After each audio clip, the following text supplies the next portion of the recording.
Hey there, hi there, everybody. Hello, hello. Happy Friday, one and all. I hope you're all having a delightful time here as we head into the weekend. It's a good day to be in the Spire. I think, anyway. Although that's typically how I feel about every day. Every day is a good day to Spire, is it not? Some thanks to support during the pre-roll here, Uniquely K. Thanks for 14 months of the best, worst dad jokes out there.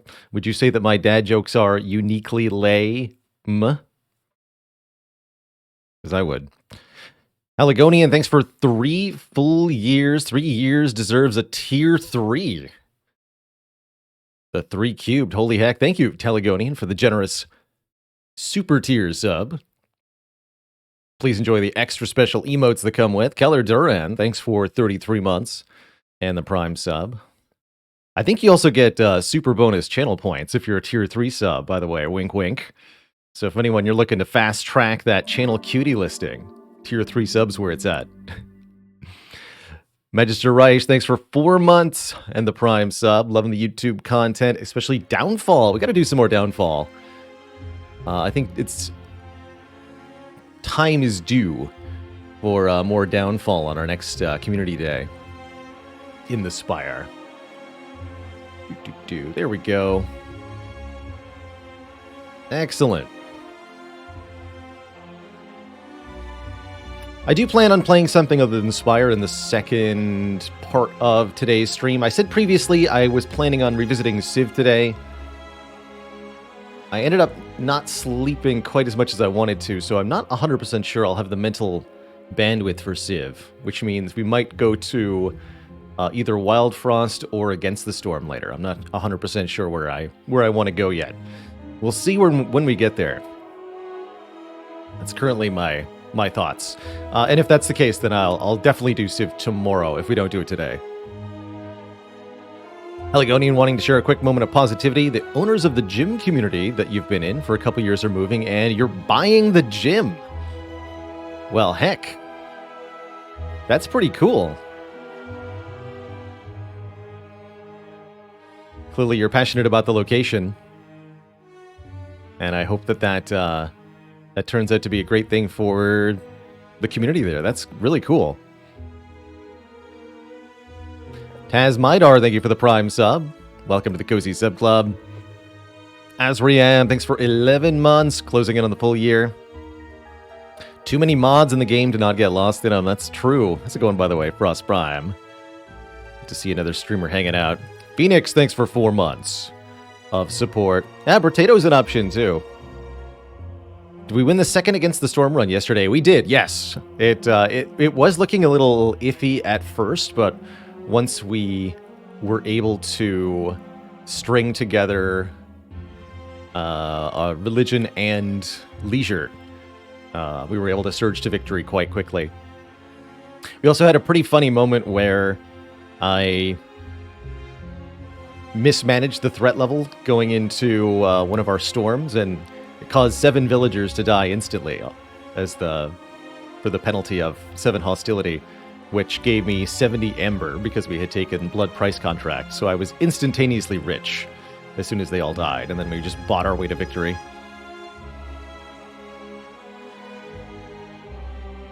Lord Triac says, when throwing down buildings in Against the Storm, does it matter which direction they're facing? My understanding is that villagers need to access the front of the building where the arrow is facing in order to drop off materials. So for buildings that aren't visited, like a house, this isn't relevant, but for all kinds of production building, you want the front part, the arrow, to be facing the path or the road or whatever your access route for the worker is, so that they have to walk less distance. The mod you're looking for above average casual to show potion chance is called Info Mod. You can get it there via a GitHub link. Info Mod is not available on the Steam Workshop for Slay the Spire, so you have to install it manually.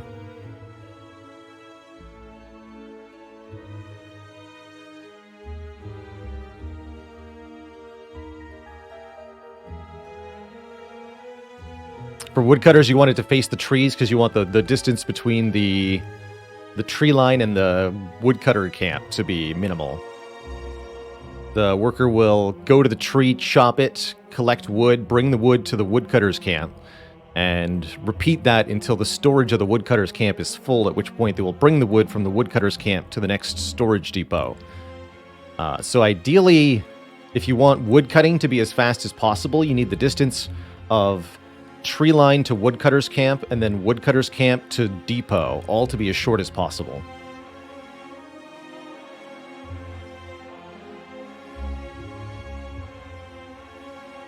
Remember me saying 7 hostility should be easy to avoid. Oh, it was easy to avoid. I just failed to not have woodcutters at the start of the storm because I wasn't paying enough attention. So it was completely avoidable, but it ended up being really beneficial, which is exactly what I was hoping for in that scenario, was that we were going to get villagers killed and lost occasionally, and it would just actually help us. It's cool that we were able to take perks that made that happen. Game we're talking about is Against the Storm, which I highly recommend. Still in early access. It's roguelite meets settlement builder. A little bit Banished. The game Banished, a little bit Northgard, for anyone who's familiar with either of those two games. Really fun little mixture. Personal delight for me, because I have played both of those games in the past a fair bit, actually, and seeing the two core mechanics mashed up into one then rogue mixture is quite a delight.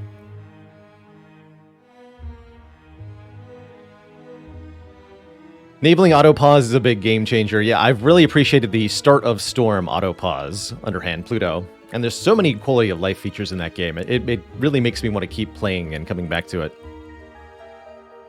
Definitely a very complete game for early access. I'm curious what additional changes are going to get made. I think they updated the roadmap. I should probably actually look at that, see what they're planning on doing before releasing.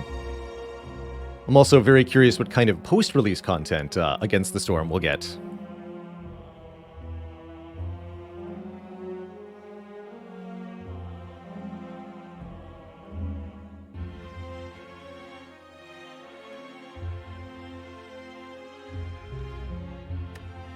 I can't remember if we won our Ironclad run. Oh, we did not. Oh, that's right. That's right. This was so close to being our double Searing Blow run. And double Ghostly Armor run, but we couldn't quite cut it. We were essentially 17 damage shy of killing Heart in this fight. What a bummer. What a bummer. Have I ever played Dwarf Fortress? No. No, I have not, but I've kind of watched the game from afar over the years. I've read a few long forum posts about it. If anyone knows the Tale of Boat Murdered, I've seen that in its entirety, for example. But it's never a game that I had thought to play myself. Now, decades later, it finally has a full UI and graphics. I could actually see myself maybe trying it. But I don't think it's the sort of game I would necessarily want to do on stream. There's definitely a lot of little moments of tedium in the greater simulation of a game like that.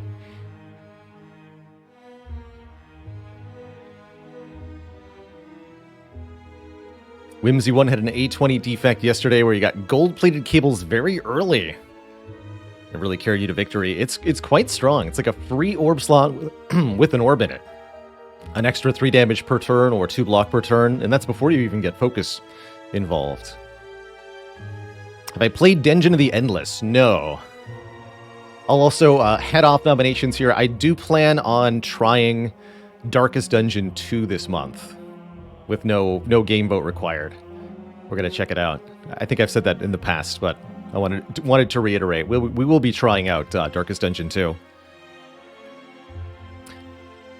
Does that deck count as mastering Searing Blow, even though the second one is not mastered? Had it won, it would have counted. The only requirement is that there be 2 instances of the card. The upgrade status does not matter. So one can be upgraded, one can be unupgraded. Have I ever died to the Act 1 boss of the Mind Bloom event? No, but I have taken a ton of damage because I rolled into the fight with over 200 health as Ironclad, and it turned out to be Hexaghost. And so we've seen like 13 times 16 times 6 from Hexaghost before in that event, and that hurt pretty bad. How many keyboards have I broken? Well, I've definitely done damage to a few controllers during my teenage years. There are the patient, level-headed, calm guy you see before you has kind of been through the stages it took to get here, I guess, is the way I'll phrase that. Yeah, I've had moments of anger at games. Used to get really frustrated at games when I would lose at them. But things are, like I said, Dark Souls is really the game that kind of like trained that out of me.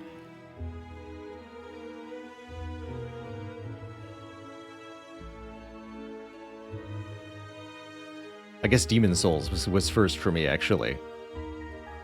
Forced learning of patience. It was a good time. Werewolf, thank you so much for the 13 months of support.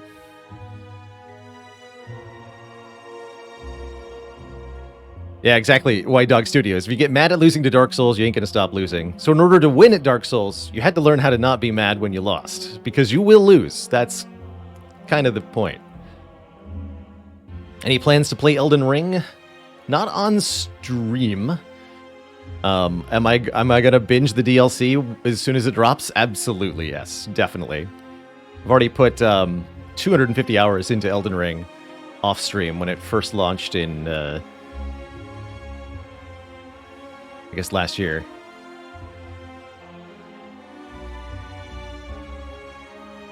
And it took me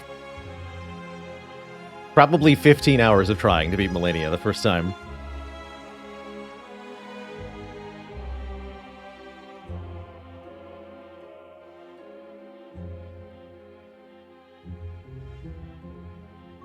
And that was all done on PS5. The PC that I use for the stream does not have the power to run a game like Elden Ring and be streaming at the same time.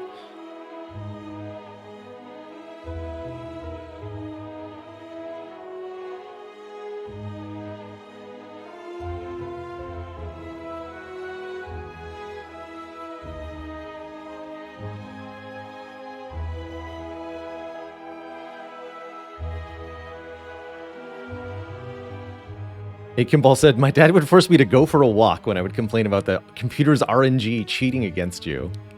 That's funny. That's funny.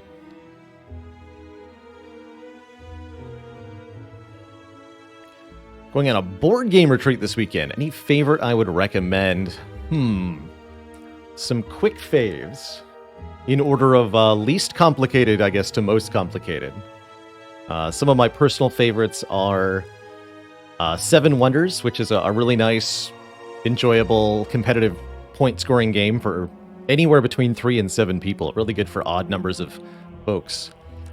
Puerto Rico, fairly old but still very classic game of worker placement, clever turn ordering, and resource management.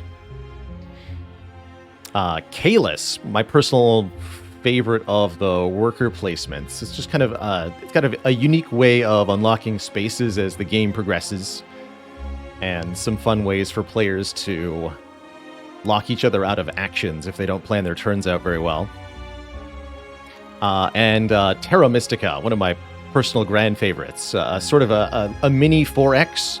Each player is playing one of 7 different colored, like, fantasy mystical species on a varied terrain hex grid landscape, and you have to terraform the ground to match your species' natural habitat in order to settle new buildings. It's got some really fun ways to compete with the other players for score along multiple different avenues. And there's so many different strategies you can employ depending on what race you're playing. Very cool. Dr. Noodles MD, thanks for 29 months in the Prime sub. I'm here to do what I do. You keep watching. Also strongly recommend Caverna. Though I haven't had the opportunity to play too much Caverna.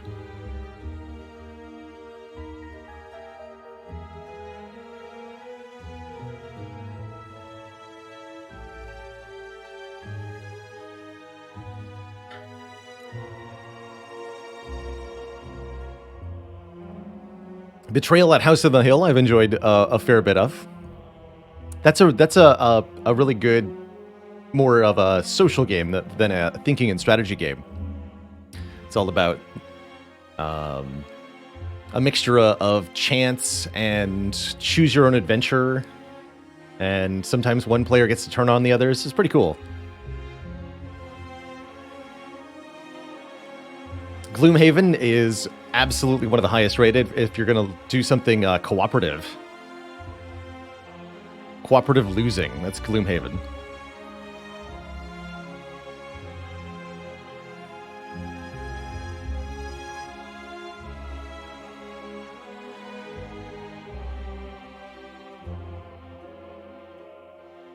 Three Kingdom The Journey card building game. I feel like I've seen that, Dark Soren.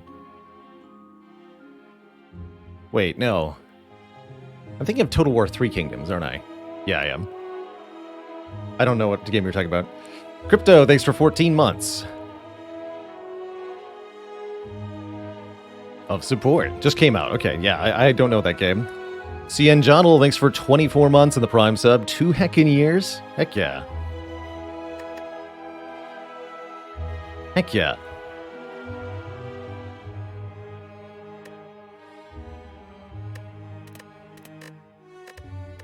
So, Silent is first up on the docket today. I think Silent is actually one of our better candidates for getting some of the curses mastered because of her ability to discard cards and because of her larger starting hand. So I'm wondering if we might find some unique opportunities on this character to do that. Let's have a look-see here. What does Act 1 look like? It looks like a slime boss. That pretty much defines Act 1 for Silent. Is there a slime boss or is there not? If you're facing Slime Boss, you have a very difficult fight ahead of you. Slime Boss just has a really nasty matchup versus this character, particularly on the high ascensions, and it's going to take a lot of dedicated card picking to make sure that we can win that fight.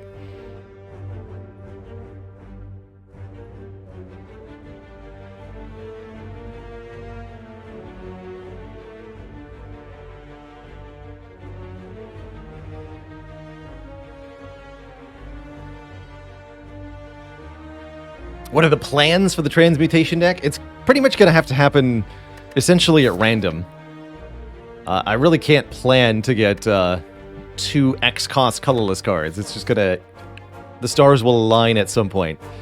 My hope is that we can find a Chemical X and make that work, but that's really the only strong interaction there is.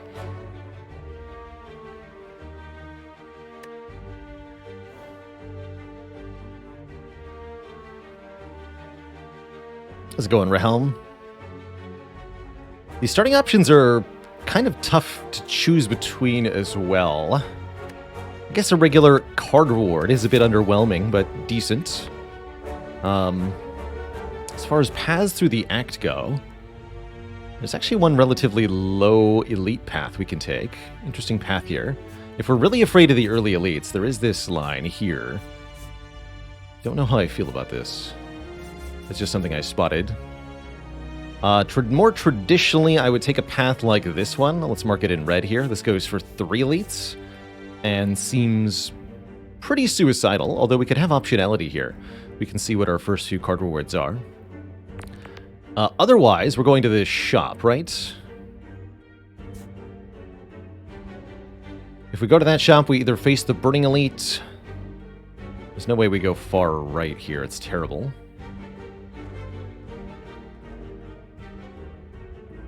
Shop Fire Elite, Shop Elite Fire? That's kind of interesting. So let's mark this with a gold star. That's not unreasonable. Something like this. That would get us 2 elites. Not 100% sure what we do with these 2 shops. My main issue, though, is paying in health. 15 damage for 250 gold is kind of an icky trade. At least when you're in a slime boss act. What if you could not see the full path of the floors? How would that affect the playstyle? Oof, that would be very transformative for Slay the Spire.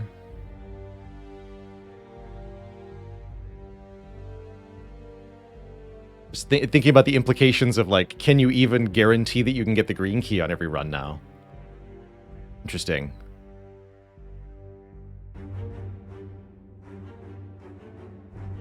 That'd be tough. Yeah, I think less information in this regard would probably make the game a bit less predictable, a bit less skill-based.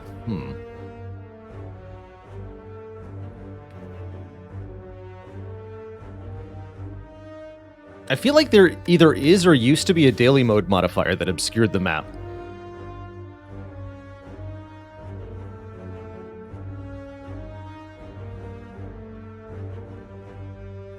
Hey, well done, Miskatonic Blue. Cheat and awaken one from their strength. Excellent. If you could only see the Burning Elite, oh, that'd be an easy way to guarantee it, right? You could code a little exception like that. So do I take max health, or do I just eat the damage to take the money? Money starts are so strong. Alright, I'll eat some damage, but I usually regret it when I do this. Usually. And we should definitely take 3 combats here prior to that first elite, as we do not get our remaining combats for quite a while.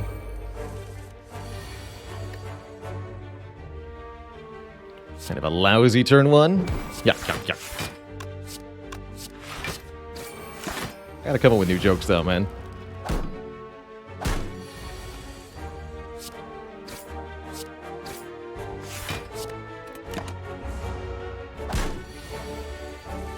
Pretty good, all things considered. Can be 10 damage or more from a tough lice fight there. We get a fruit juice from the first combat. That's kind of a bit of a blessing. 5 max HP to use whenever we wish. We won't drink it immediately, because there is a chance we could find something like a toy ornithopter to get some extra health out of this. And that could be as soon as the shop. As far as card rewards go here, we got 3 different attacks. We'll definitely take one of them. I'm pretty happy with the Poison Stab, as it does the most damage out of any of these 3. Finisher would be aspirational, hoping to get shivs or something. But my experience is that if you don't have consistency with Finisher, it will betray you. You'll draw alongside 4 defense, or slimes, or dazed, and it won't do anything, and you will die. So I like to avoid Finisher unless I know it's going to work. I don't know it's going to work here. What I do know is that Poison Stab is great damage. 6 damage initially, and then 3, 2, 1 from the poison. If you have any other sources of poison, you can essentially count that as then 3 damage per turn. Kind of like a lightning orb, almost. Pretty good. Poison is Silent's natural, easy way to deal with high health enemies. As long as you can apply enough poison such that by the time you draw your poison cards, there's still some poison on the enemy, you can stack it and get more and more and more damage per turn.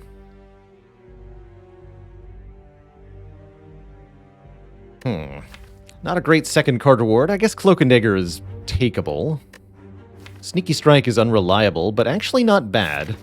If we're going into an early elite, maybe I should consider Sneaky Strike here. The big benefit to Sneaky Strike, in my opinion, in this position, is that it is a high damage single hit attack, and that's primarily useful because it gives us a better matchup against the Lagavulin elite.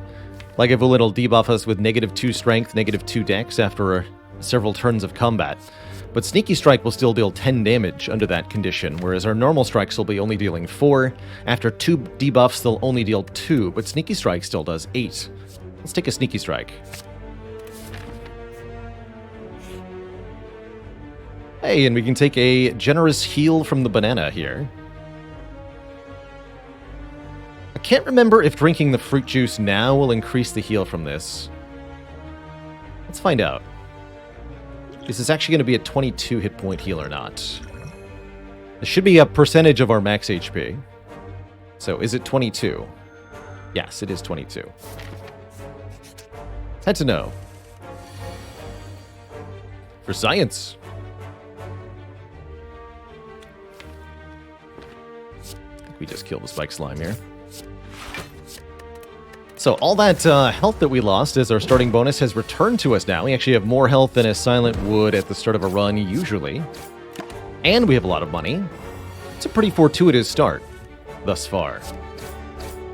We even got out of the early combats with little damage taken. We got an attack potion for that first elite. And our choice of Backstab or Bouncing Flask is also pretty spectacular. Bouncing Flask with Poison Stab is a really nice poison start.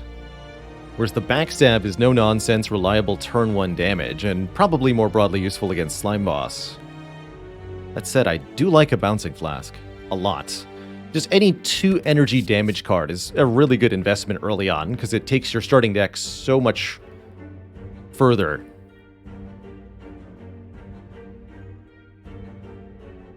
How's it going, Schmammerin? Hey there, hi there. Let's go Bouncing Flask here. If we see another Backstab, we'll take it, but it's a flask for me. The Curse of the Dagger Spray is back. Strike Dummy is here.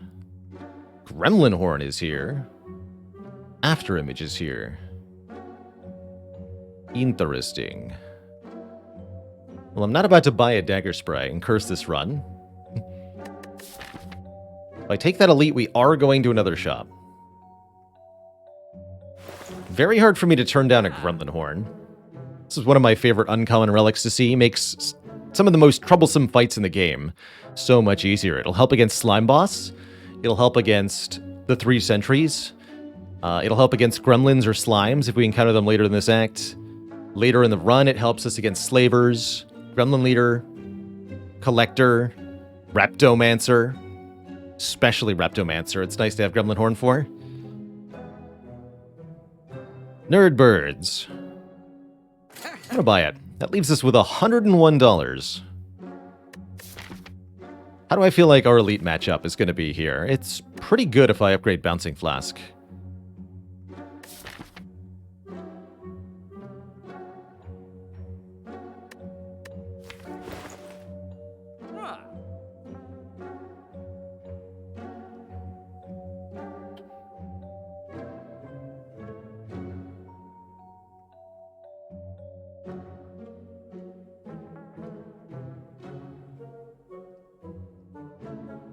Sequel says, I'm surprised upgrading Bouncing Flask beats Knob. For 2 energy, it deals... if you draw it on turn 1, it'll deal 12 plus 11 plus 10 is 33 damage. Yeah, 33 damage. If you draw it turn 1, 23 damage if you draw it turn 2. So it's quite a lot of damage, as long as you don't put it on the bottom of your deck with a draw order.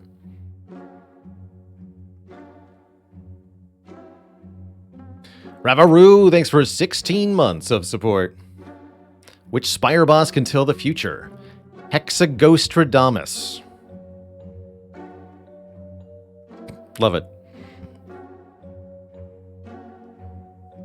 It does as much damage in 3 turns as Eruption Strike Strike. Abigailiz, thanks for converting that Prime sub to a tier 1, making it official. Prepared is not terrible because of the sneaky strike that we have. Should maybe think about it. But since I know I'm going to another shop, I'm really tempted to not spend any money here. Although we might want to buy a potion. I think we'll be okay. I think we'll be okay. Yeah, like, pay 55 gold for that, it really doesn't feel worth it, right? And I'm not desperate enough to buy this slice either. Is remove a bad idea? No, but I think we'd rather remove after the elite rather than before. We won't have enough money to remove here and here. So let's delay it for one fight. The remove won't help that much against the Act 1 elites anyway. Especially against Gremlin Knob, we don't want to remove a strike. Maybe removing a defend is okay. Removing a card would give us a better chance of turn 1 Bouncing Flask in this fight. Ooh. We rolled sentries where the Gremlin Horn's going to help out.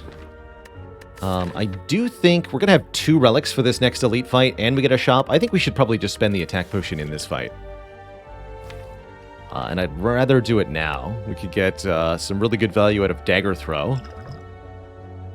And there's quite a few others that would be good. There's Dagger Throw. Excellent. Ask and ye shall receive. Flechette's only hits 1 time. No thanks. Is that enough damage to kill the middle one? Let's just do some quick math. We have 21. And then 21. So we can definitely do 42. Actually, yes, I can exactly kill the middle one here. It'll die to poison, which means I won't get the value out of the Gremlin Horn. So let's kill the front one here. Do I care about Bouncing Flask? I don't think so.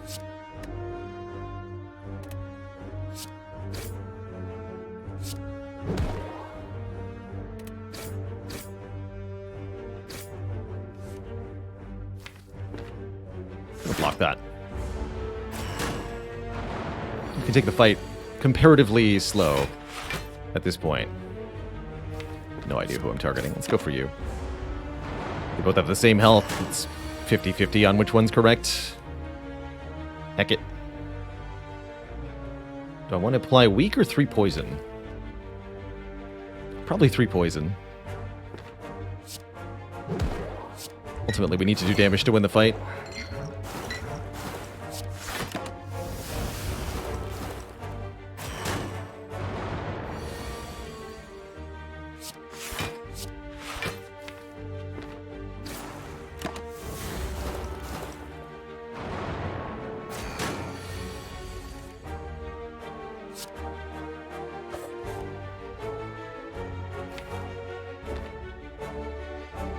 Okay. You can strike this one twice to get an immediate Gremlin Horn proc, but then I'm going to play 1 defend either way. So let's just defend 1 time, strike the front one instead. Hopefully that's the last damage we're taking here.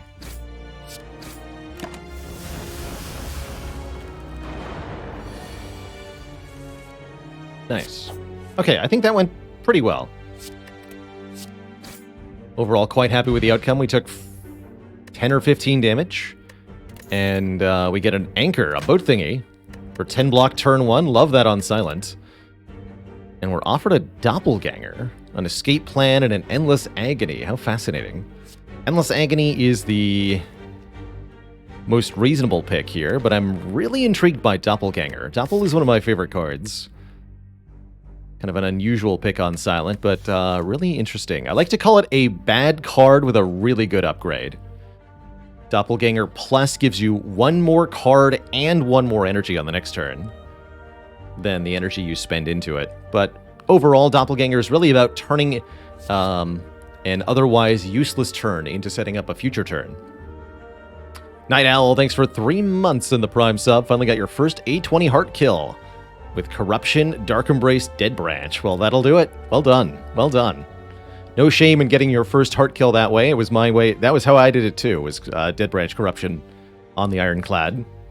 I didn't even know what I was going into. I fought the heart, and we barely won off the Dead Branch Corruption, even though I had never been in the combat before.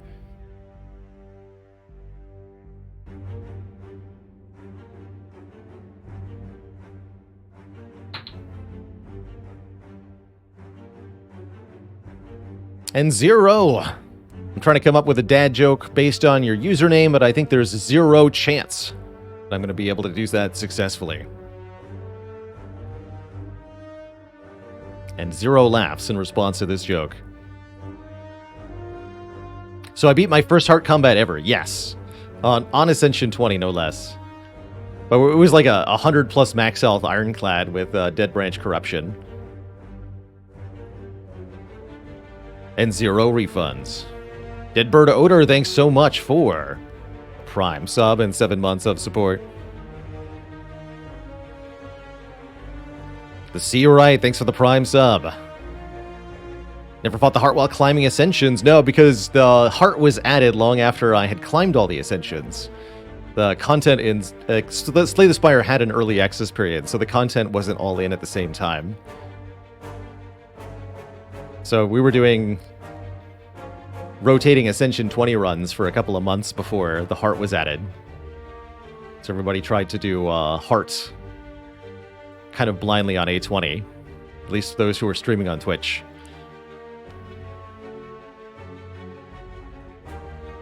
And infamously, that's actually why the Heart has the invincible buff to this day, is because Jorbs on his channel slew the Heart on turn 1 before it ever got to do anything, using a Dead Branch Corruption Ironclad. And they realized, hey, this enemy needs to have a counter to that. And now the Heart does. Now the Heart will absolutely slap your face, because that stupid damage cap. C-Right says, just beat the Heart for the first time with a random A8 Defect deck that randomly started popping off at the end. Glad I could help you find the ways to pop off as the Defect. It's such a fun thing to do with this character. Or with that character. Oh man. There are options in this store. I really like our options in this shop, actually.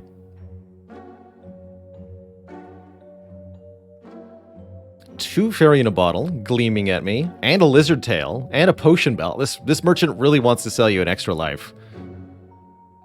Acrobatics is nice card draw. Leg Sweep is premium block, and Endless Agony is pretty good discount damage. Card removal is appealing, certainly.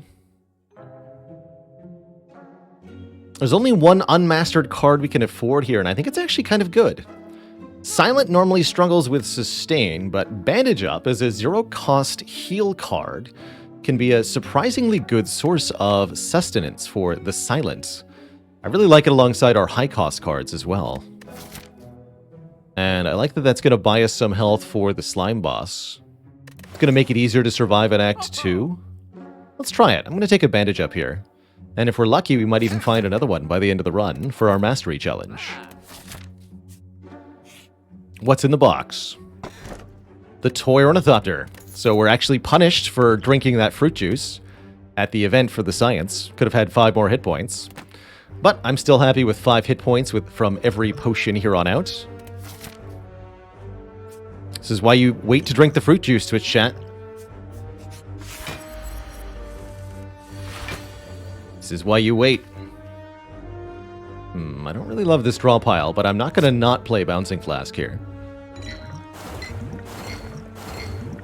Probably use the skill potion on one of these 2 turns. I don't really feel like this fight is going to go all that well if I don't employ... Yeah, exactly. Come on, Leg Sweep. One time. Cloak and Dagger will have to do. I could also go Deadly Poison for more poison. Just tank 20 to the face. We've got healing after all. It's fine. No, surely we're okay.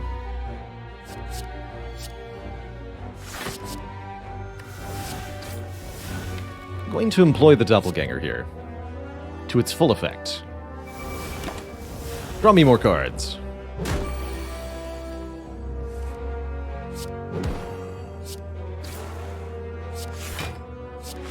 Block the whole thing. We should redraw into Bouncing Flask, hopefully, for the buff turn. Yeah, that worked out well. Good fight. Now, poison really adds up to a lot of damage versus single targets. Might not seem like it initially, but Bouncing Flask really is a single target card. The fact that it randomly targets enemies is a downside. You really want all the poison going onto one enemy. Maulbank. Cool. Nice to find after we've spent all our money. Other than the relic we've bought, it's only common relics so far, and that's kind of cool. So, 12 gold per floor, courtesy of Maulbank. Accuracy, Piercing Whale, Dodge and Roll. I could get behind a Piercing Whale. It's a nice Act 2 card. And pretty good against the Slime Boss, too. Next question is a shop, has to be, well, guess what? No question marks allowed.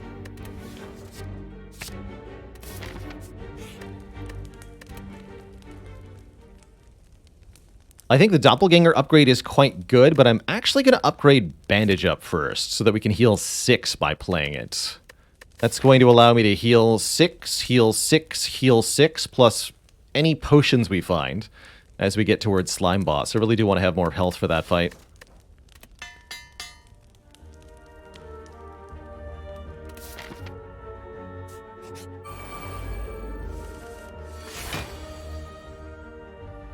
Get him, Sneaky Strike. Yeah. Actually, hit this one. This one, the middle one's going to attack me next turn, guaranteed. I'm just going to Doppelganger. We've got Gremlin Horn to help out here as well. Perfect.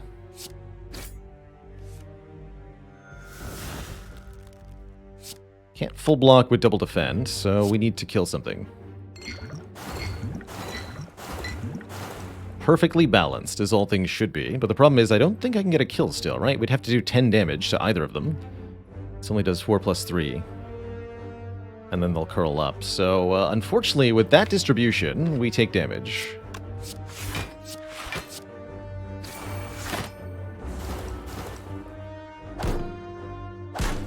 Health still trending upwards, though. We're an Ironclad now.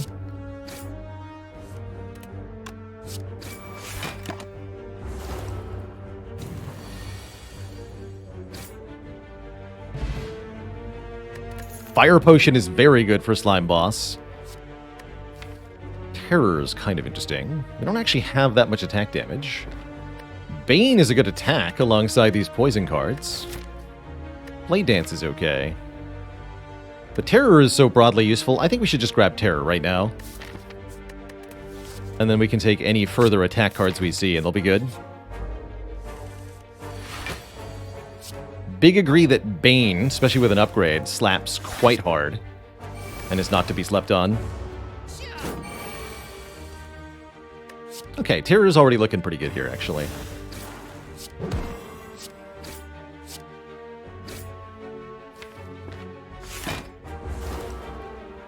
Take 1, but we healed 6. With a good fight. These we don't need. I could take an all-out attack if we're sufficiently worried about Slime Boss. Theoretically, all-out attack and Sneaky Strike have synergy. It is actually decent AoE. Alright, you know what? I'll take it. I'll take it. And yeah, the Gremlin Horn all-out attack is quite kind of nice. I'm really liking that going into Act 2 here. In fact, this is starting to look like the sort of Silent that could take a Black Star and get away with it.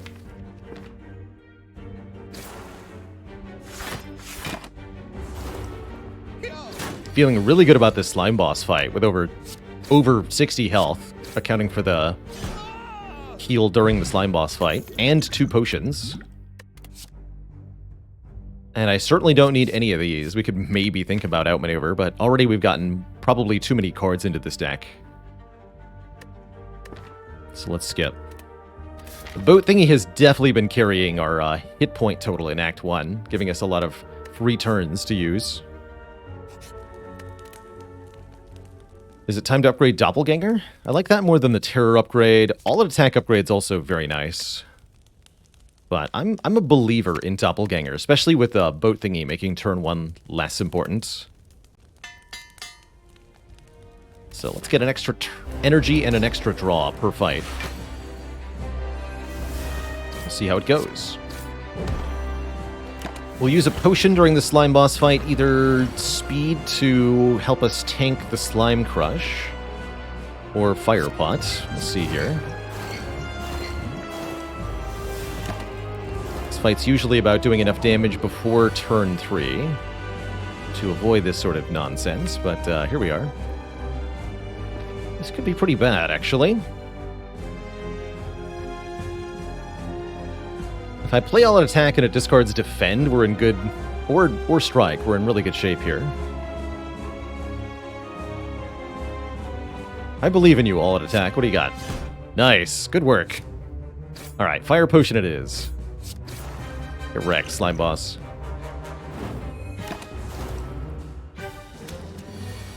Easy. Easy peasy. Alright, we're gonna Survivor and then Doppelganger for 3 to get 1 big turn. I don't want to do a little bit of damage to these. I want to do enough damage to split them outright, if possible. So let's just have one big turn.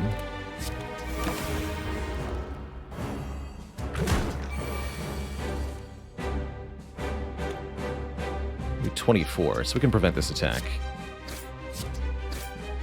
And play both of these lines. That's a pretty good turn. Not the best, but pretty good.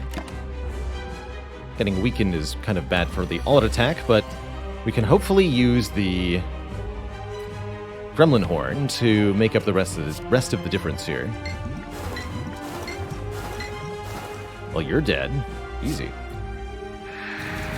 We've also got lots of health, so if we have to tank a couple hits at the very end, it's not too bad. Tears Saran, thanks for 23 months. Heck yeah. The double Kerblap.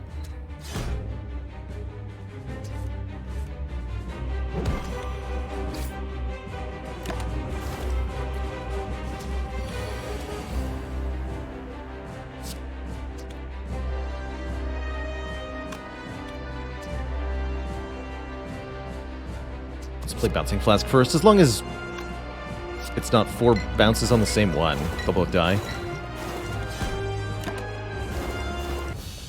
I think it was less likely that the 4 bounces hit the same slime than it was that all-out attack discarded Bouncing Flask, but I'm not sure. Either way, we get one of our potions back, so we have 2 potions going into Act 2, and we're offered some nice stuff here. Envenom would make our attacks apply poison. Problem is, we don't actually hit enemies that many times, so Envenom is less poison than, say, a Deadly Poison would be. Storm of Steel lets us discard our hand, getting shivs for each card discarded. That also seems not that helpful here. Or we can take an Adrenaline, which is absolutely helpful. Card draw and a bit of energy. Each fight. It's good. So when considering whether to take 2 unmastered rares that hurt the deck, or 1 already mastered rare that's quite good, I'm going to take the card that's good. It's the Adrenaline here.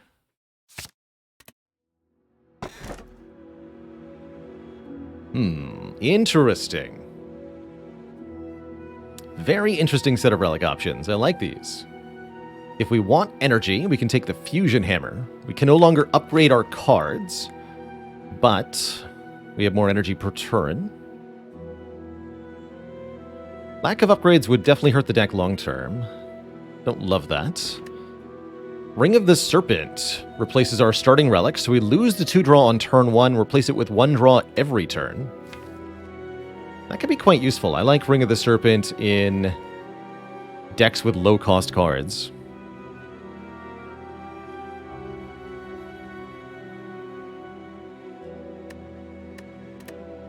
Or we can take 3 relics immediately and a curse via the Culling Bell. I definitely like the Culling Bell here.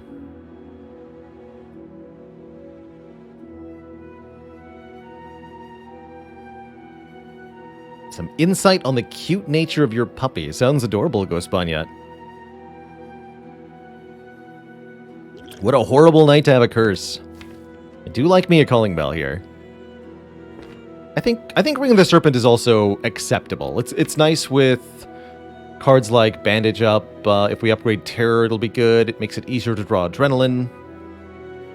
But I'm also really curious what more relics could provide. Let's go with the Calling Bell.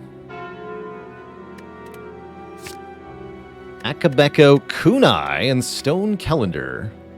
Actually not the most inspiring set of relics. Kunai is really nice on Silent, generally speaking, who loves access to dexterity, but we need to play 3 attacks in 1 turn, which the deck currently does not easily do.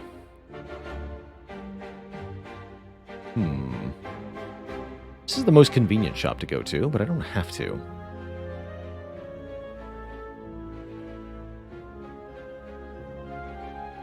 Mike's borking and loves belly rubs. It's my kind of puppy.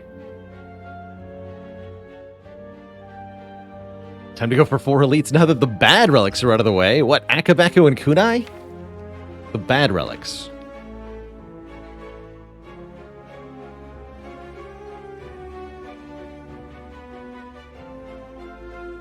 My question is it worth losing an elite and an upgrade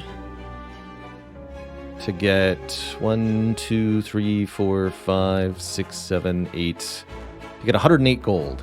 Probably not. Okay, let's just go to the early shop then. Means we can even go to this event. We won't get that much mob bank value, but still over 100 is really nice. Really, really nice.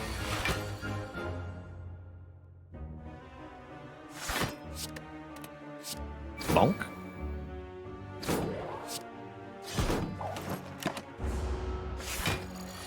Poison helps a lot in this fight. Oh, nice. So we can go neutralize, piercing wail, both strip artifact, then bouncing flask applies enough poison such that this enemy will die next turn. And then we can defend, take 5. Perfect. Need all the poison to get the turn 3 kill. Spirit Guardian is very much a damage check. Can you kill it by turn 3 to avoid this nasty 11x2? Swift Potion would heal me for 5 immediately and has a 75% chance to get the bandage up to go to full health here. I think that's worth it.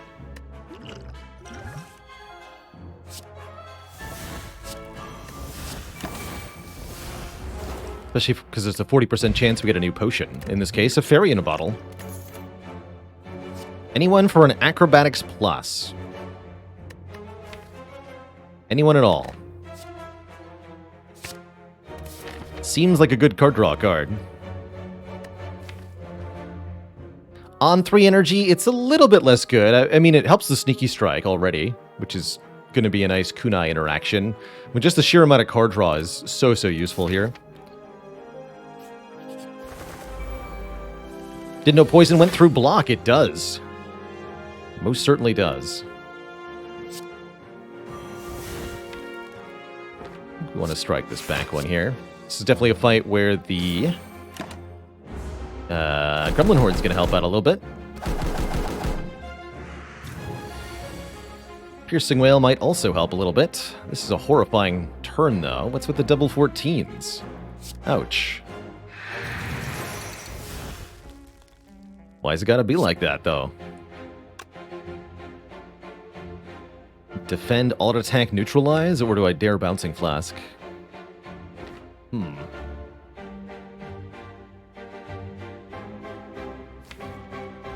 It's okay to take some damage. I mean, we have healing, right?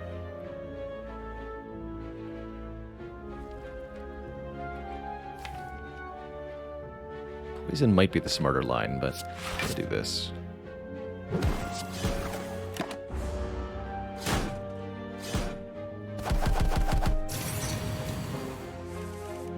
They Engie, though. Alright, you need to die. You in the back. If I have to wait for Stone Calendar in this fight, so be it.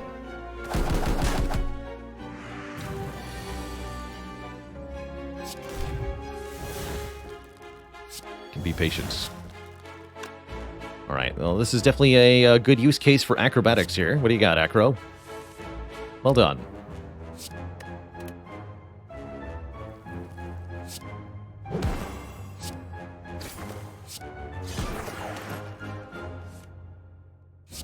Alright, you can go to the ground then.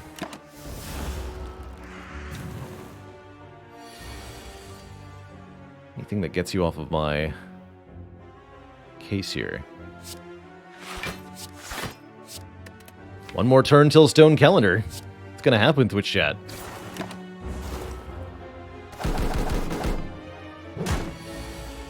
The power of the calendar.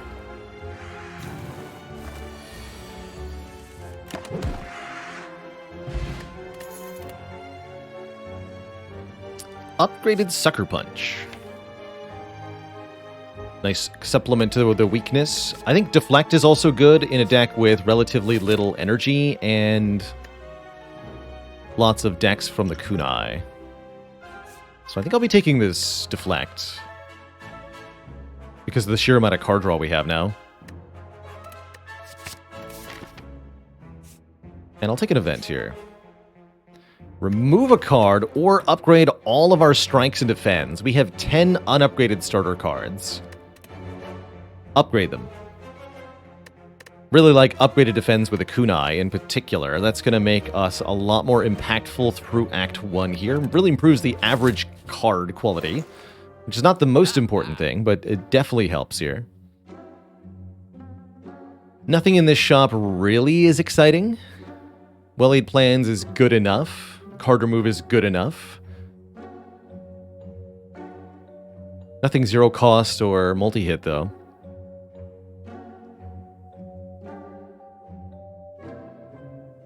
Sound effects only for I Am Awake. I don't think the ancient writing makes a sound effect usually.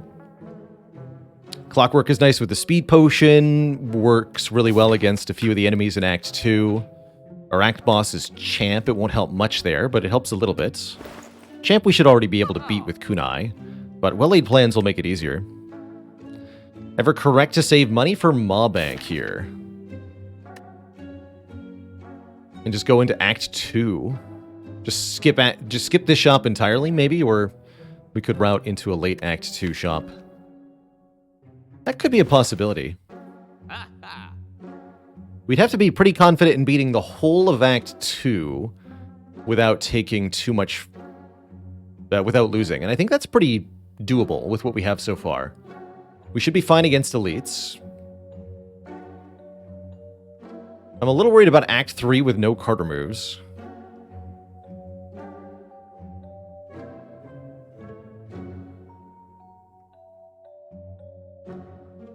And Souvenir will genuinely be really good for the late game, so it's nice to have.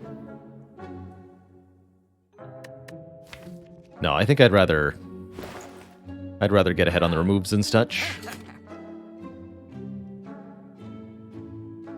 Do I remove a strike? Yes.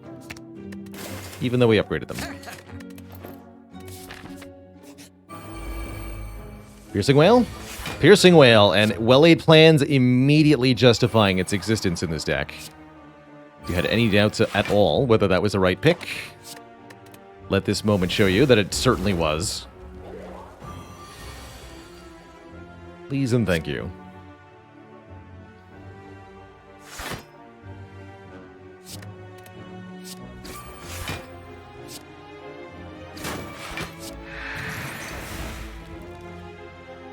Only missing 5 health. I guess I should hold this then for a moment. Since we could take damage here. Could certainly take damage here.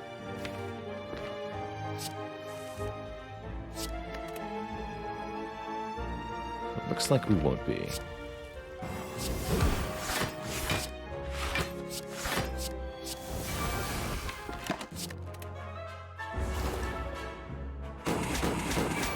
Pretty exciting to have this outcome against Snake Plant. Often regarded as one of the nasty encounters of Act 2, we just make short work of it here. Easy.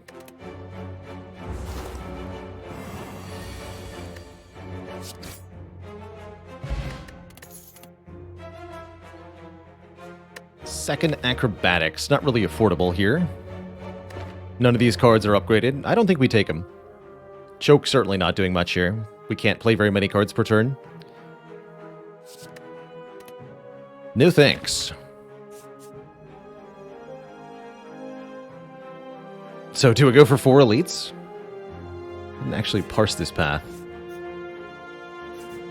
Spooky, man. I like it, though. We're strong. Let's see how we do in the first elite fight. It's Gremlin Leader, soon to be Gremlin Bleeder. And I'd say this is a pretty good turn 1 draw overall. You, perish. Love it.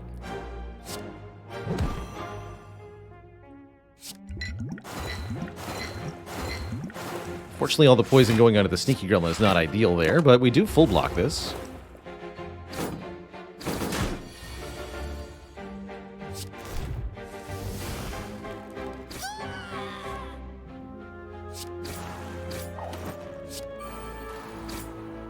Keep the Sneaky Strike because we have discard stuff coming.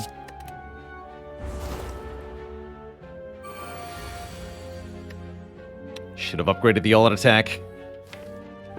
Tisk tisk.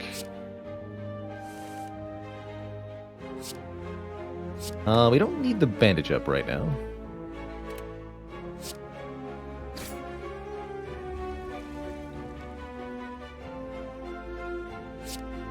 Go terror auto attack.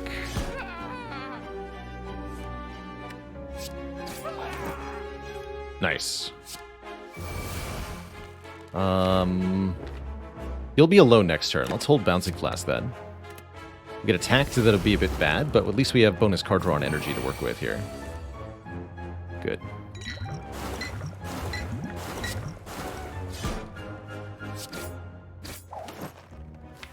Really good fight.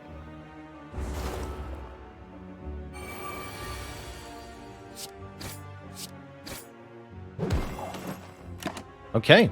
Perfected the first elite. That's a pretty good sign. And Gremlin Horn was definitely part of that. We get a Thread and Needle, 4 plated armor, 4 block per turn. Offered a burst to duplicate skills. Burst, bandage up. Burst Adrenaline, Burst Doppelganger, Burst Bouncing Flask. Lots of really cool burst targets in this deck. Give that to me and upgrade it immediately.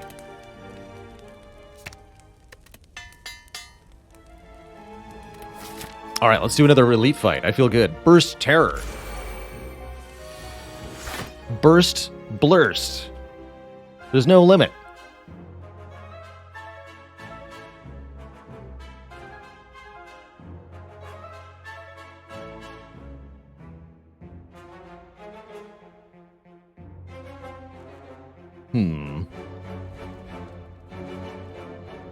Not loving this turn 1 very much. Currently, our artifact will block Weaken. I think that's actually a good thing, blocking the Weaken. We definitely want to put damage on the back Slavert here. I might need to retain Sneaky Strike. With like something like Neutralize, Strike, Will Aid plans. We could Speed Potion instead.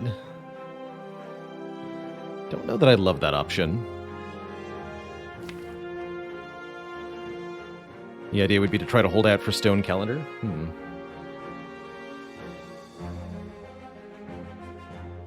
Now, whatever we do, we still have to drop the Red Slaver as quickly as possible. I'm not going to use Burst on Defend here. I'd much rather burst either Piercing Wail or Flask or Adrenaline.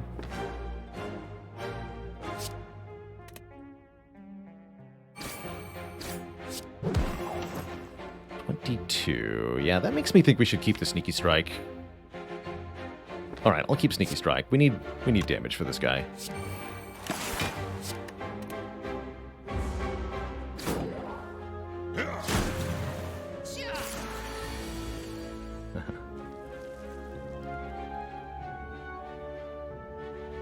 There's the Sneaky Strike all-out attack combo. I don't think I'm going to trust the interaction, though. I'm just going to go Sneaky Strike first, then all-out attack. We need to guarantee we don't get vulnerable here.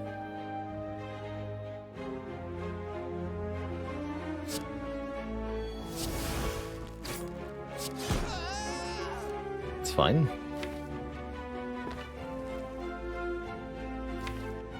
And we're going to eat some damage now.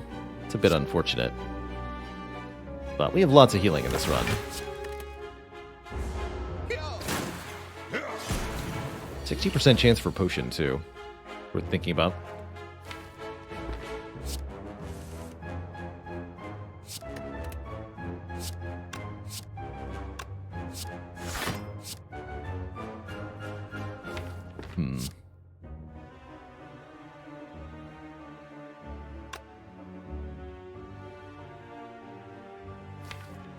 Should probably keep Bouncing Flask? No, we can just keep our block cards.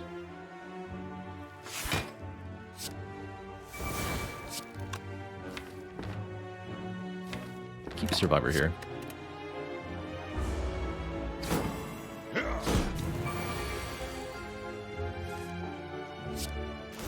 And that's why.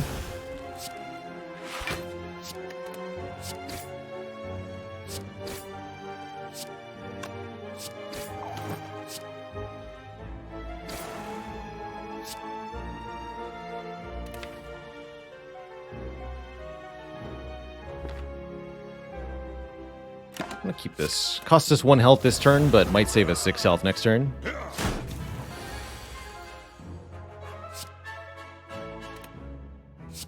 Walk this way.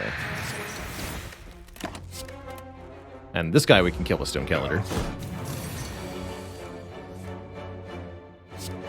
Let's just burst defend here. You show him, Stone Calendar.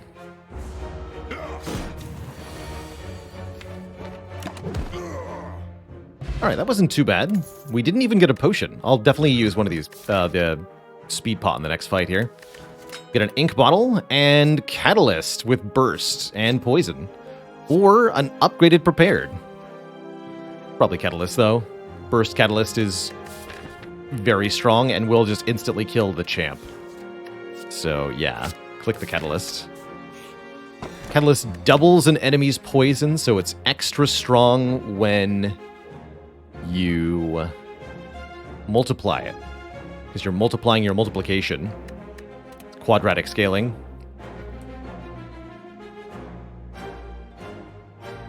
And Artivore is here to be also incredible. If we don't play any attacks on our turn, gain extra energy on the next turn. So either we play 3 for the kunai, or we play none for the bonus energy. We'll be upgrading Catalyst and Well-Aid plans as our next upgrades. Alright, Speed Pot, Book of Stabbing. I actually feel pretty comfortable with that.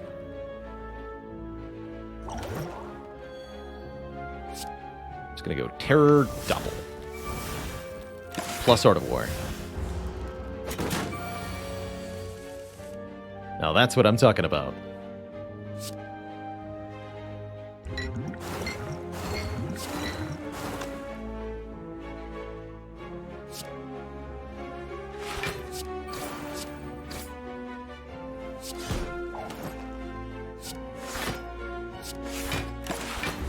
What a turn. Easy peasy. First Catalyst goes to 28, then to more than 28. 56.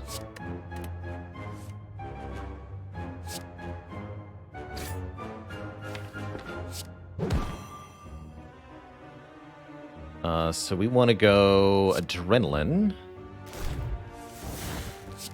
Burst. Bandage up. Catalyst. Defend.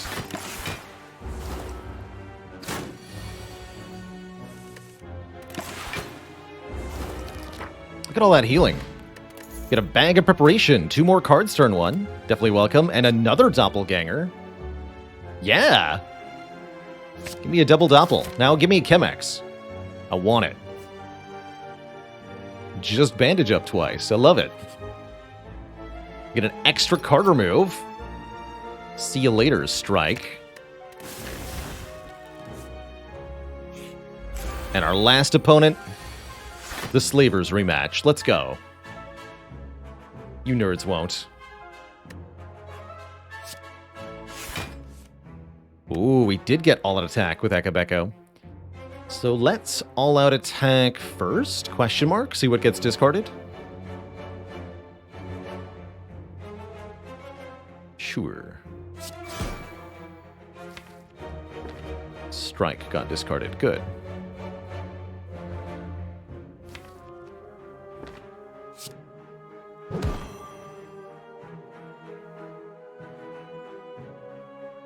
Let's see, we have 18 block.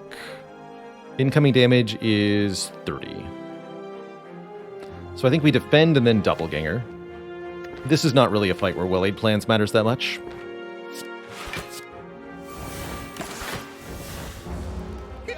Draw 7 for next turn.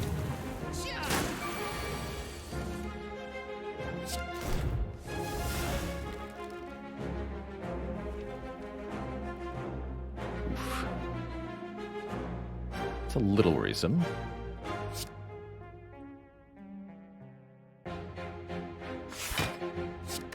Guess I'm allowed to see where the Bouncing Flask bounces go first before I decide who to try to kill here.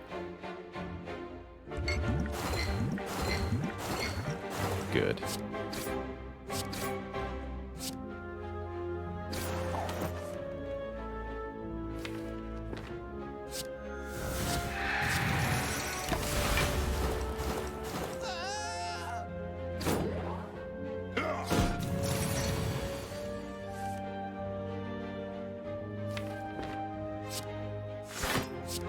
definitely just want this to be 3 skills. Catalyst is not really worth playing. Again, we can kill the middle guy with Stone Calendar if we really want to. Though no well-laid plans could make this a little tricky.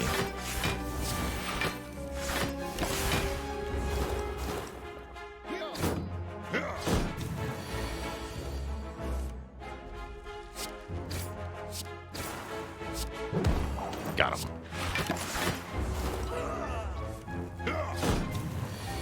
Another beautiful fight against these 3. Love it.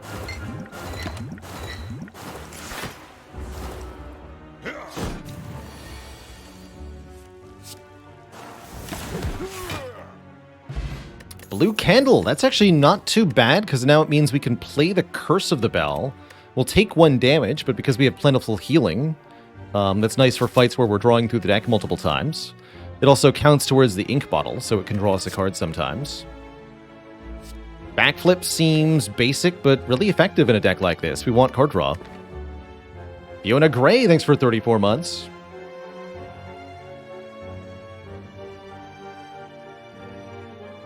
Why is this deck doing so well? Because many of the cards are upgraded, because we have a lot of relics that are adding to our combat value. The boat thingy, the Akabeko, the Thread Needle, a lot of extra card draw. And the Art of War especially is helping with energy. 90% potion odds, apparently. Thankfully I haven't needed potions. Alright, well-laid plans first, Catalyst second, I think. Triple Bird Nerds. Let's go.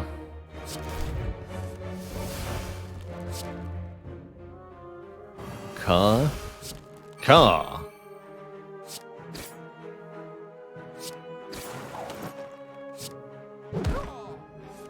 That's what I said.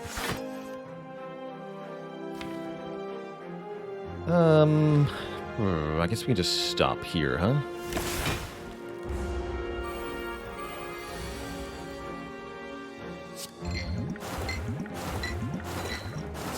So here, for example, if we really wanted to, we could play Ascender's Bane, take 1 damage, and draw a card. I want a Frozen Eye now.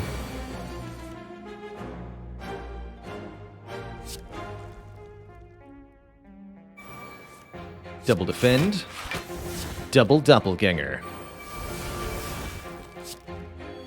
Draw 6 additional cards, gain 6 additional energy next turn.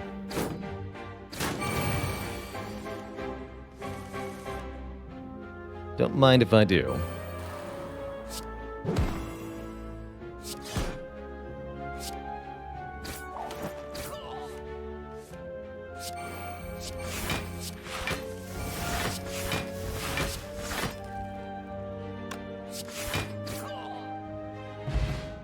Glorious.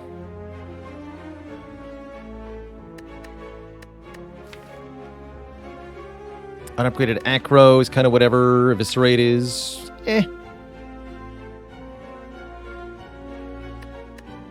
Watch your language. Like that. Would appreciate it if we do keep the chat room in English only, please.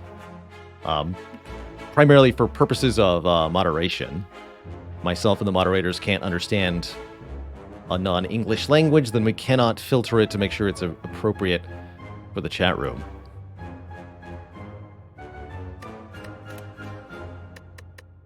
Don't really have enough energy for me to feel super comfortable with acrobatics, but I guess another one's not too bad. I don't have an upgrade for it, though.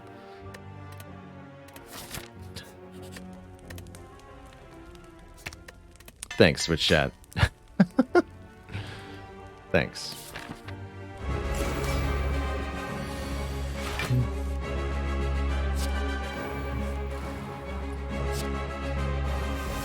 Yeah, insert the dead dove in a bag meme here. Thanks.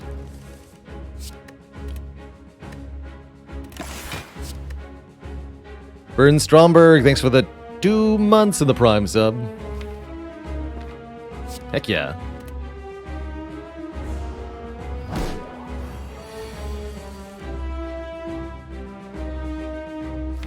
So if we just burst Bouncing Flask Catalyst, how much poison is that? That would be 24 times 9, which is big number. Big number.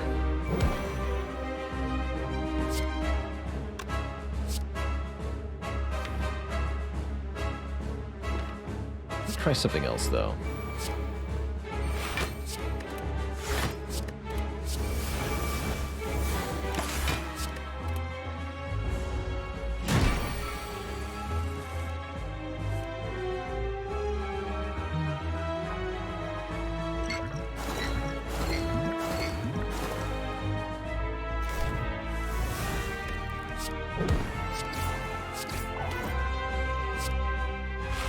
Keep rolling over some of that extra energy with this doppelganger. Draw 4 more. Let's just bandage up now.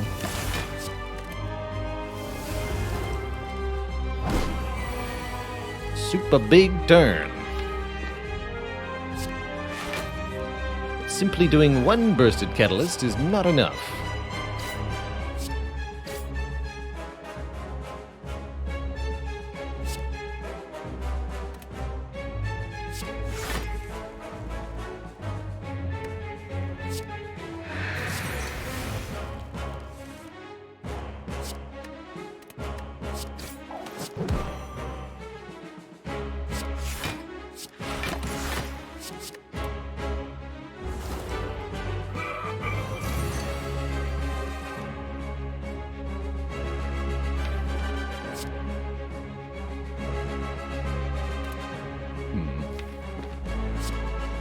Burst, deflect, bouncing flask. We'll take some damage here.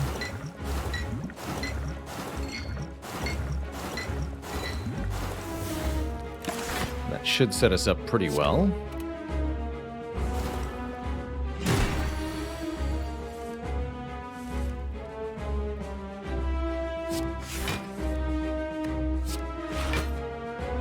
Yeah, we just go bouncing flask catalyst and he's dead.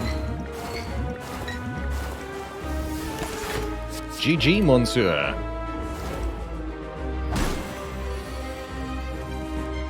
Get in there, Stone Calendar.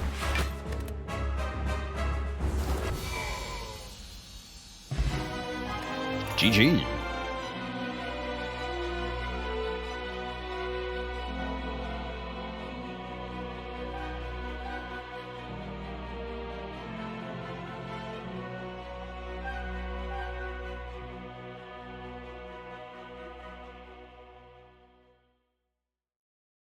Translation, where is the library? Thanks for the 2 years, by the way, Boba. Let's see, did I miss any support earlier here?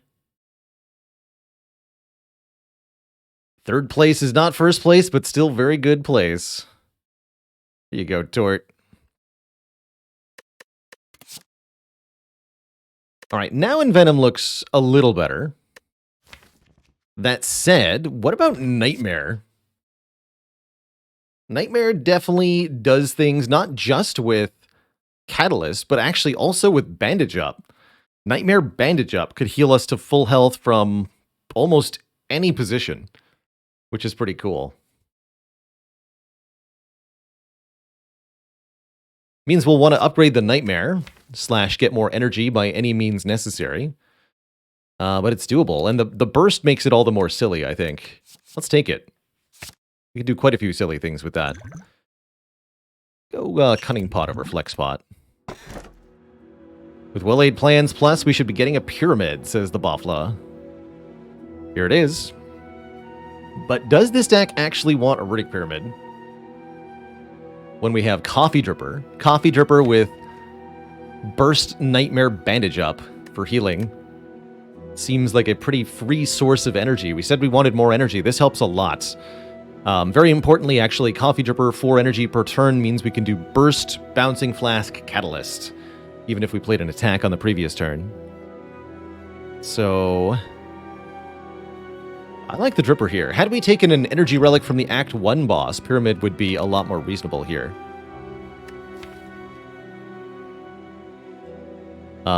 More energy also makes these 2 X-cost Doppelgangers all the better. Let's take a Dripper. Jay Sang, thanks for the Prime sub. Welcome to the Cozy Sub Club. Let's take out the Burning Elite this act, which can be rather restrictive on the pathing. Sometimes leaving Burning Elite for Act 3 means you can't go to a shop, for example, although thankfully that doesn't seem to be the case here. Looks like we'll get 3 elites and only 1 upgrade this act. So we have 1 upgrade. I'm thinking Adrenaline might be better than Nightmare, but we'll see. Randomosity with 4 metric years.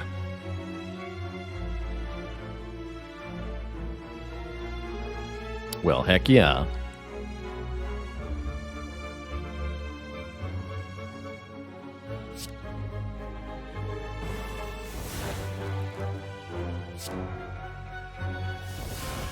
Guess we just do this.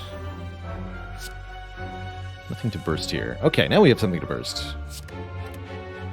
Burst Adrenaline. Then I could burst Doppelganger if I wanted to. What if I will 8 plans, burst Doppelganger? I like it. Keep this, keep this.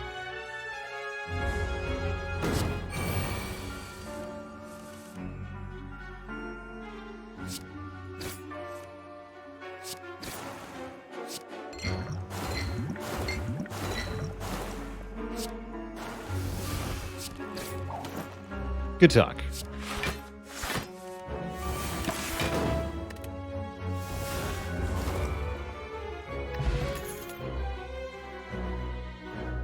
Not mastered.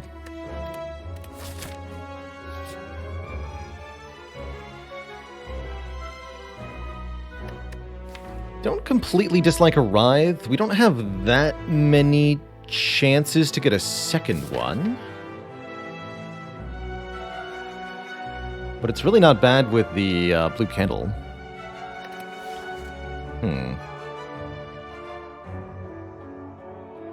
Alright, it's very low odds that this turns into a card mastery, but we're going to take Writhe here.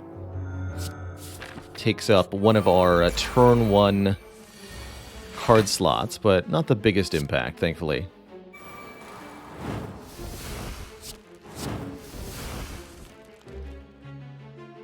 This fight's a bit tricky.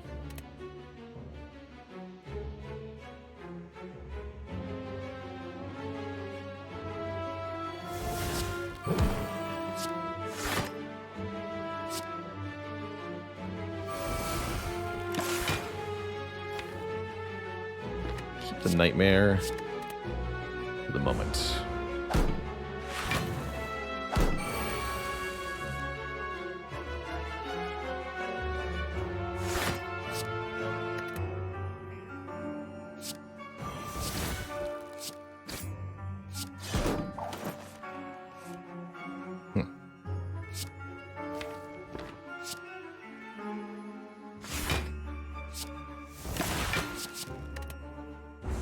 Not planning on using poison much in this fight. No.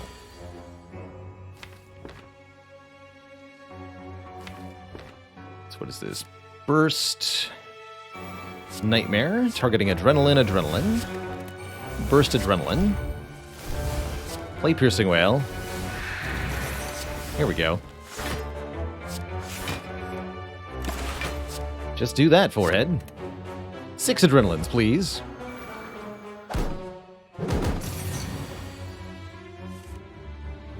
The silliness of Nightmare.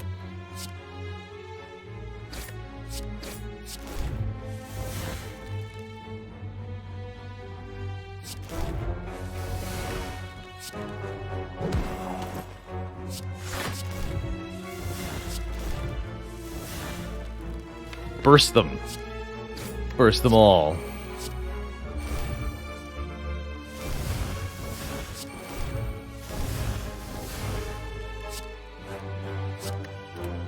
Keep bursting them. Forever.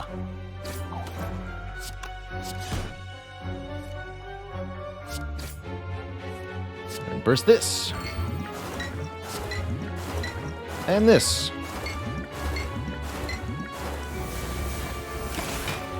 This deck is dumb. And I love it.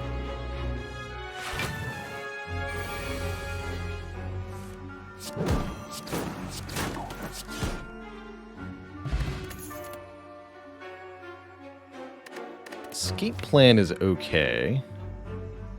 We have a lot of skills in this deck. Sure, Escape Plan, you're welcome. We'd love to get a little bit more dexterity. Kunai's really not that good yet. But if we can get any decent quantity, Kunai's going to pop off. Ooh. There's some dexterity. Footwork. Deflect is another good block card. Could pick up a Dramatic Entrance or Master of Strategy here. Don't really like those. Blur is nice.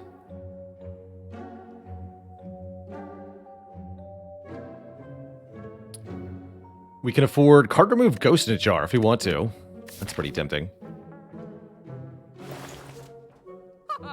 Really like that Ghost in a Jar. Probably more than I like the footwork, actually. Yeah, let's do that. Lose the fairy, actually. And then lose another strike. No, lose poison stab? Sure. Down 2 attacks and 2 floors. That feels really good. Now the deck's even better. And it's time for Reptomancer. We bought the Gremlin Horn very early in the run, in part specifically because of this fight.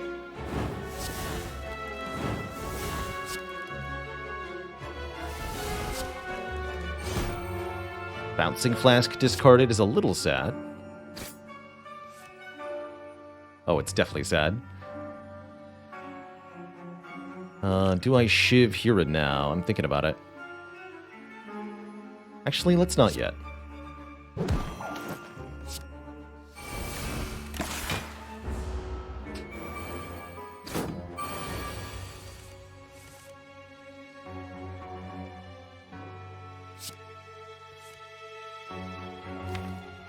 Really not that many attacks in the deck, though, as you can see, which makes it quite difficult to kill these daggers in time. I think we'll be blocking this one.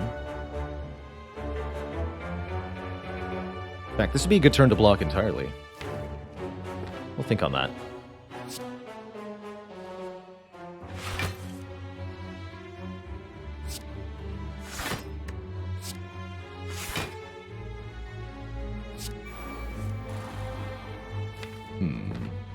Nightmare Piercing Wail. I think we should just use it. If we don't kill any of the daggers, then Reptomancer will actually only summon 1 knife on her turn. Because Repto's turn comes before this dagger does. Repto can't have more than 4 daggers at once, so she'll only summon 1 knife. It's actually kind of useful. That means I probably want Piercing Wail next turn, actually.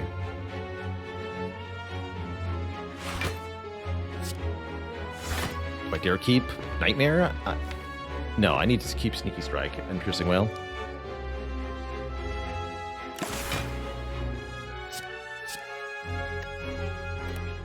And yeah, if we'd killed a different dagger, then she would summon 2.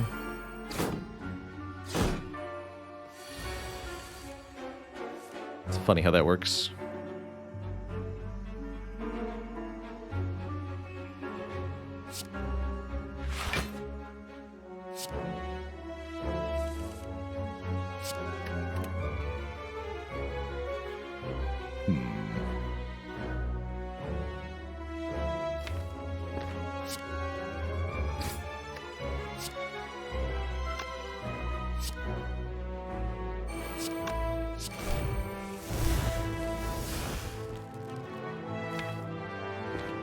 Definitely regretting some of these attacker moves now. Kind of funny. First we'll apply.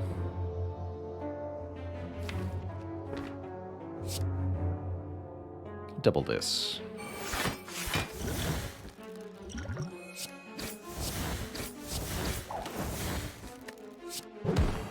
Okay, that looks a bit better.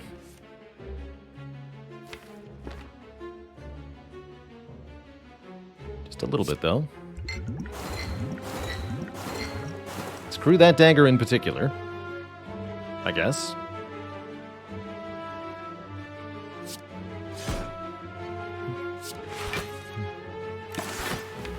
Okay. That leaves us with no poison on Repto, but otherwise this is fine.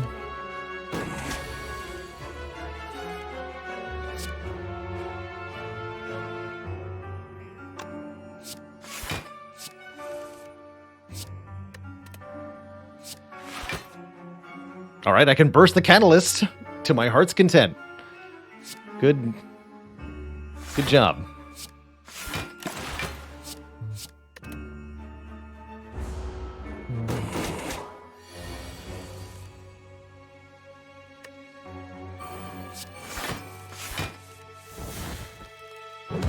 Alright, we can double this now. Finally, poison.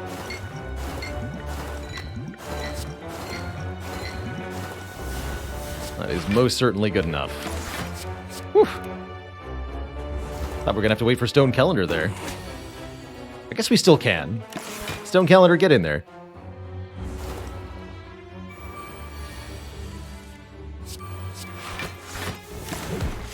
Bonk. Ninja Scroll? But what if I already have a full opening hand? Take a Piercing Well, though. Ninja Scroll, you're unfortunately going to get left on the ground, even though we do have a Kunai. It is a point of dexterity. Those valuable turn 1 draws, I'm not willing to give up. So no. Unfortunately. Not today.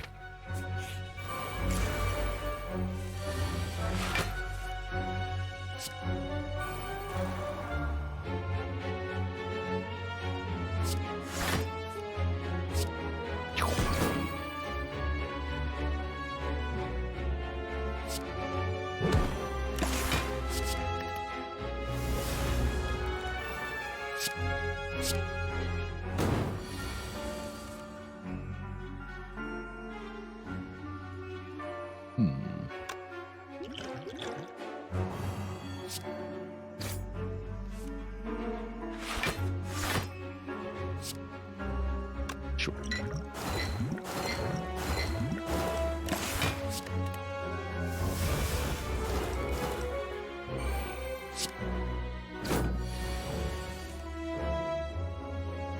What's the order on the cards that we would get in the opening hand? It would be start with 3 Shivs from Ninja Scroll and 2 cards from Bag of Prep.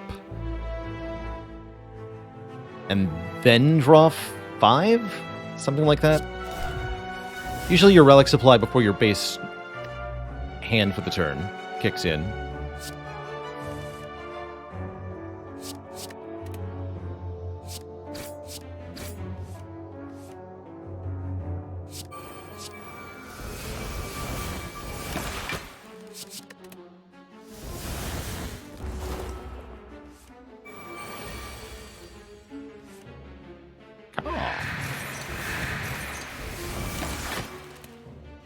Draw 10 additional cards next turn.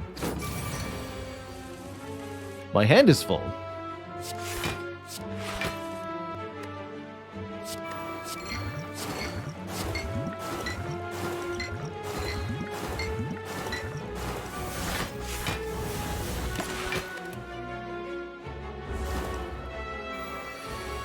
Do we need another poison source? We would really appreciate one.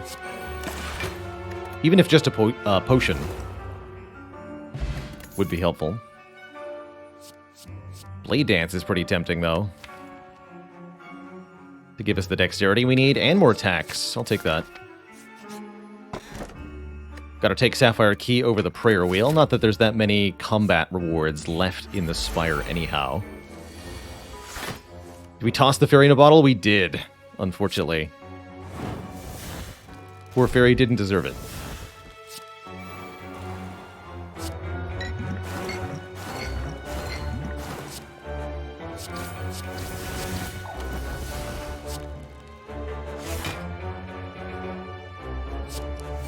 That now. We could get hit for 45 next turn. I need all the help I can get. Or if we don't get hit, then I just need to draw a bunch of cards.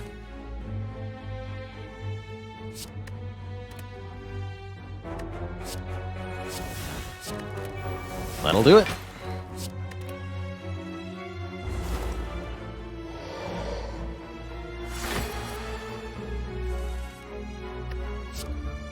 So, with 10 poison to start, we go to 30, 90, 270, 810, 2430, 7,290 damage. Blah.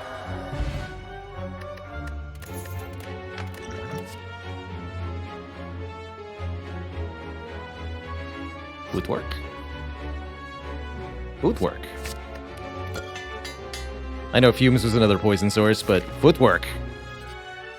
This is the power of exponential growth. Wait, this could have a Writhe. Or another Nightmare. Shame, I don't want a shame.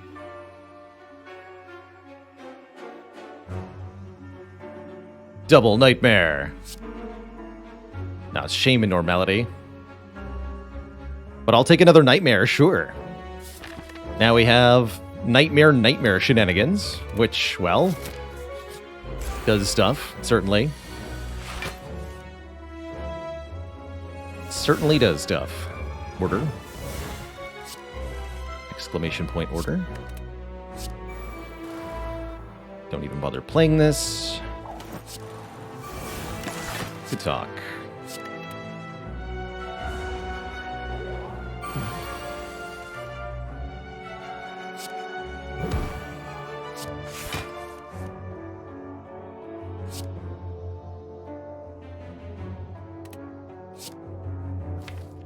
Good enough.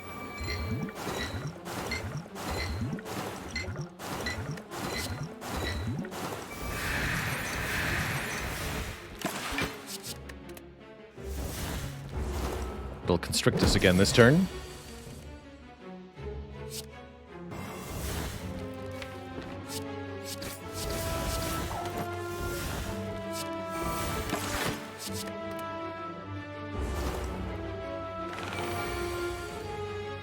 We're too smart for that.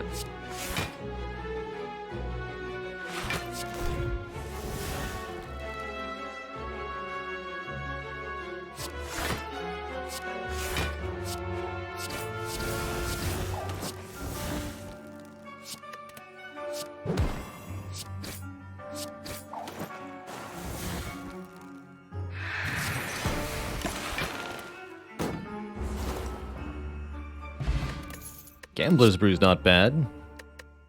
I'll take one more backflip now that we have even more dexterity. Backflip is fine. Let's take a Gambler's Brew. Gambler's Brew could really help us set up the poison combo we're going to need to kill the heart.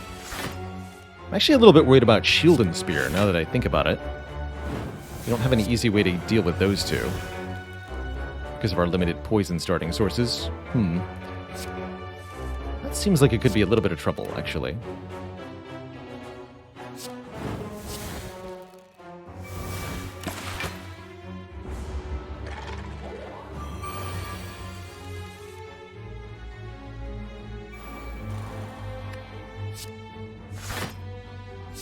Kind of a sad turn.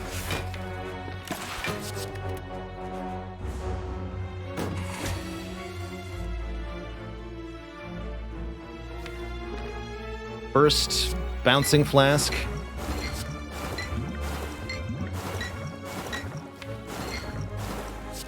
First, Nightmare on Footwork, just for fun. 7 feet. Octopus build, go!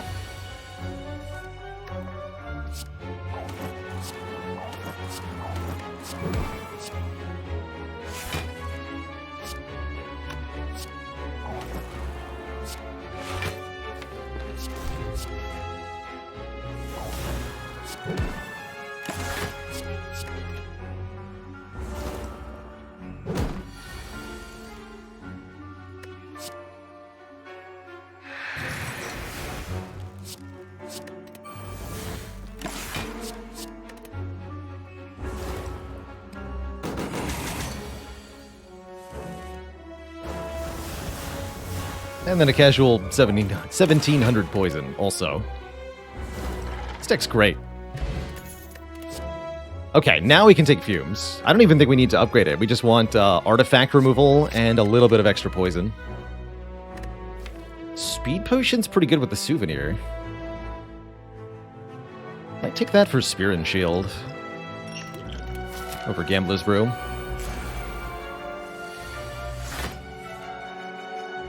Okay.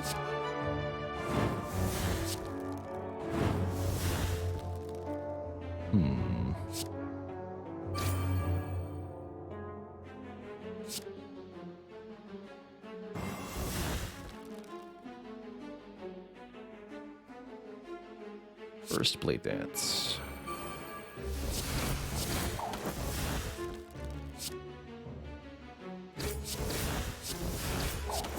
We can burst Doppel for +2. That's not bad.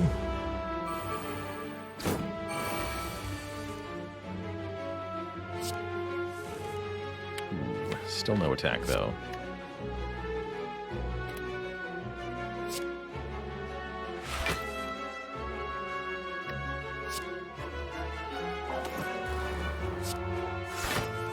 There we go.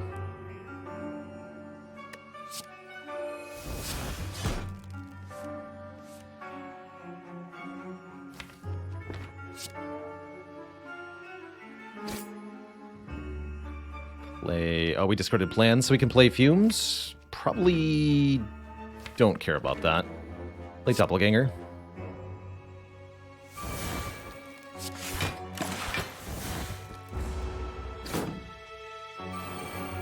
Watch the wounds, though.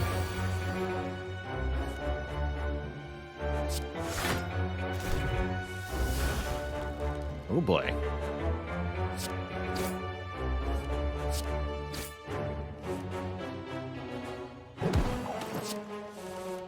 Here we go.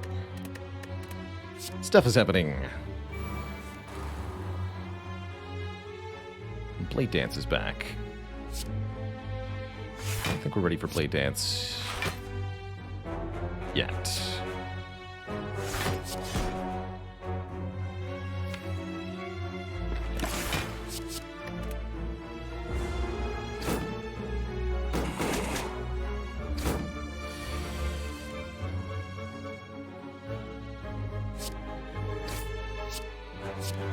Okay, this one we can just block.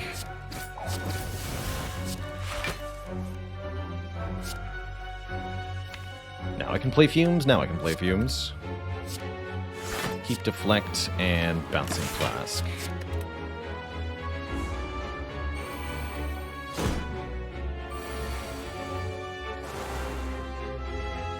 Burst Piercing Whale Bouncing Flask? Let's do it.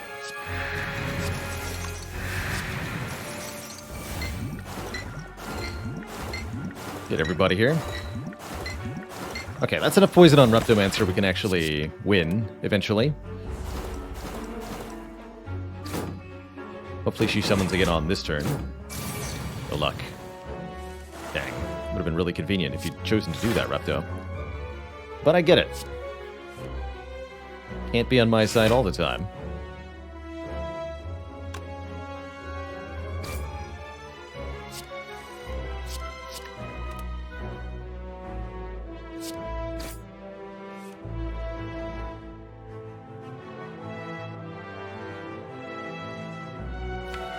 So let's just Nightmare the Catalyst and win next turn.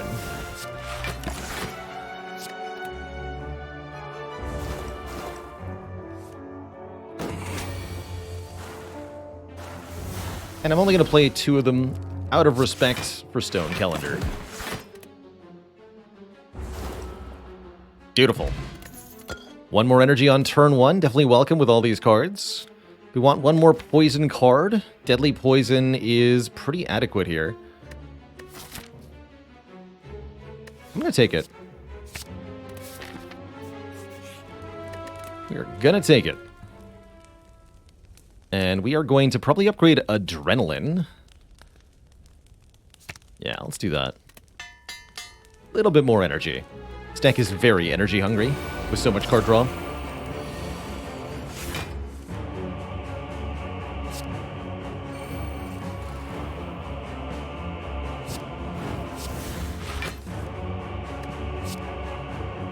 I'm going to hold this Adrenaline for the moment.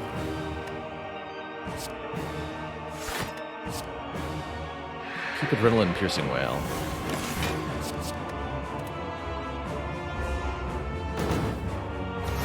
The artifact layers on these enemies make poison relatively difficult to use against them. But that won't be stopping me.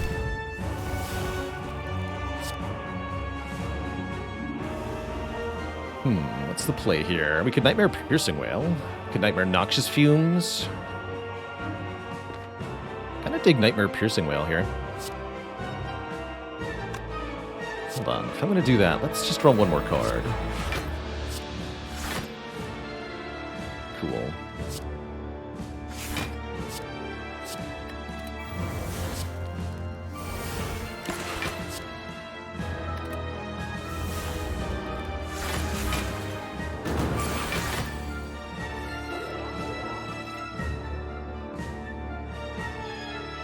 Excellent.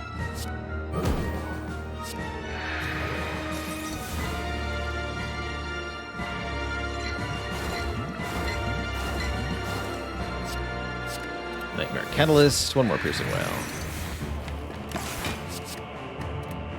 Good times. Sleepy Luna, thanks for 14 months of support.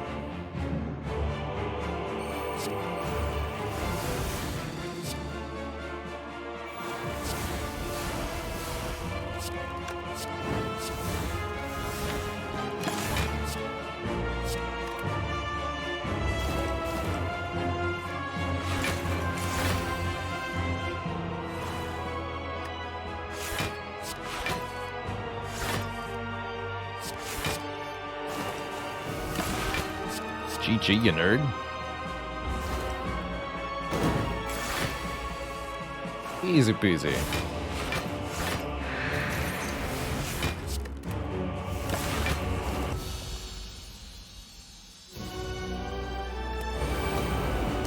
Awaken One's a little bit more of a problem, in that we can't just stack a lot of poison on Awaken One and instantly kill them. We have to actually think for a minute.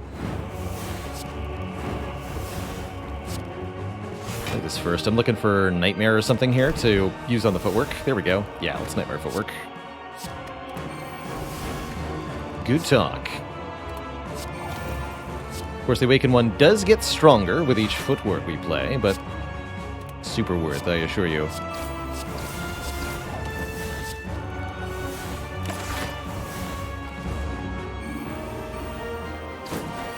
That said, we do need to kill these birds in a reasonable time frame. Definitely not going to Nightmare them a second time.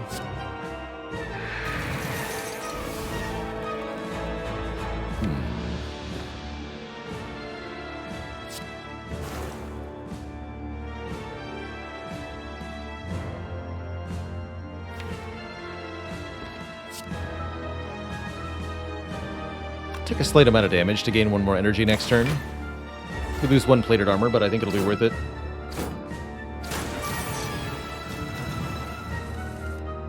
Uh-oh. Well, that's not good. Ouch.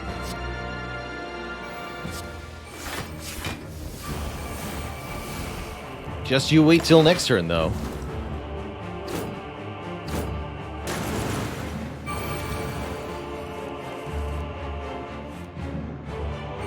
Please, anywhere but the face.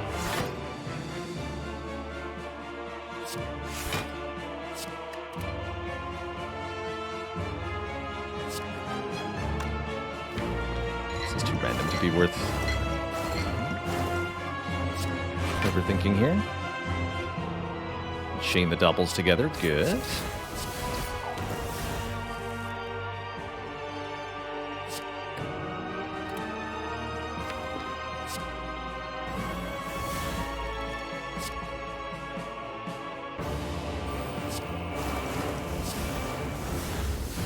Take care of that problem.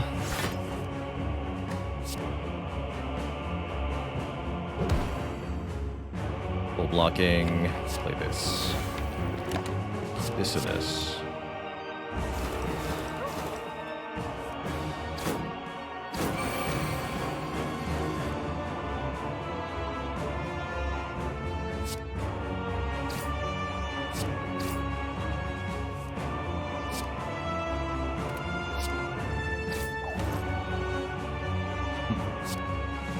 Play one more of these.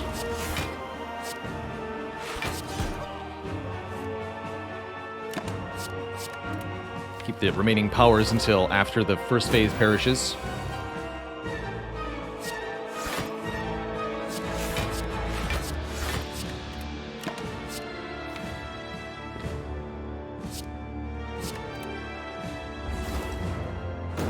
Yeah, Corpse Explosion would definitely help in both this fight and the Shield and Spear fight, where we could really use some help. Tis not to be, though.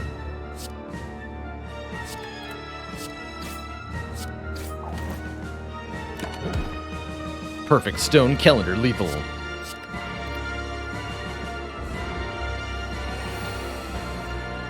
Oh, we maybe wanted to use Piercing Well there. I don't think we're going to need it, though, thankfully. My blocks are 25 block each. I think we're fine.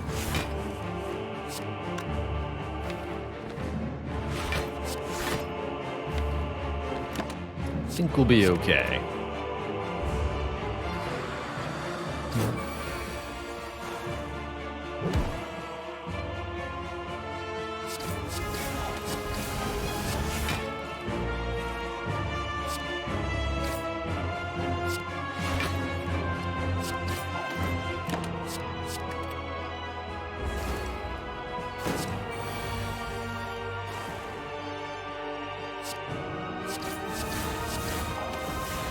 He 8 block.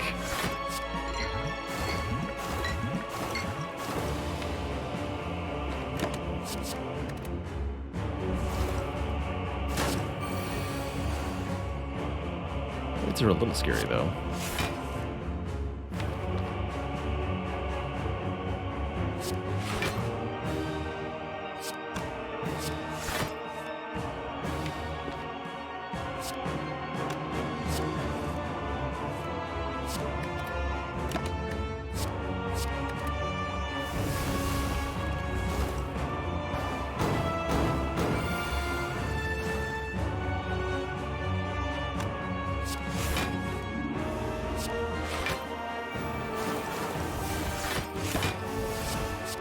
Block.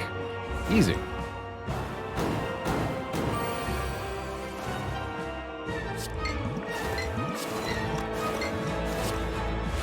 Maybe do something like Nightmare the Bouncing Flask, but we'll win pretty steadily at this pace. Let's Nightmare Deadly, I guess. Just speed this up slightly.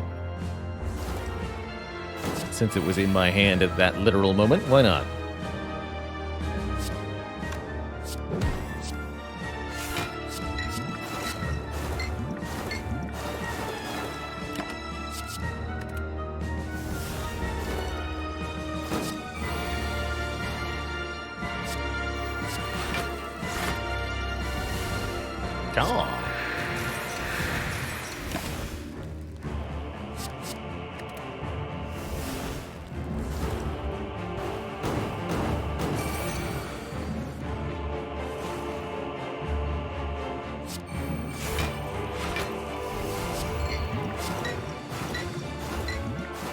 Alright, GG.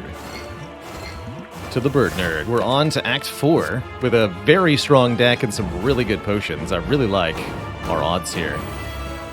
Quite a lot. GG.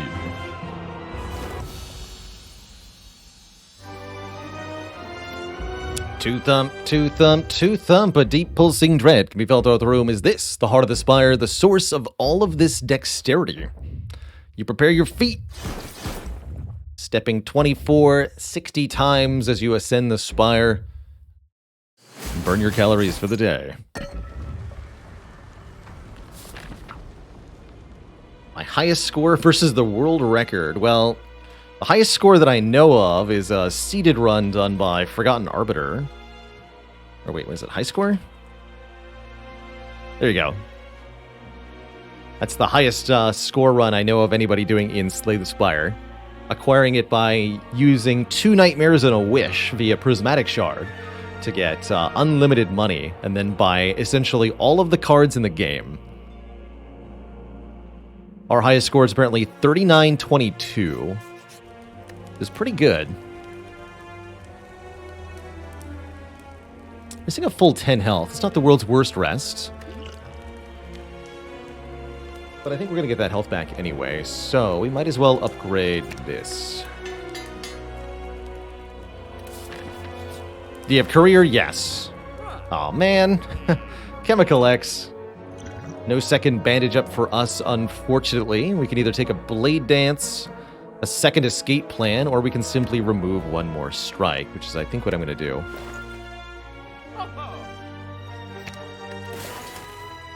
That's actually what I'd like to know, Baishtar. What's the lowest score winning A20 run, or A20 heart run? No mastery.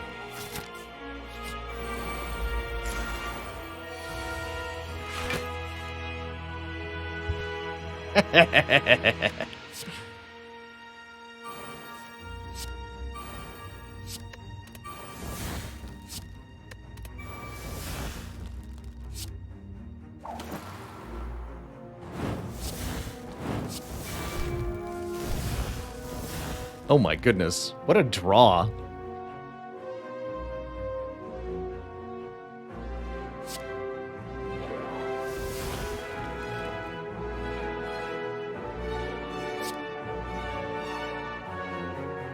Shame I don't have well-laid plans. Guess we'll play this now then. Oh, Bouncing Flask knows what's up. Alright, just Catalyst then. Get him.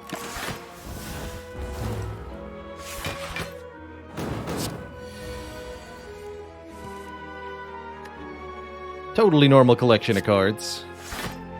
Nothing unusual going on here. Oh man, a doppelganger too. That's cute. Oh yeah, in case you thought we were done, I'm gonna Nightmare more Adrenalines, by the way.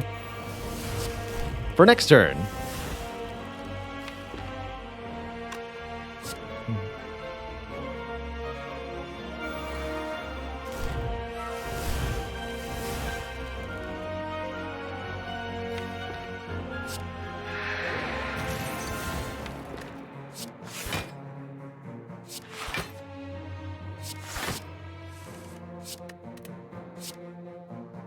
Poison on you. We should actually use the unupgraded doppelganger, apparently, because we're going to overkill. Keep this.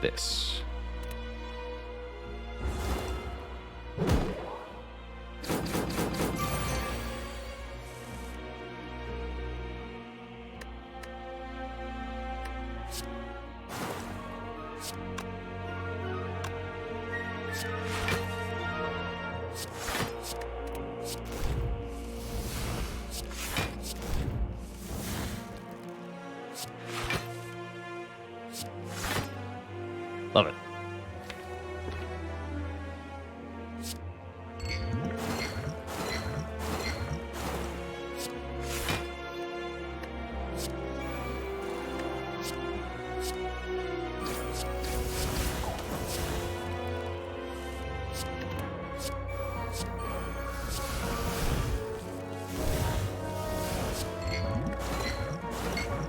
Just play all the cards, really. Normal amounts of cards are illegal. It's lots or nothing. Alright, good turn. Yeah, these two.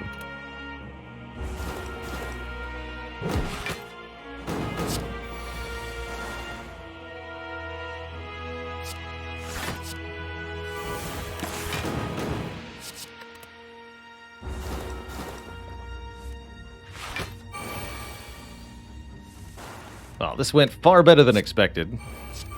To the point we didn't even need to use the speed potion. Definitely makes life a lot easier.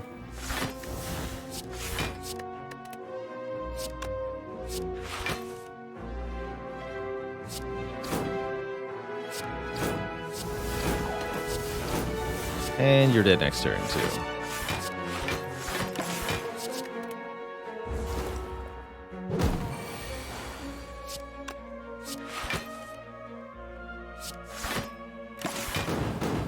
GG, nerds. Last card award. The second Storm of Steel is here. We should have taken it. Although, I mean, we would have had to take it over Adrenaline, right? And this deck would be completely different without Adrenaline. So no. We don't need none of this. Skip it all. Let's fight the heart. I got a good feeling about this.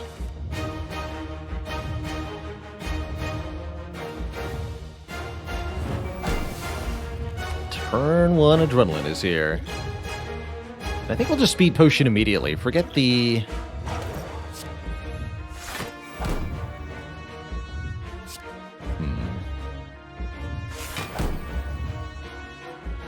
Burst Deadly Poison Catalyst is, I think, 90 poison, right? We go to 10, 30, 90. Yes, 90 poison.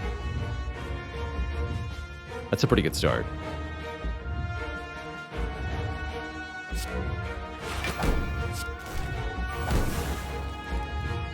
Doesn't look like there's any way to do better than that. Good enough.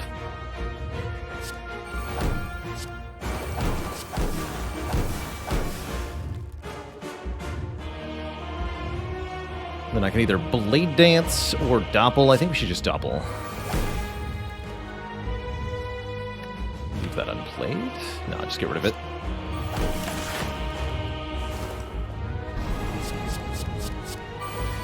Can hopefully block this with a Piercing Wail. Cannot.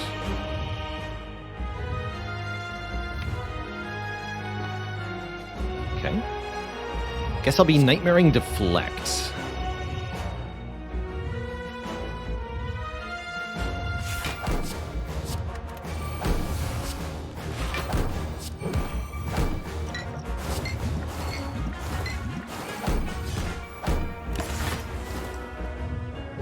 Rest in pieces, Plated Armor. And this is certainly the turn that we have the Ghost in a Jar for. The Fairy in a Bottle would have also worked to protect us here, but I'm much happier with the Ghost. Good times. Well, now Piercing Wail shows up. Thanks, Piercing Wail. And all we have to do is endure. Heart's taking 100 damage per turn.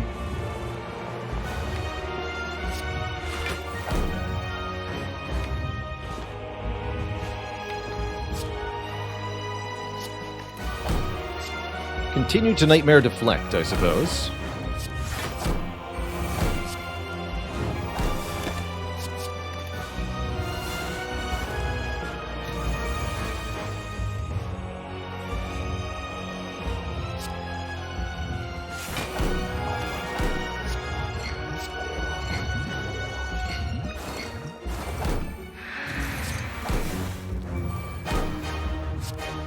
And don't even bother.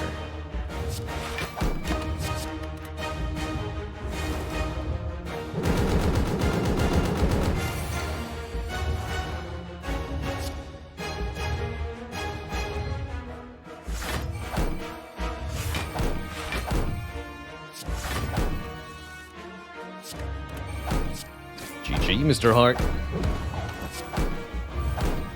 That should be the perfect amount of health. GG.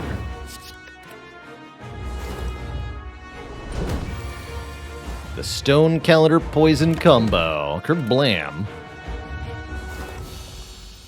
That's a win. GG.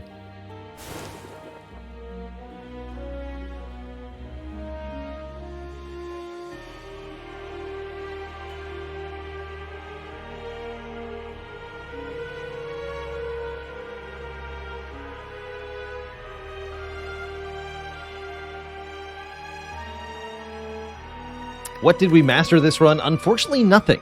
'Tis merely a successful run that had chances to master a few cards. We were hoping we could master Writhe, perhaps. We were hoping we could find a second copy of Bandage Up, but it never happens.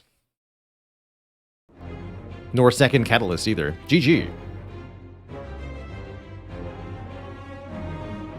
Now, what has it been done? The Spire sleeps. And so, Twitch chat. Shall I? Question mark?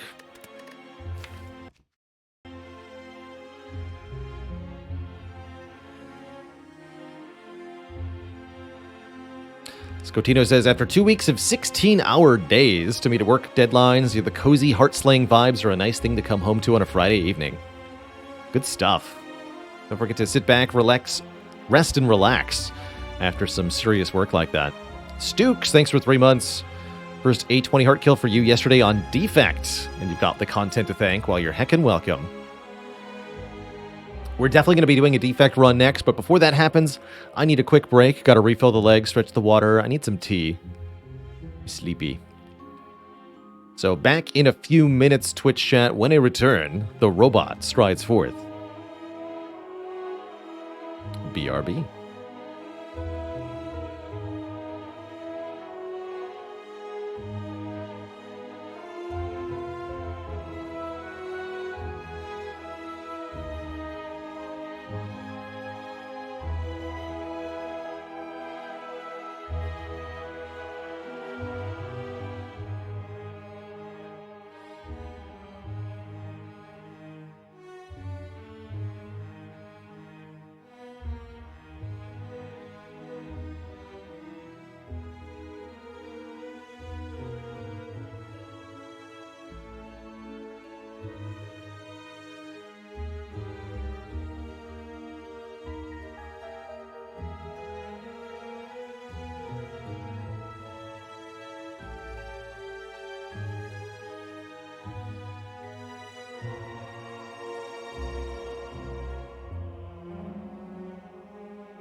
All right, Twitch chat, thank you for hanging out.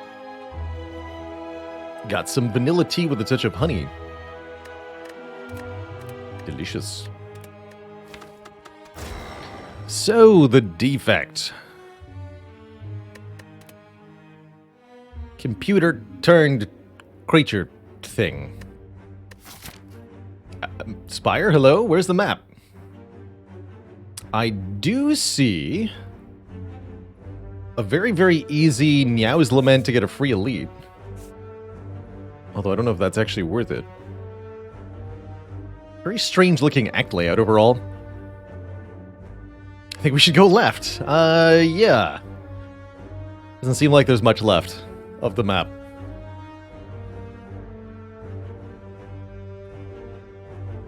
Perhaps something like this? 2 elites into Hexaghost? That's not too bad. Heck, we could even avoid the shop if we get no combats. Could start with a card remove. I do think Defect thrives on removes. Rare colorless card isn't too bad either.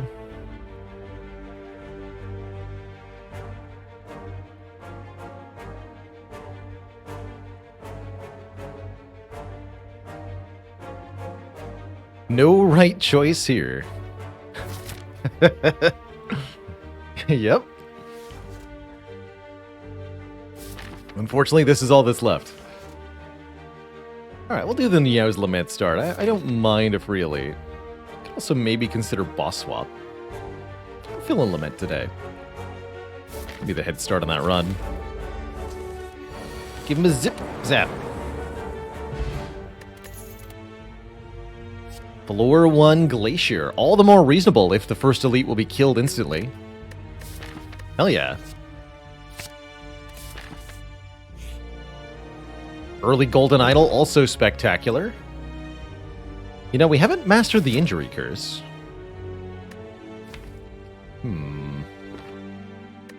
No.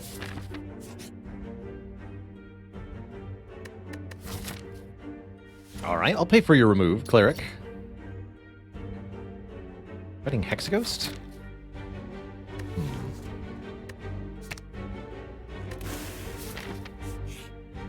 And we end up with a Merchant.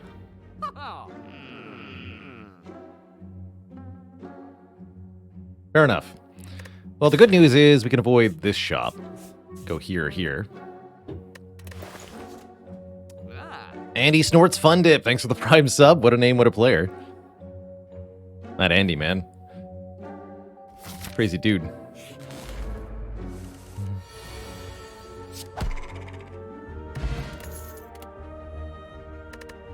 Alright, we should probably take a damage card. Compile Driver's not bad with Frost Orbs.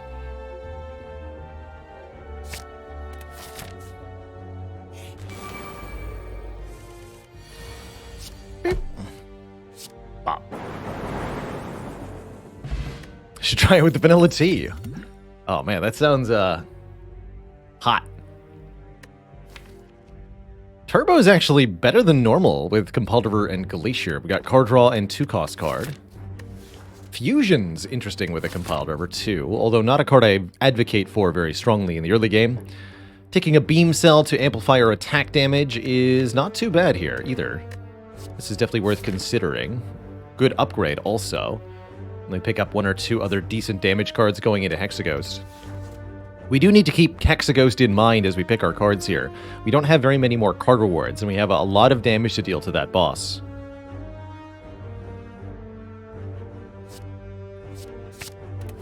We did, in fact, get Defect Strike mastered relatively recently. Same run that mastered the Inserter Relic. Mastered Strike.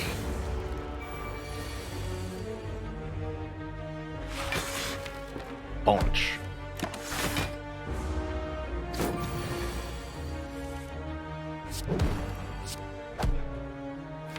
$14, you say? I'll play your game.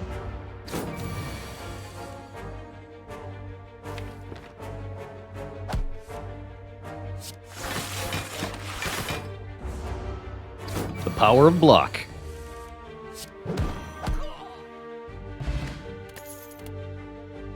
An early Consume to give us focus. Really bad with Compile Driver. But I no longer have a lot of choice, so I think we should take it. And if we can get any source of orb slots, it'll become spectacular very quickly.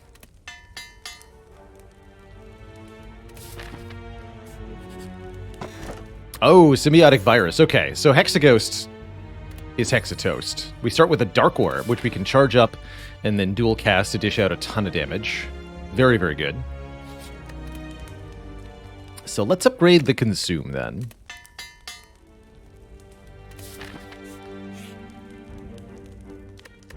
Wow. Our question mark room contained another treasure chest of the large variety. This may contain another huge sum of money. And a rare or uncommon relic. No money, but there is a pocket watch. If we play 3 or fewer cards on our turn, we'll draw 3 additional cards next turn. That is spectacular. That's ludicrously good in terms of how the run does from here. Truly ludicrously good.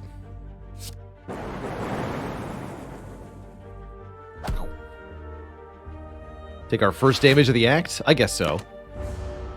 Sure. If I have to.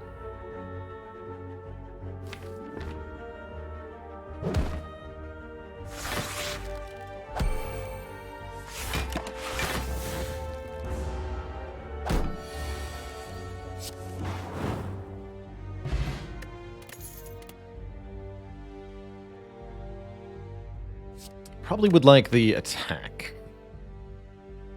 More orb channeling is good. We're a little overloaded on Frost at the moment, but that's okay. I think Go for the Eyes is not as good with Pocket Watch here.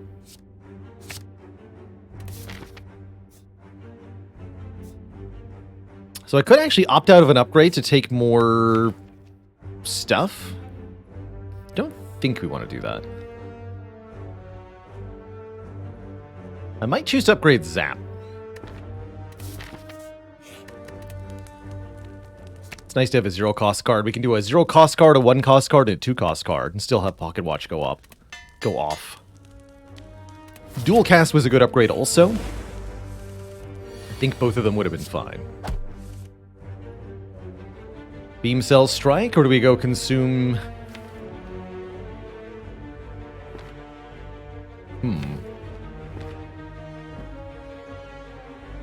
Consume Beam Cells allowed. Do that.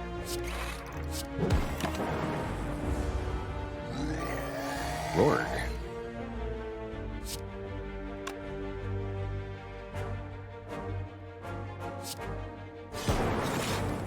So currently only taking 3. Draw a whole bunch more. Should be easily able to kill next turn. Thanks, Dark Orb. Oh my goodness. Gold-plated cables. Our rightmost orb triggers its passive an extra time. All we need is Data Disk to really round this out now. That's like having a free... Oh, there it is. Okay. It's not Data Disk, but it's good enough.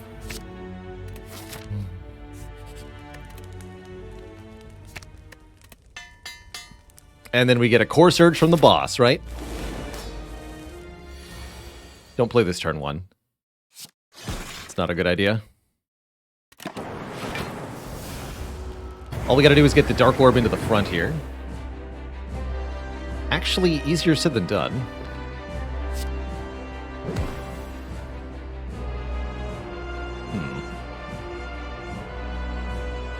I guess Zap does it. We could do Zap Consume or Consume Zap.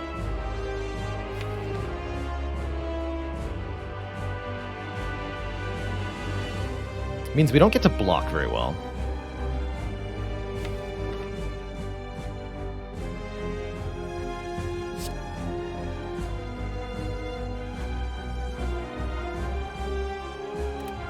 Consume Zap is more damage and less block, it's true. I want to keep the Frost Orb, I think.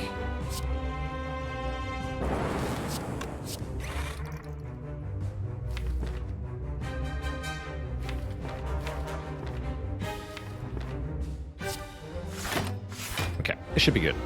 We take 20 damage here, but that should be it for the fight. More or less. Dark Orb is now gaining 18 base damage per turn. Once we play the Biased, it goes up even more. Could be rotating Lightning Orbs, but I think just having this one Dark Orb is really the secret to success.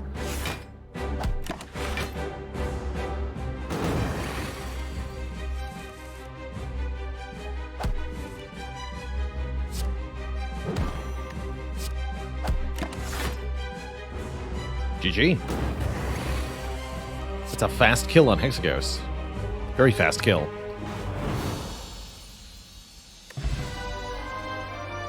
Core Surge? Core Surge. It's even unmastered. Let's go. Click. Not a terrible rainbow either. For more Orb Gen. Good with Compiled River, but Core Surge Biased? Hell yeah. So, in Act 1 alone, we managed to get Pocket Watch, Symbiotic Virus, Gold-Plated Cables, Glacier, Biased Cog, Core Surge, Consume Plus. That's pretty ridiculous. In addition to making a ton of money, and either getting a Runic Pyramid or a Frozen Core, or I guess Sozu. I kind of wish I'd taken one of the turbos we saw in Act 1. Core Surge Bias Cog is a very good combination with a Pyramid. What isn't a good combination with Pyramid is Pocket Watch. Pocket Watch Pyramid is a bit of a non-bow. So once you've drawn up to your full hand, you can no longer draw lots of cards per turn. However, that may not be relevant enough, because simply having full control over what we do each turn is very strong. Take a Pyramid. Now, we really do need an energy-generating card of some kind, and I think one of the best ways to do that is to get a shop. Get to a shop, post-haste. I think we could take a lot of damage in fights, initially. We're not that good defensively. Something that was maybe worth mentioning is that the Frozen Core would have made it so that the Symbiotic Virus started in the front slot and benefiting from gold-plated cables immediately. I don't know if that's better than Pyramid, though. I don't think so. We go for the Burning Elite. I really don't like going Act 2 Burning Elite with Pyramid at all. You can really end up in trouble against Slavers or Book of Stabbing. There's a few others it's not that good against. So the one situation where the Pocket Watch is good with Pyramid is at turn 1, or rather turn 2, to let you draw a whole bunch of cards.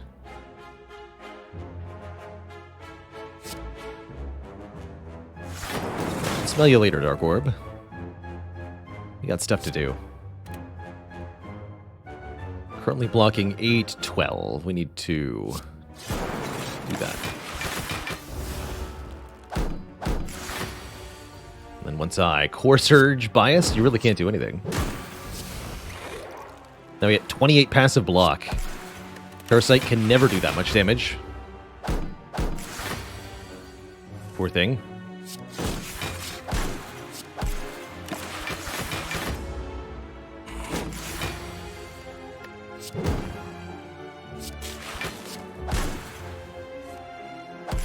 Now we want to upgrade Dual Cast. We don't care about the Pocket Watch that much anymore. Equilibrium, you're late. Don't want another Cold Snap. Keep it simple. Keep it birds.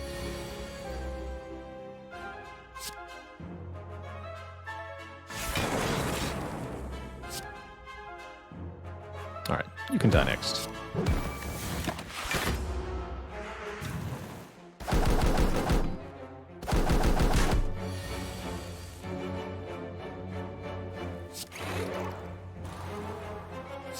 Wonderful.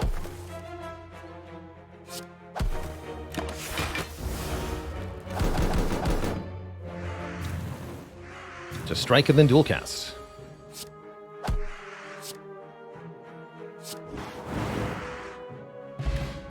Good potion.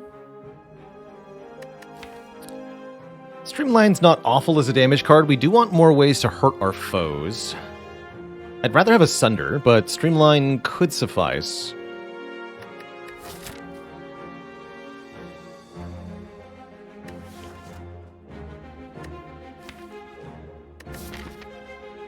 We have a shop coming up. Oh, wait. I think we could do a little bit better here. Imaginary Numbies says, when do I feel like recursion is a good ad for Defect? Being able to keep your orb is definitely very nice. I like recursion a lot when you've got orbs and focus. Ideally also some kind of card draw. And then you want it to be upgraded. So it's often pretty tricky. I want orbs and focus and the ability to upgrade the recursion. This is a pretty good deck for recursion. Would we take a capacitor here? Definitely, because of the consume. Definitely. No. Please no.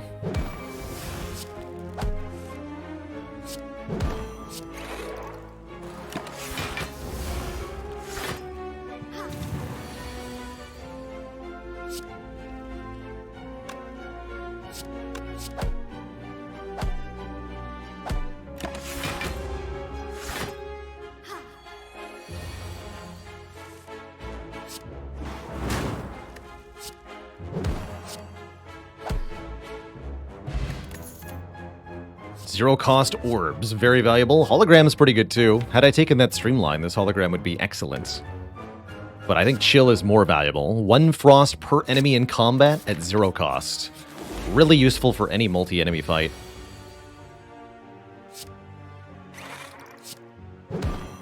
The power of the orb. Go.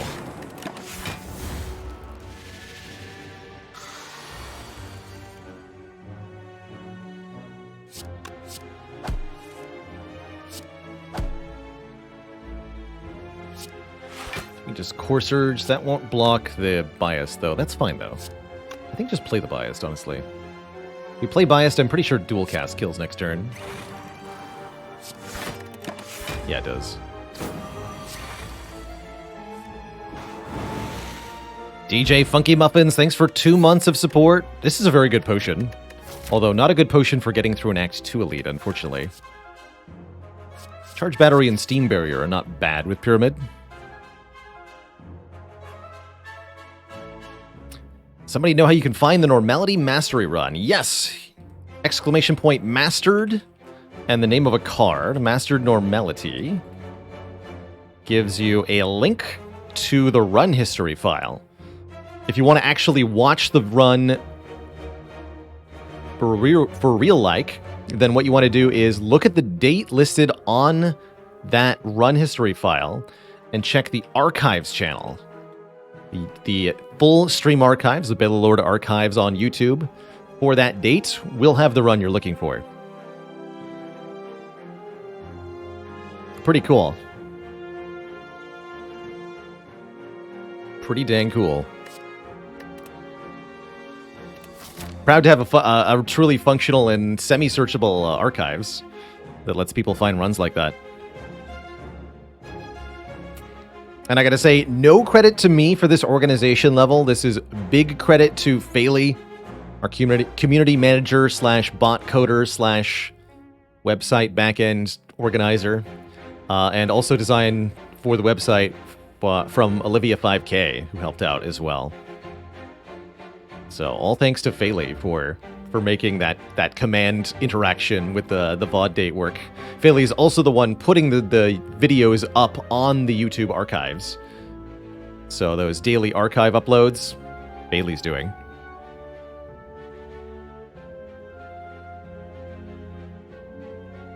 Not all heroes wear capes. Some of them wear keyboards. Or nothing at all. Wink.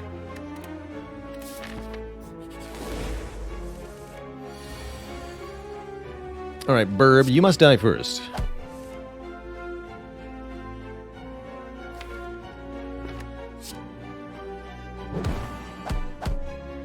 Want my orb to charge. Might have to use the orb to kill the Burb, but hopefully not.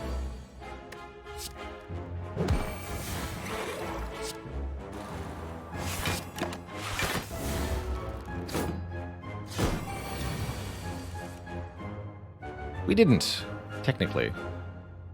Although it's easier to just dual cast anyway, right? Yeah. Call. Have some blap.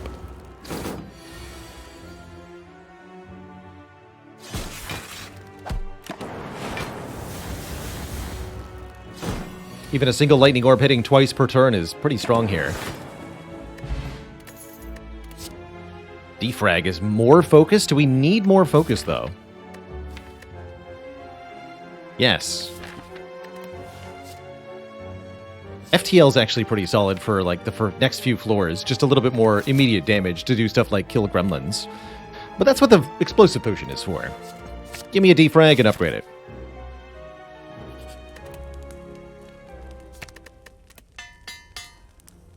Now give me an amplify. Or a runic capacitor. How about a prismatic shard? Second chance at bandage up mastery. Not the world's worst blizzard. We have chill, glacier, and cold snap. And we don't do AoE damage. It's actually not a bad blizzard. Oh, turbo. Of course, turbo. So many good things in this shop. About upgrade to random skills. Defend, chill, glacier, dual cast. It's okay. Definitely going to buy Bag of Prep. Definitely going to buy turbo. Leaves us with 237. I can do bandage up and blizzard. Blizzard and card remove. I really would like to get bandage up done, and I think it's also pretty good in this deck, the bandage up, that is. To heal us each run, each fight.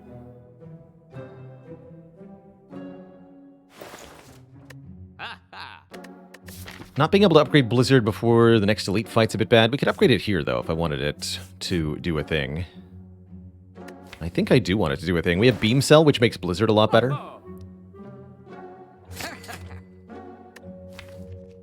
One less strike would be really nice.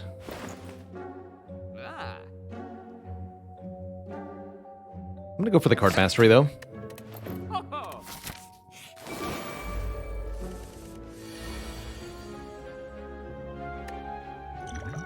This is what we have the explosive potion for. Gremlin Leader definitely helps out with an initial 30 damage. Very important. Good. Let Pocket Watch draw one more card here.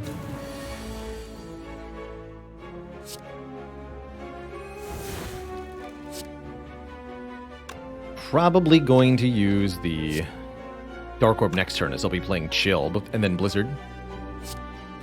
Let's do this. Make some room in my hand.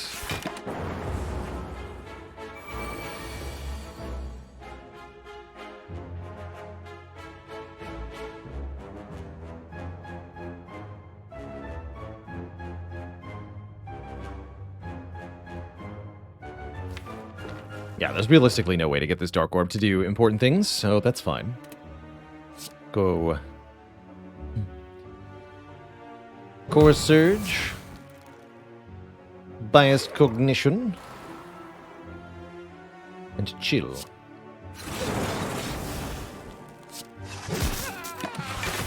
There we go. Got both the gremlins.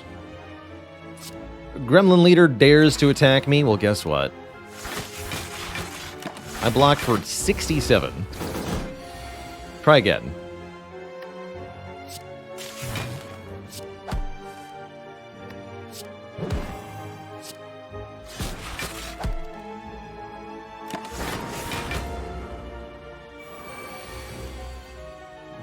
$12 damage this time.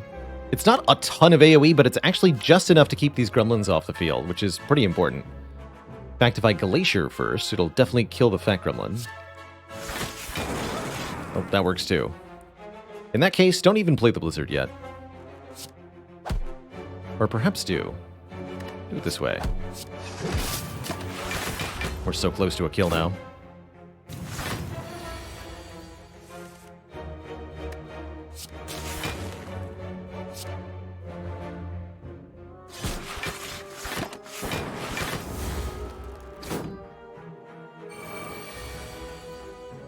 Blizzard! Wait. Gotta make it so they all die, right? GG. We get wing boots, letting us ignore paths when choosing the next room to travel to up to 3 times. I immediately see an opportunity to fight 2 elites in a row here for 1 wing boots charge. Probably do that. All the more reason to upgrade Blizzard here. Scrape, Streamline, Fusion. Don't think so.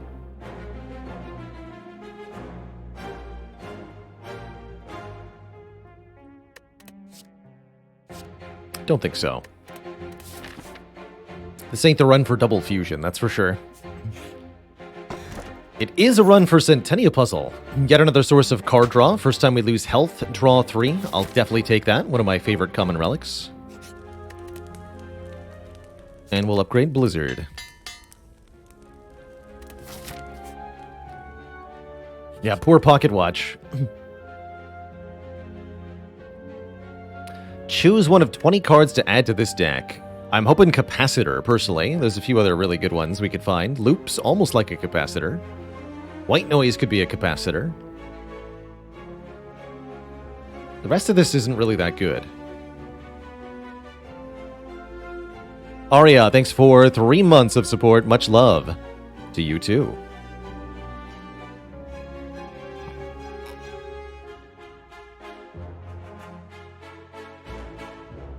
Bullseye's not bad either, actually. This is also a chance for recursion. We'd want to upgrade that recursion. And a couple other good upgrades, but that is a really good recursion, actually. Alright, I'm sold. I'll take a recursion. And we'll fight some nerds. Greetings, nerd... birds?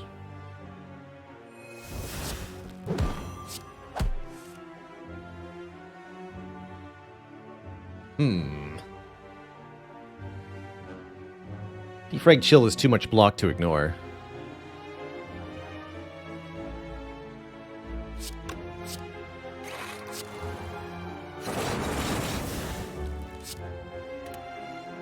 We're not getting weakened. Okay, let's just take some damage here. Draw back up to full. And if we need to hologram the Blizzard, so be it. Doesn't look like I do. We got Core Surge, Blizzard. He did.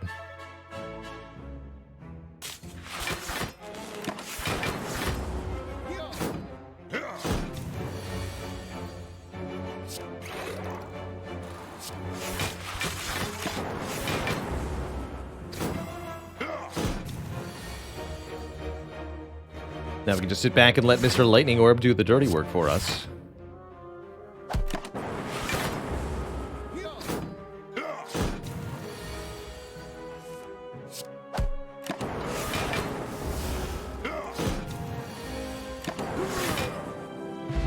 Get a bird-faced urn. Heal 2 when playing a power card. And another energy-generating card, a double energy, which is also unmastered. Click it. Let's fight another elite.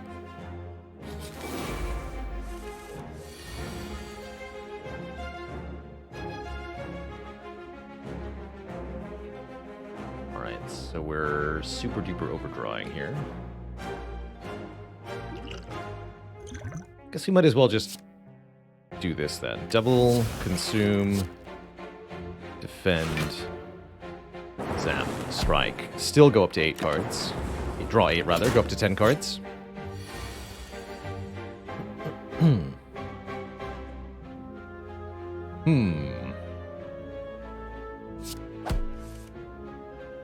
No recursion, huh? Alright. Dual cast. Biased Glacier.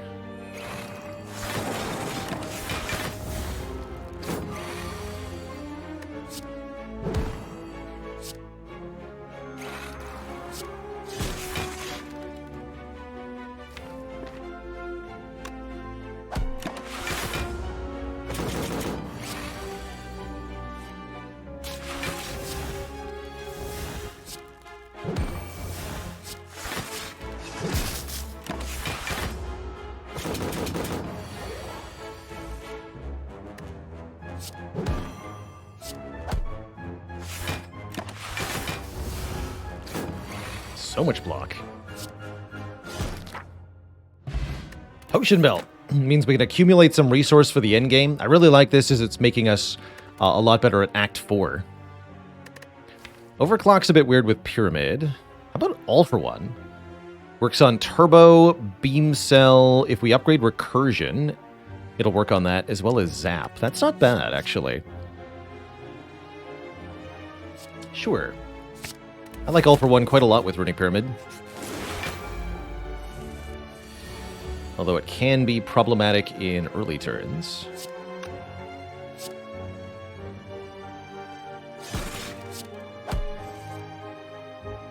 Ouch.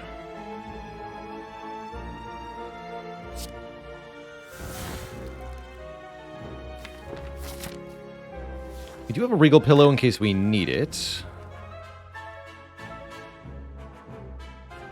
Core Surge, and there's a 1 in 4 we save some health. I could just play defend here. Ah, we would have saved the health. But now we have Core Surge biased if we want it. Alright, that's fine.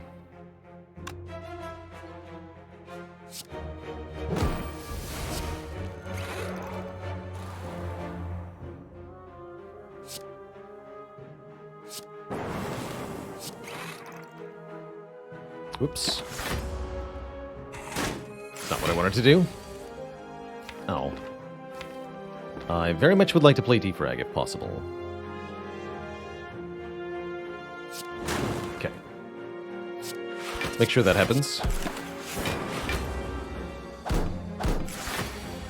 Maybe sleeping is a good idea.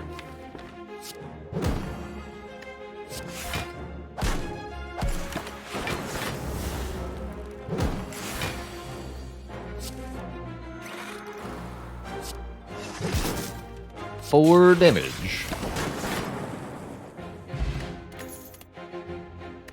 Cool-headed for another source of frost. With the blizzard, I think more frost, more better here.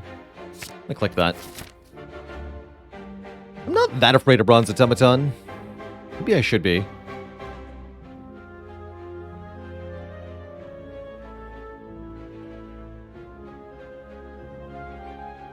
We have so many cards, and Bronze Automaton doesn't do anything turn 1. I think we'll be fine here. We're going to upgrade our Recursion.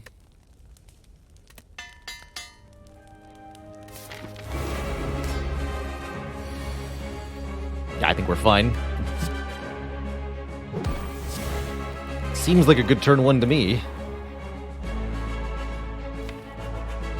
We don't need the Dark Orb because we have the Blizzard.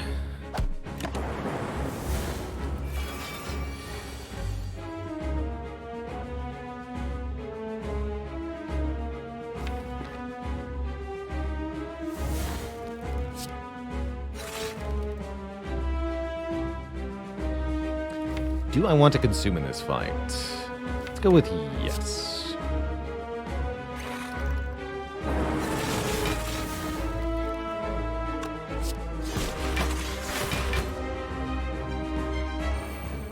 Stealing my Blizzard? Hey. You can't do that.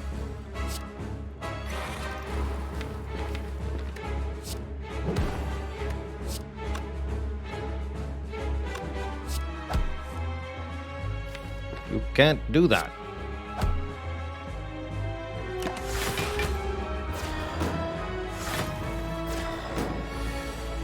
So we want to use Recursion on the Frost Orbs to make the Blizzard more powerful. Let's go Zap, Recursion, Turbo, All for One, Zap, Recursion, Heal, Strike, Bop. Talk. You still have my Blizzard.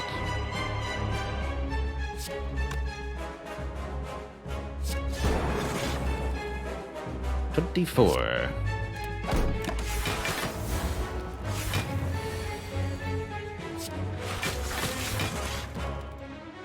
Kind of slow offensively here, but we can block basically forever in this fight. So I don't have a lot of fear over that. Eventually, we'll even be able to make the Bronze Automaton vulnerable. What a nice day that will be.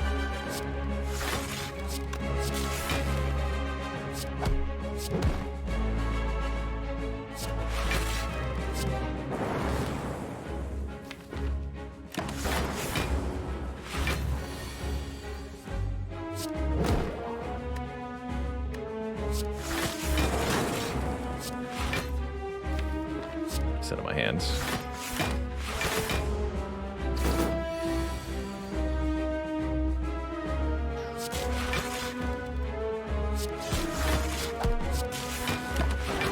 Oops.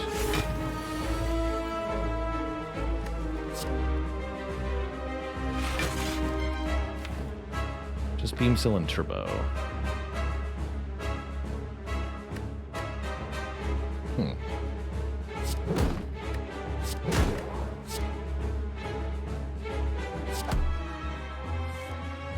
Ooh. That's not quite what I meant to do. Ow.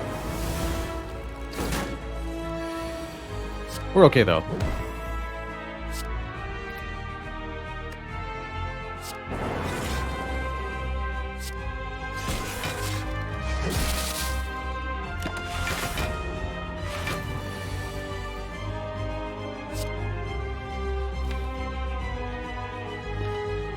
Right? Tell me we're okay.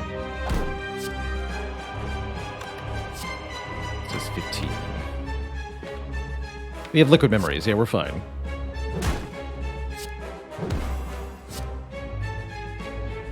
Although we're not quite able to kill without it, looks like. Ha! Alright. Blizzard! GG. Definitely a little bit slow. However, I think it's going to work out fine. I'm also super taking an Amplify here. Amplify lets us double the next power card we play. Very good with a Pyramid here, allowing us to double Biased or double Defrag. And any other powers we pick up, we can also double. I'm not going to take a Snekawai here, nor a Busted Crown. All for One says... nor a Velvet Choker, excuse me. All for One says Velvet Choker's a bit worse. So I'm actually okay with a Busted Crown. It's not great. It's going to make it harder to find good powers to dupe. But we already have the basis for a successful deck. We have Orbs, Orb Channeling of Frost for defense, Blizzard to scale off of that, and a lot of focus. Could consider full skip here, but I really think we need one more energy per turn. So I am going to take the Busted Crown. Currently, it's very difficult for us to...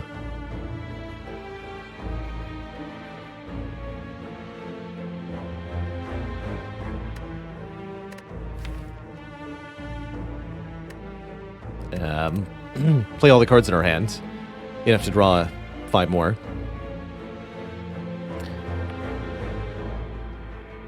So I think we would probably like to go to shops to look for powers. Maybe consider using a Wing Boots charge for that.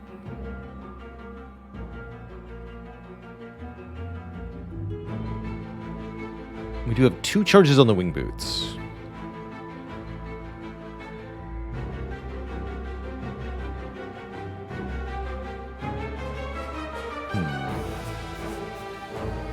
Jump once to here. Fire, elite, elite, jump twice here. That looks pretty good. So jump once for the second shop if we need it. Jump twice here. If we don't need the second shop, we get a bonus elite. Good talk.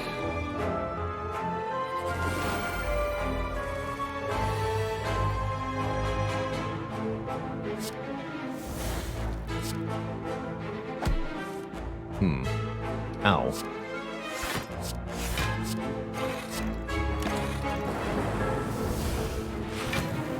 We appreciate we have healing. And Amplify is going to make the healing even better, too.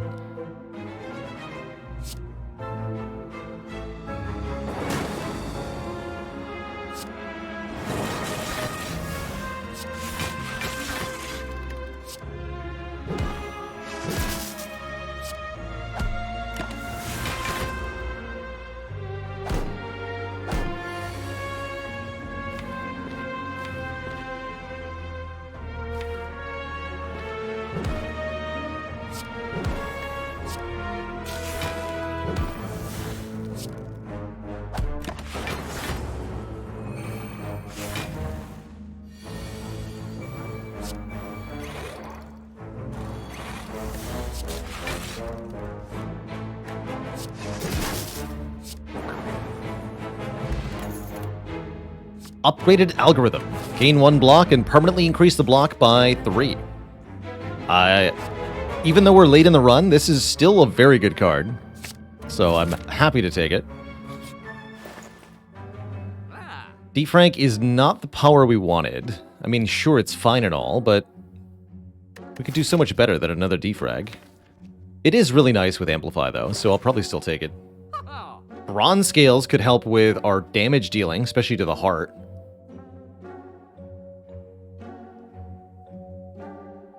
Fairy in a Bottle is a reasonable potion to pick up. Feels to me like we go Striker move. Defrag. Oh, can I? Oh, I'm 1 gold off of the Bronze Scales. Dang, no Ceramic Fish, huh? Alright. In that case, I will look at the next shop, because there is still another power there for sale.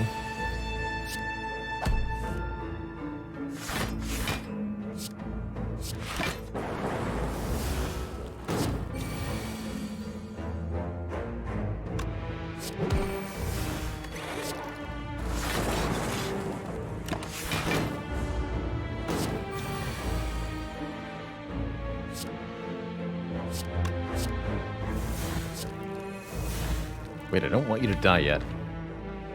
Shoot.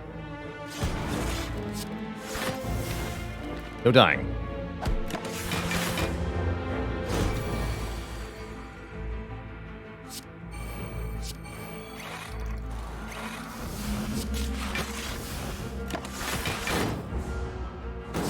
Ken TSE, thanks for the Prime sub. Welcome to the Cozy Sub Club.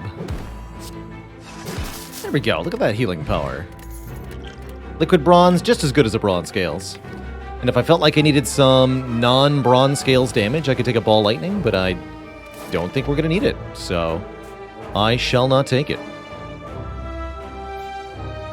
To the store. Aha! There we go. Runic Capacitor says start combat with 3 additional orb slots, and that is the game changer here for us. 3 more orb slots to put frost orbs into to use with the consume as well is just obscene here. Oh, the bandage up! I completely missed it. I got laser focused on Capacitor here, and I still think it's the right pick, but yeah, there was the second bandage up there. Well spotted, Twitch shot. I could save and quit, that's true, but not now. No longer.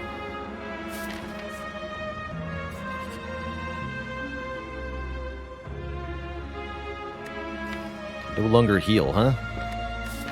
How about we take a fight?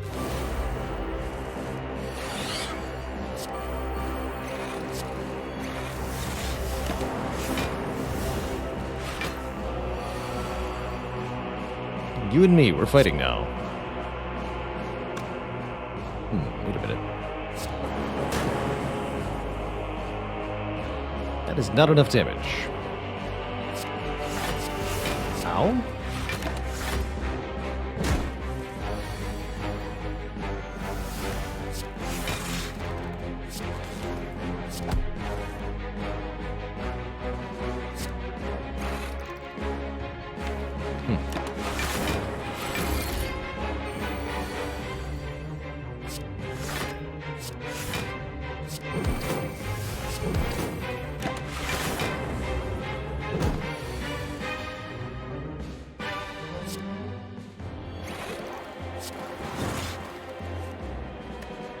And I'll see if I can amplify this defragment.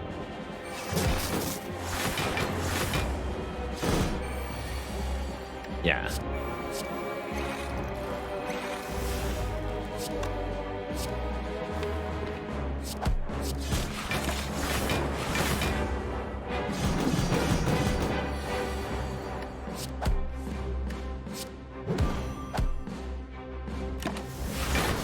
GG. Get a gambling chip. Very, very strong, allowing us to discard any number of cards on turn 1. To draw that many again. This is looking really good here. And we're going to upgrade the other defrag? Yes. Although I'd also like to upgrade Amplify.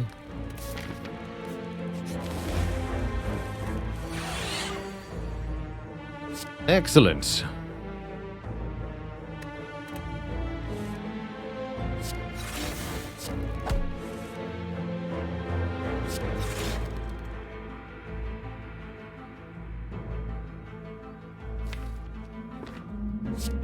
Do it.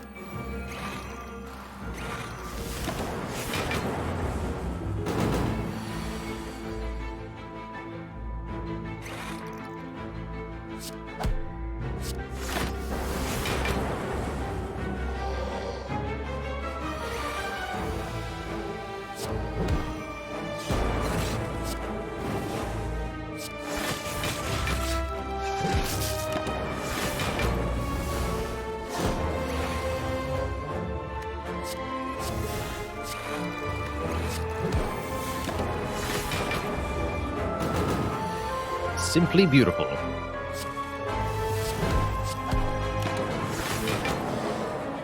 This is one heckin' strong defect. 10 more max health will certainly assist with surviving the heart as well.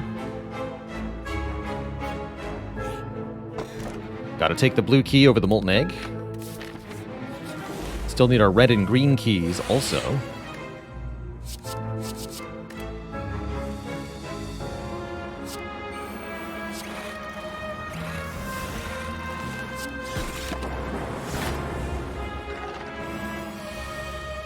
Dirty 30.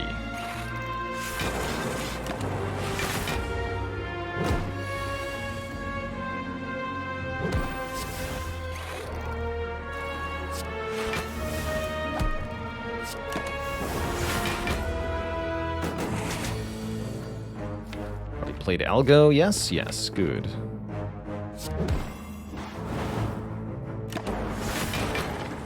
We just do so much damage so fast. Second turbo doesn't seem necessary. Giant head, more like giant dead. Ahead.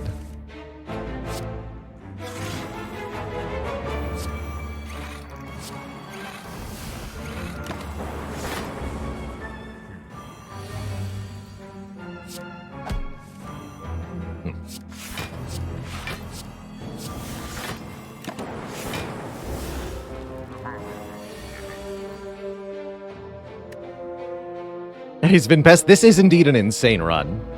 Well above the power standard for Defect for us. Normally, it doesn't look this easy. Normally.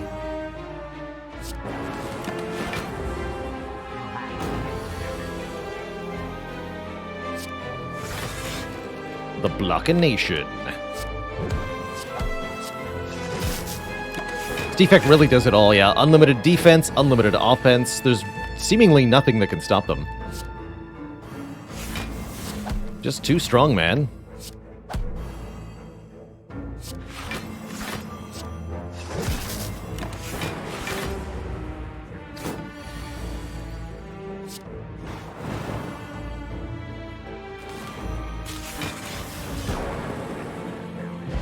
Ornamental Fan.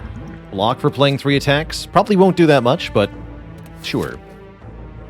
And I'll take an event over a fight, also sure. Regret. No regrets, Twitch chat. No regrets.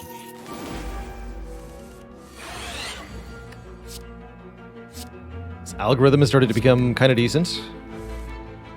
Kind of. Get that Dark Orb in front.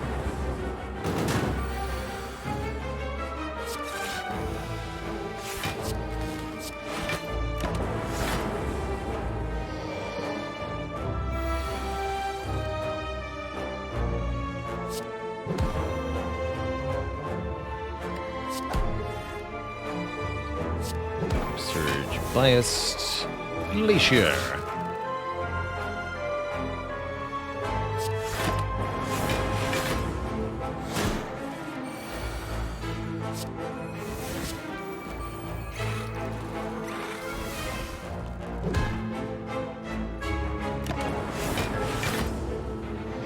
GG. Maw Bank is pretty sad here. Second All for One, card we've already mastered. This would have been a good chance to get it. I don't need to. Do not need to. One last fight. The triple Jawworms shouldn't be too hard. Hopefully.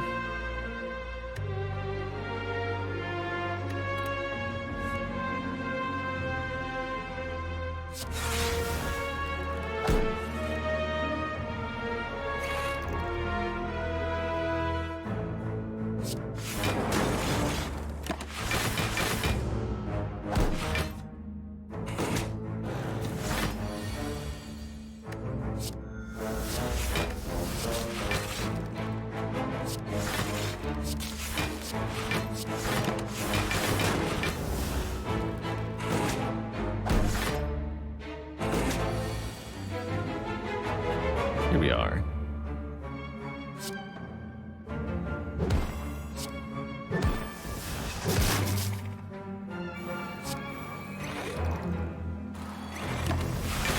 How's that for some focus?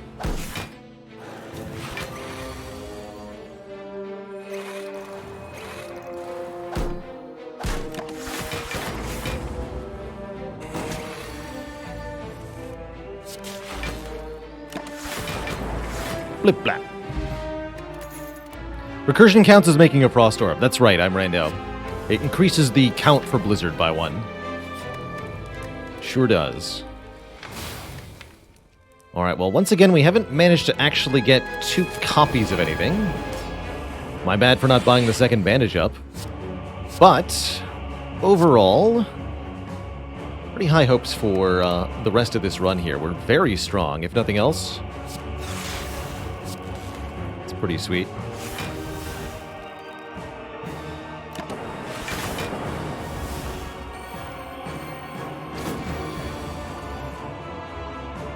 Okay, well, Amplify Bias is not happening yet. Seems a bit premature.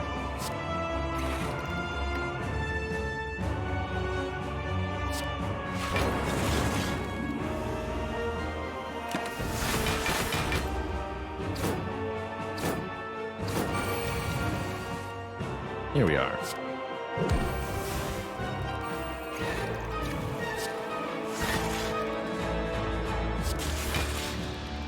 Caw.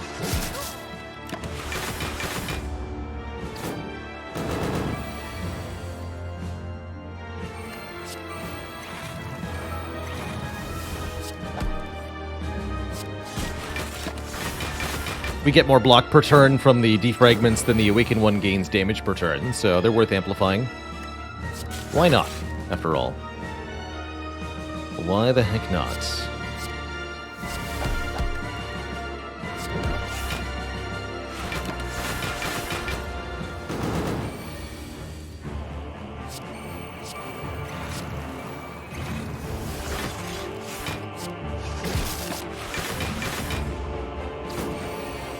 I think we can probably even get away with 1 lightning orb.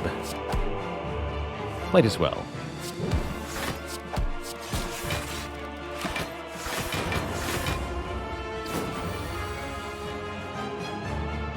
Not 2 though, just 1.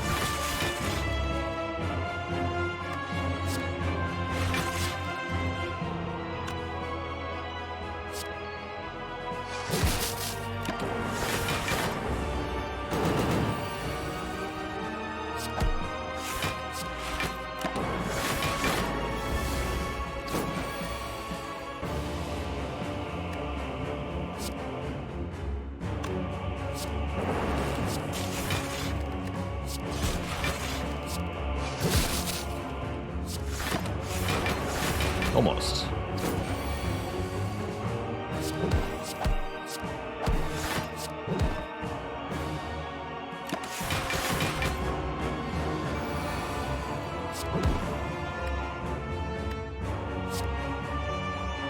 Actually, now we'll go for 2.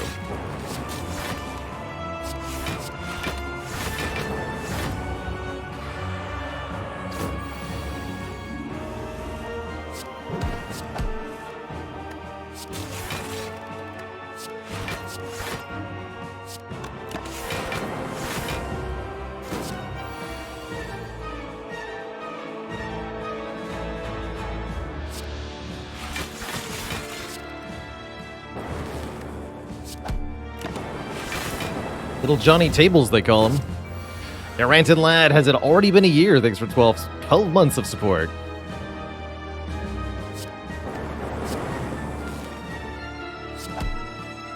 Heck yeah.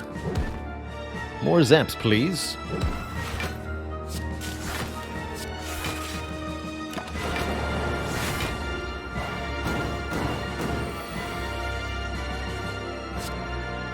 Oh.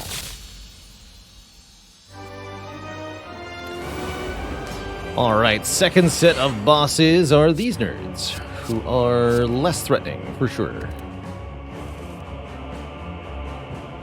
Just kind of outscale this, no problemo. Manam, thanks for the tier 1 sub. Welcome to the Cozy Sub Club. Heck yeah.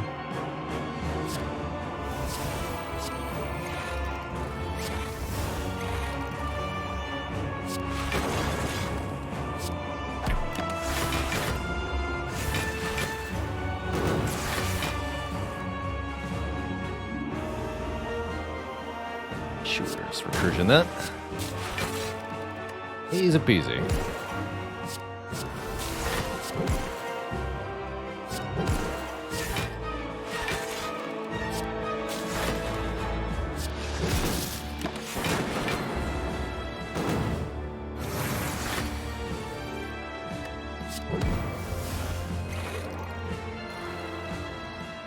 Just need to defend one time. Soon this Dark Orb will be all-powerful.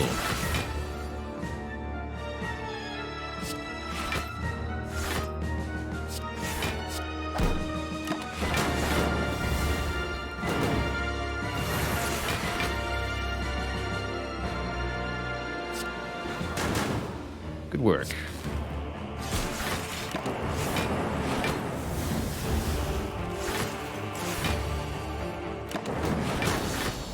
GG. Two thump, two thump, two thump, a deep pulsing dread can be felt throughout the room. Is this the heart of the spire, the source of this orbage? You charge your frost orbs to their maximum, dealing 24/16. That was odd.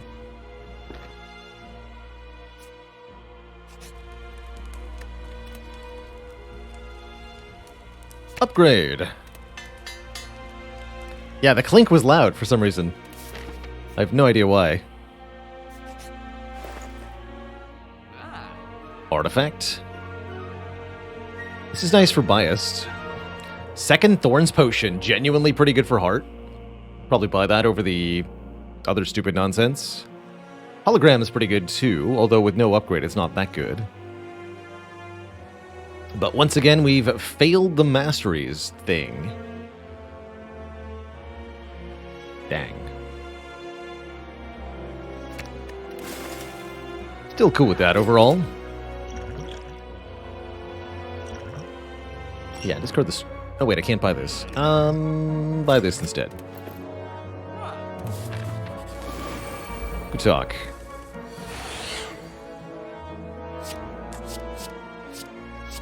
This is all garbage. Could maybe get a second core surge from the elites. It could happen. Looks like face getting owned is going to happen. Ouch.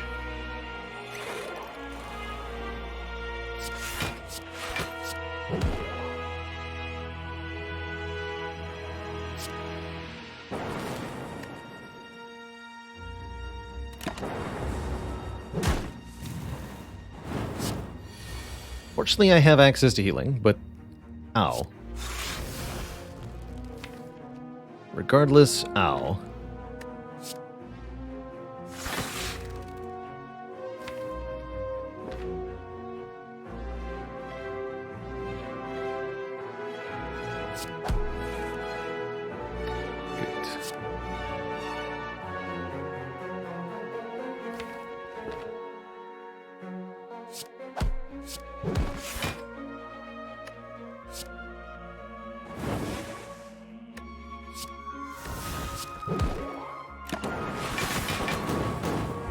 More damage. Nothing we can't handle, though.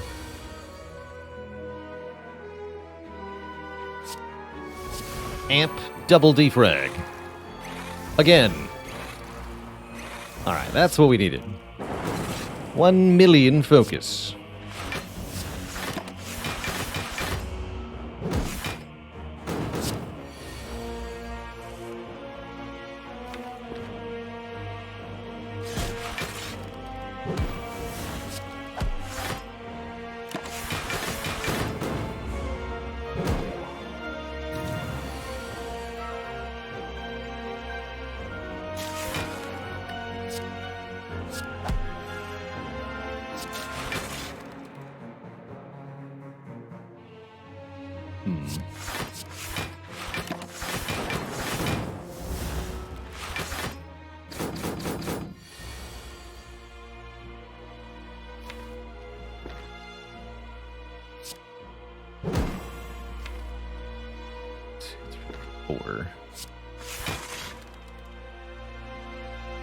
Dual cast would kill this. That's good enough.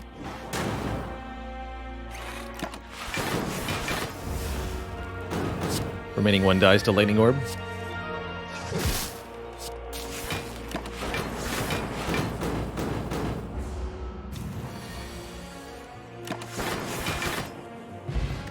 I'll take it. And Force Field is the final card. Actually not too bad here. But I think we're not going to need much more block. Let's do this.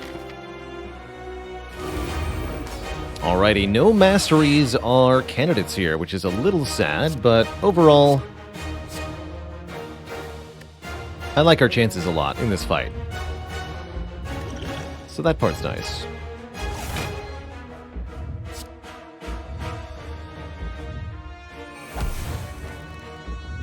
Turn 1, oh, check this out!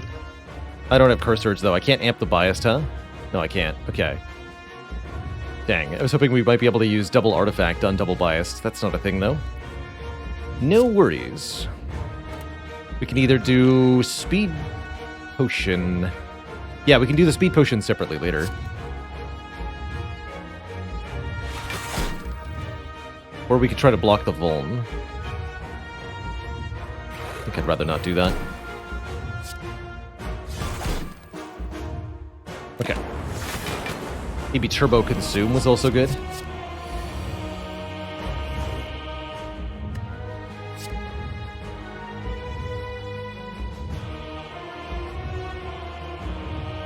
Could also just Speed Potion on this turn.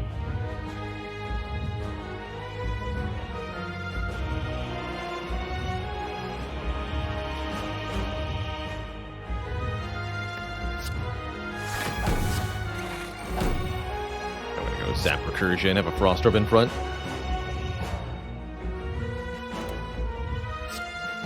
No defrag yet.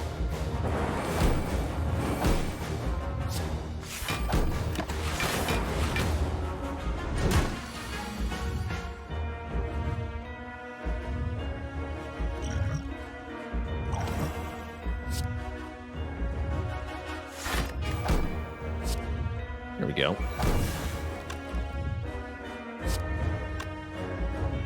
Play everything now.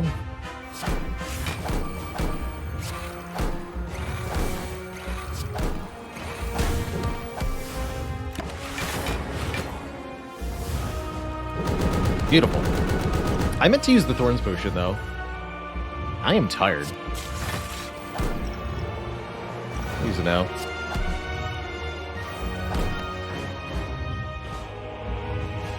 I'm very tired.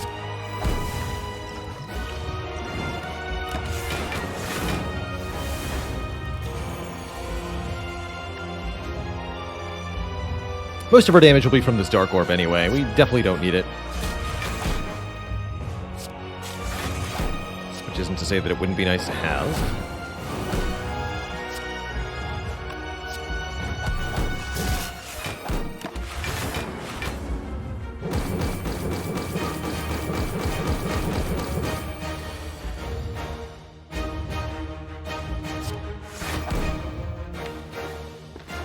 Recursion and Zapper in the discard pile. That seems good.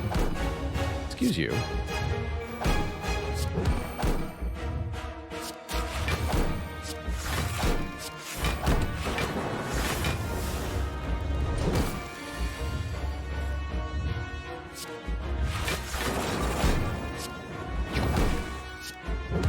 Just keep juggling the orb.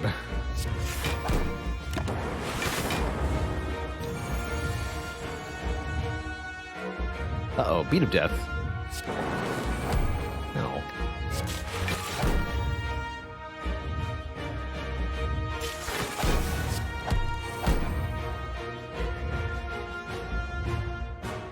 This will put you below 200. Perfect. Look at that, but you just need to regularly evoke it. No can do currently. Wait a minute. Oh, we've got Recursion? Yeah, we win. GG. Boop. GG, Twitch chat. The Defect slays it again.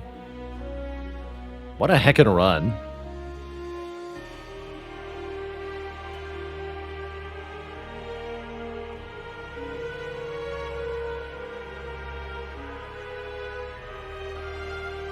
GG.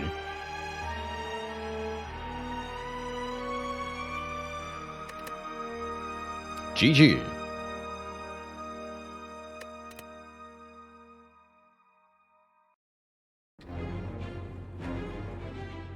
Thankfully, the run didn't require a lot of focus from me, because it had lots of its own.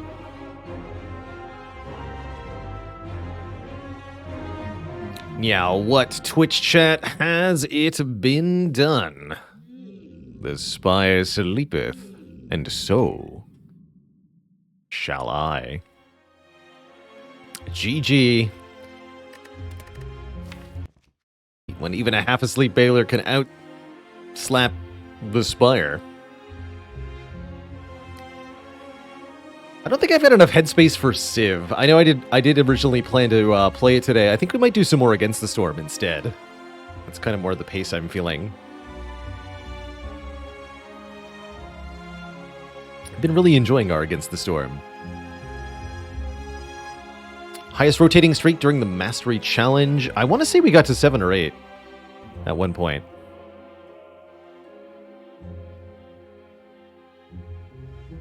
Then maybe some Tater later. Later Tater. That run did not master anything, it's true. Second run in a row where we didn't master anything. Still good runs, though.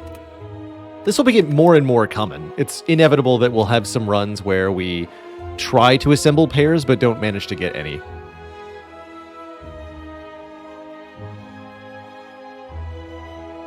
That's just how it goes. Is it not enough?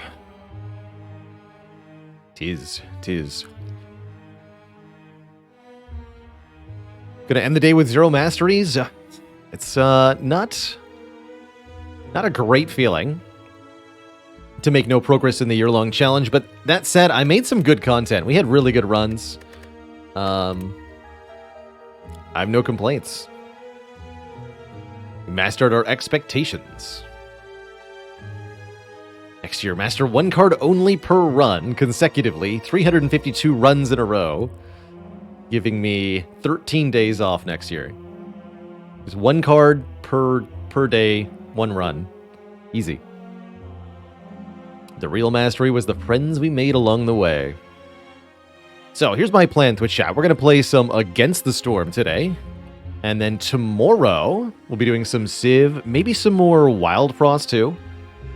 Wild Frost into Civ. It sounds nice.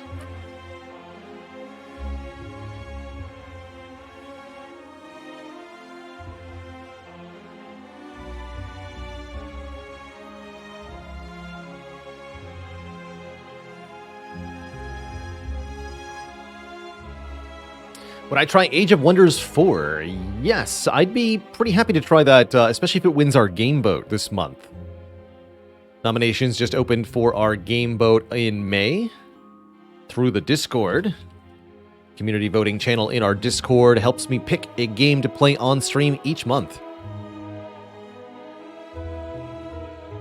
Our gamebook command needs an update, though. Bailey, if you're around, could you update our gameboat command while I'm on break? And if not, no worries. I will be back in a couple of minutes, Twitch chat. When I return, it's going to be Against the Storm time. Let's boot that up right now. Yeah.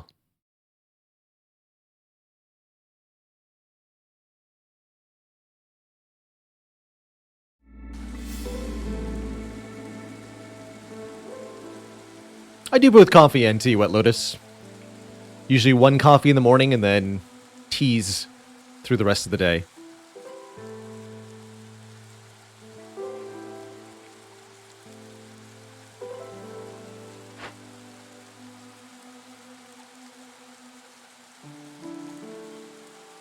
So most stuff is done according to them. We will be back to Against the Storm in just a couple minutes, everybody. Don't go nowhere, my folks. BRB.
All right, everyone, we're back.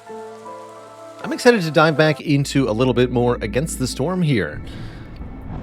Our cozy settlement manager slash roguelite. It's pretty delightful here.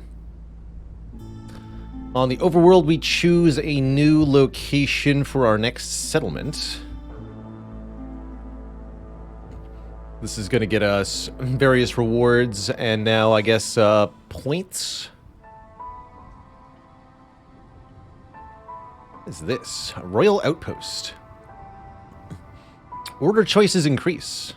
And we get extra food for going over here. That seems like a nice place to embark. Should be a nice, easy sesh. And we could use a lot more food stockpiles for unlocks at the smoldering city. Going elsewhere could get us machinery and stuff. Also adds to the difficulty a little bit. But I like going to the most rewarding place. Food seems like it is the primary resource that you need. So let's go here.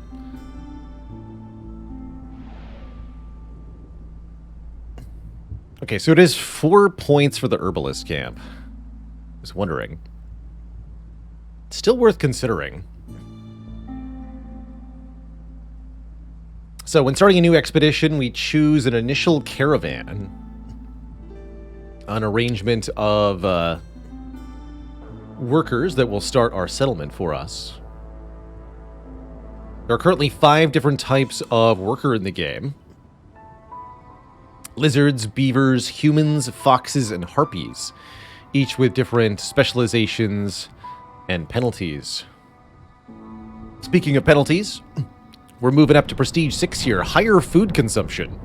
Seems like a somewhat nasty penalty.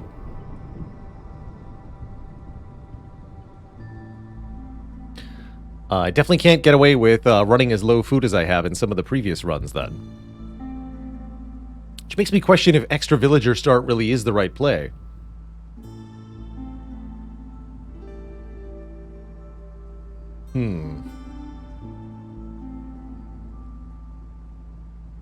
Hey there, Vito. This is essentially a new run, a new mini-game within a larger game that has an overall progression. A roguelite with meta progression, if you will. Bonus coal could be good. I think I'd rather take the starting camp.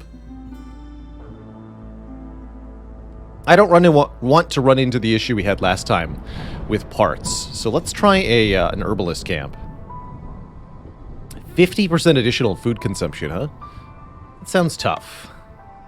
I think I would like to start with the 9 foxes. Although lizards and beavers does sound kind of interesting. Actually, no, let's do lizards and beavers. Although that's only 8 initial settlers, so we get 2 more. So does this. Heck. The foxes start with pie.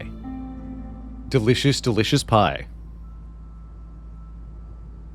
Nah, I'll go lizards and beavers. Let's try it.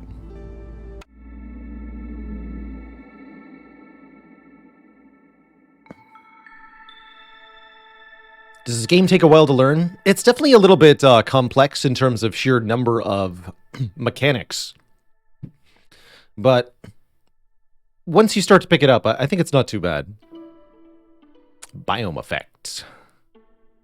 Gathering speed is increased by 10% for every 2 workers assigned to gathering camps.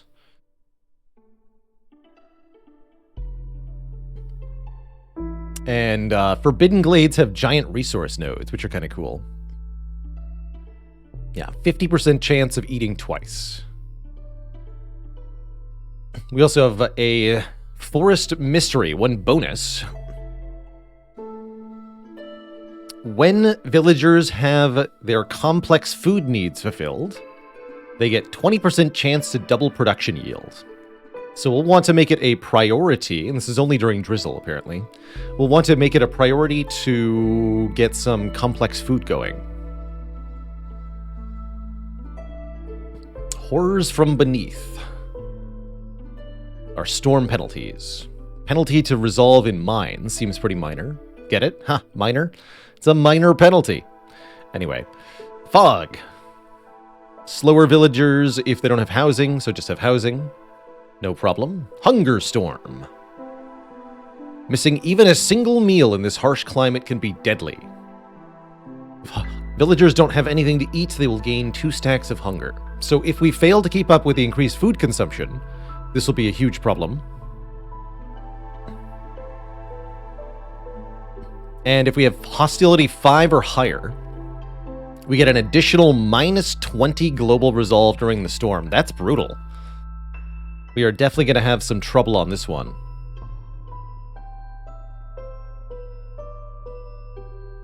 Good luck to us.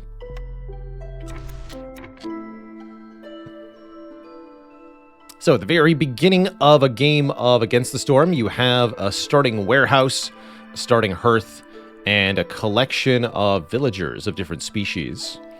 And essentially your goal is to expand your settlement, create buildings, houses, production, and eventually grow your reputation, which will be this blue bar in the bottom that progresses towards winning the game. I'd like to start out by setting a grid of paths that'll sort of form the basic structure of the settlement. And you also want to get some initial camps here. I think I misunderstood what the herbalist camp starting bonus was. I understand. Okay, so this is a higher tier camp. That's actually not bad, but definitely not what I thought I was getting. There's a way to actually win, yes. You don't play until you're tired of a particular scenario. Instead, you have a discrete win condition by filling up the blue reputation bar, and better yet, a discrete lose condition, as there is a red bar called the Queen's Impatience that is constantly filling up, and if that one fills all the way up, you lose the scenario. So unlike Banished, for example, there's a timed loss condition that forces a pace to the gameplay, which I really enjoy.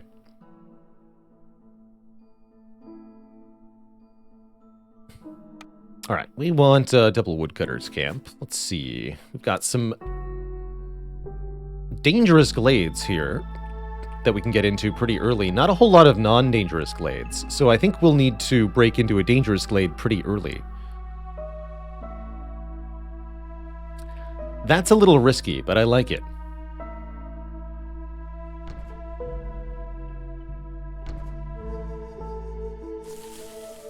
Chop those trees. Exploration in Against the Storm primarily comes from cutting down trees. Let's see, we have stone and mushrooms.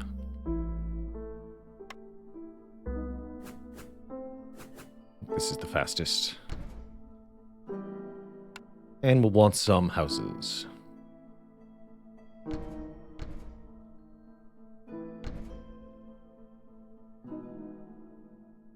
There's a tree in the way. Fair enough.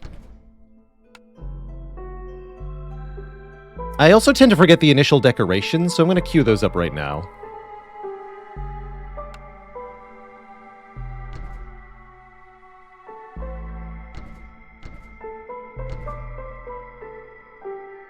And as we get trees chopped, we'll start on that.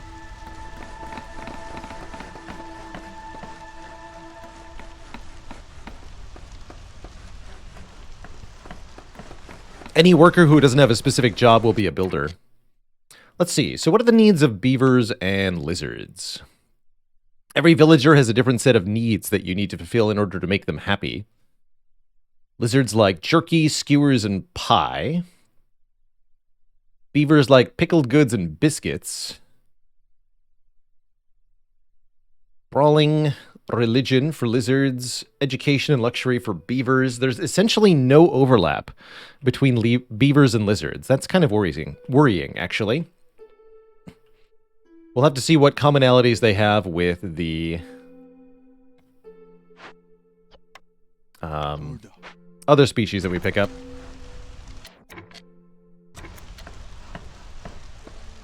Oh, they do both like pickled goods. Okay. I did miss that.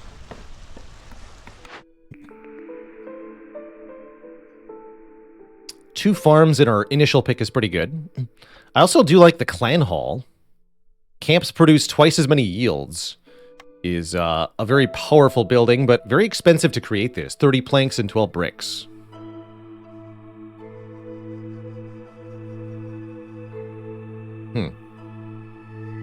But clan hall can be very strong if you can get it early.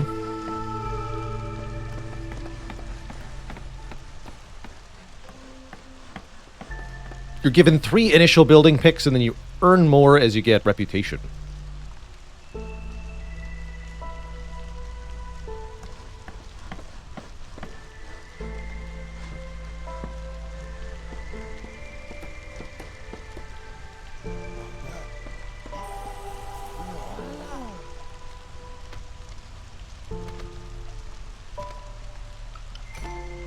We also get to pick our first cornerstone.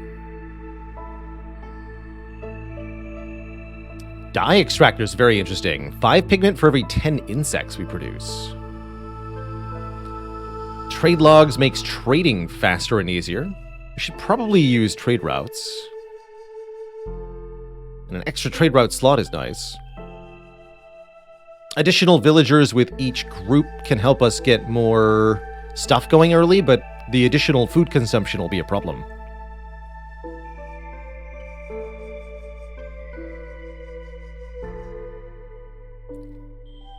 I think dye extractor is the most likely to be immediately useful.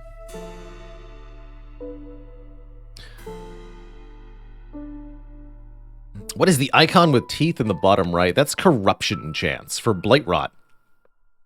Certain events and certain difficulty levels will cause blight rot cysts to appear over time, which you have to deal with by using the blight post. If you get too many blight rot cysts in your town, they can corrupt your hearth and kill your villagers.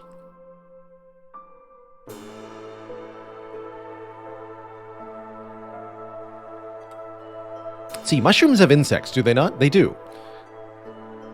So we'll actually get a little bit of pigment off of this already. We can use pigment to make scrolls and a few other things. Let's do it. I'll take dye extractor.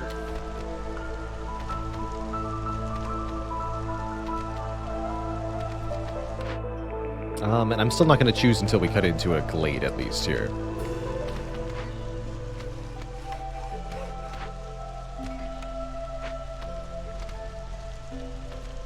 Currently, these workers have nothing to do.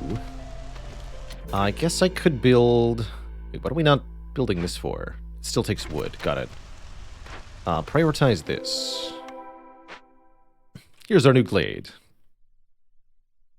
We've got more mushrooms. Leeches. A little bit of coal. And a water geyser. We can use this to pump water into some of our buildings.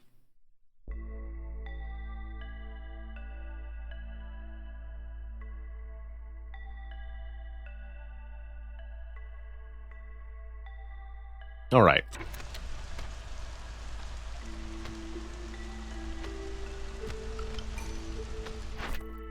Our initial orders are kind of like quests. They award reputation, but also very valuable goods like parts and wildfire essences. Deliver 1 ancient tablet. Easier said than done.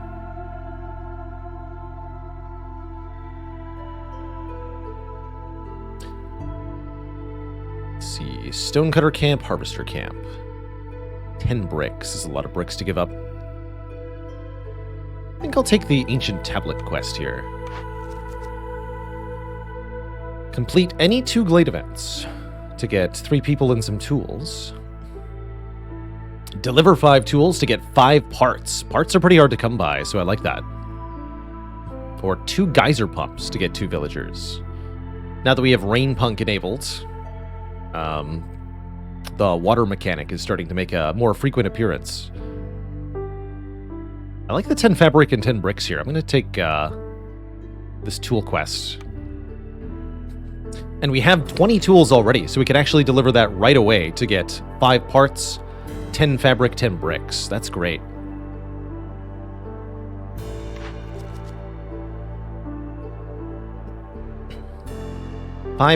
7 pack of building materials to get bonus plank production, which is a really nice bonus to get. Lots of bricks and tools also. Dangerous glade events to get 25 coal and 2 wildfire essence.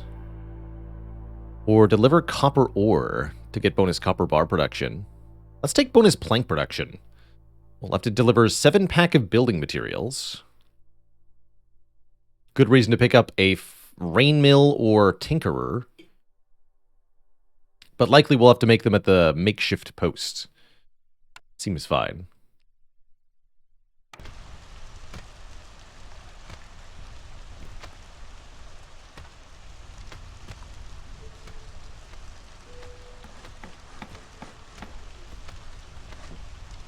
All right, wood's getting delivered.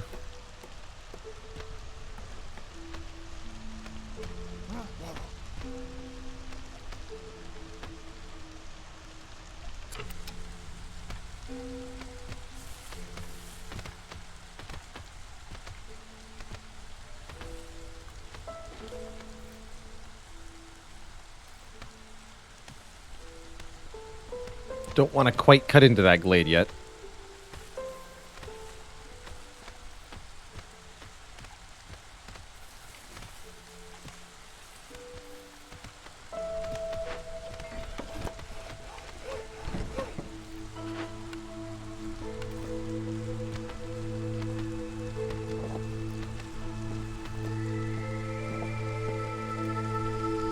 Houses are going up.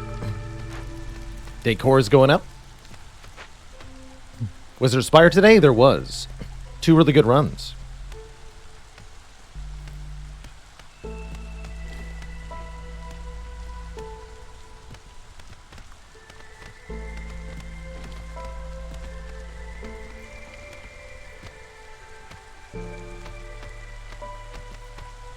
Yeah, there totally was.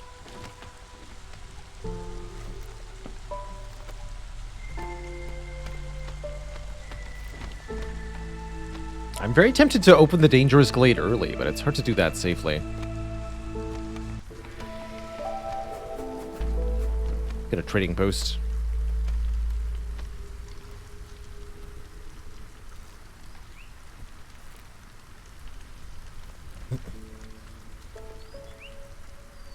Could also catch up with the live VOD. VODs are being published live again now, so you can see today's broadcast in our videos page on Twitch.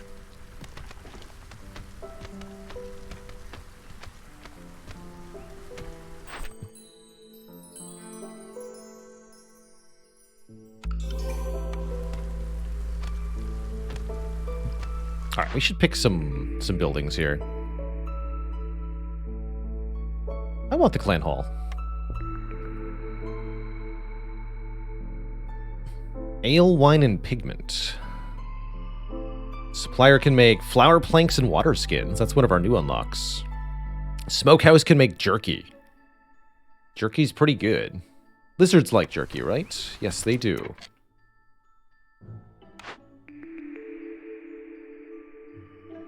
Can also make incense. What does incense require?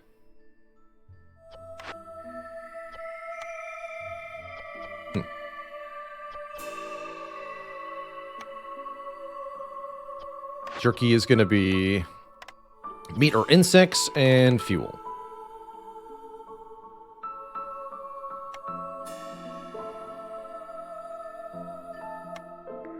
Take a smokehouse. Cellar is notable for making pickled goods. Grill can make skewers.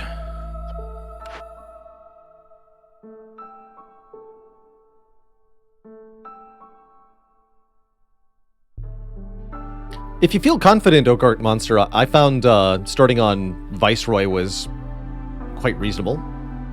I think that's the highest base difficulty. And then you'll gradually start unlocking prestiges from there.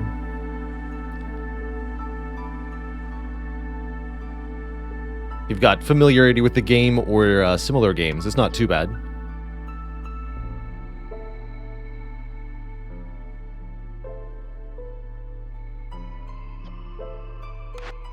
So skewers are... We need vegetables, eggs, berries, or roots. Interesting.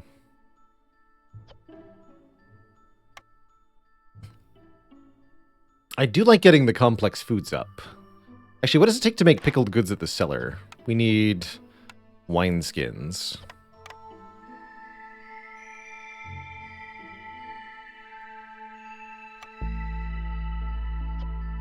Having redundant jerky is not great. Crystallized dew. Interesting. It takes water too, that's right. Need clay to make pottery. Don't have clay. I think I'm gonna go cellar here for the pickled goods. Although cellar is mostly about making wine.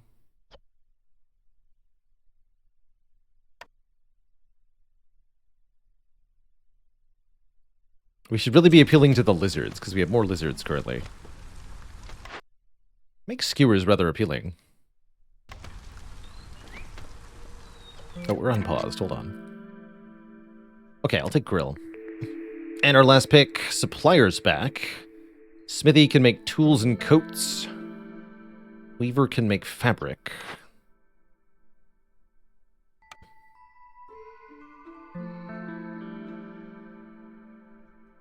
Thinking supplier. We want a way to make planks, after all. If we're going to get a plank bonus. Take supplier here. Okay. We've got quite the array of buildings. Some of these are advanced buildings. We don't need them yet. Probably first on the list should be the one that makes planks, though.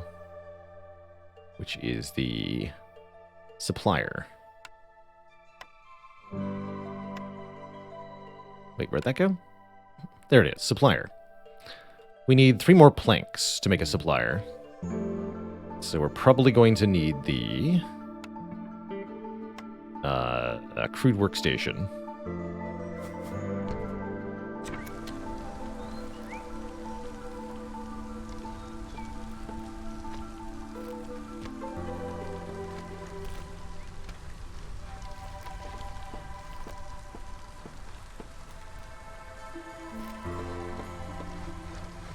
Should cut into this glade, too.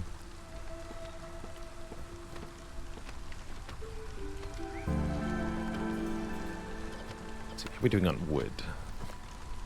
Not great.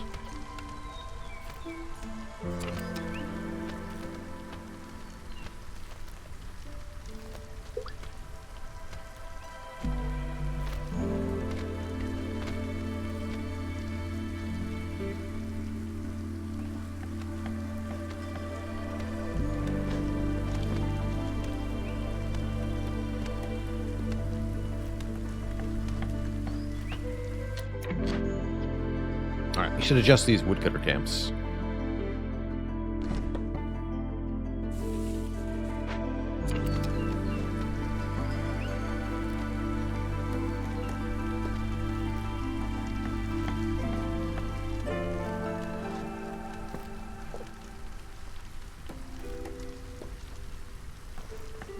All prestige levels are on top of the highest difficulty, Tom. So if you're playing on prestige, then you're automatically already doing the other stuff. Just some snake nests. And a little bit more coal. I guess that's fine. So we definitely have to chop into one of these dangerous glades soon. The storm is going to begin soon, so we should probably do it after the storm. We need to get this trading post up, is what we need to do.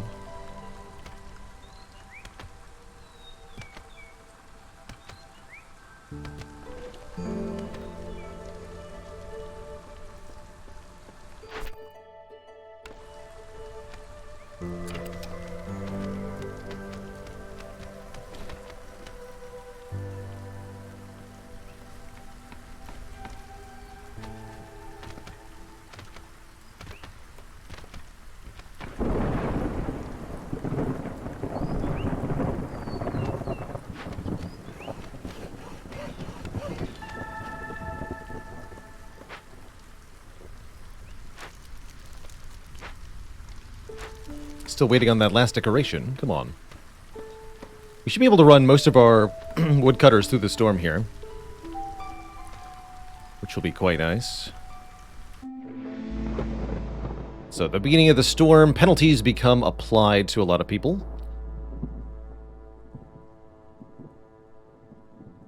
Everyone has a house. Good. So this should just drop to 2, right? -2. That's right, because we get an extra stack. And that means we need to finish that dang decoration. Seems to be going up right now.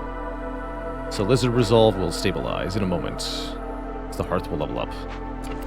We can also favor the lizards if we need to.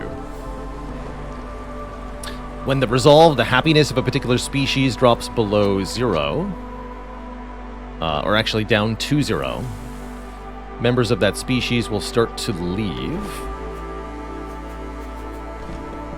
after a certain period of time. And it's bad when they leave. I guess we'll go there for the moment.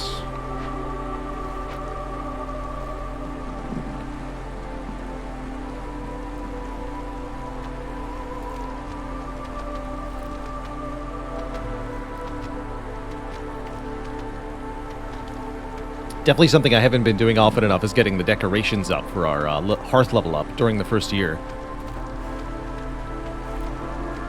Fortunately, the storm is the shortest part of the year.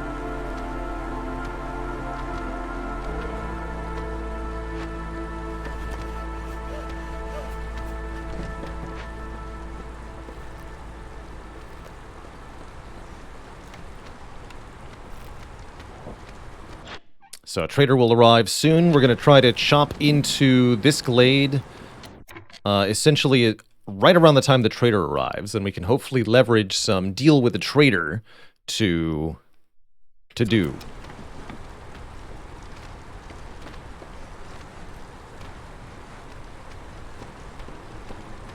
So here we go. The lizards will leave in 29 seconds, but the storm is ending in 15 seconds, so no problem there. Okay, just make planks for now, up to 10. Actually, don't have very much wood.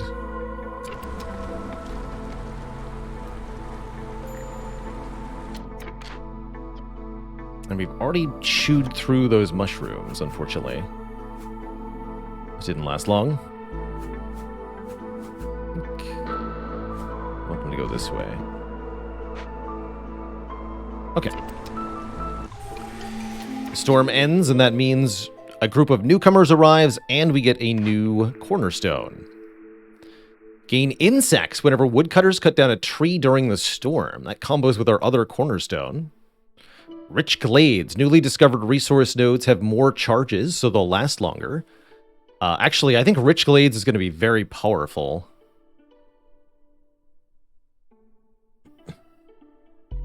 Mist piercers could be good too. The content of glades will be revealed, but we get impatience whenever we open them up.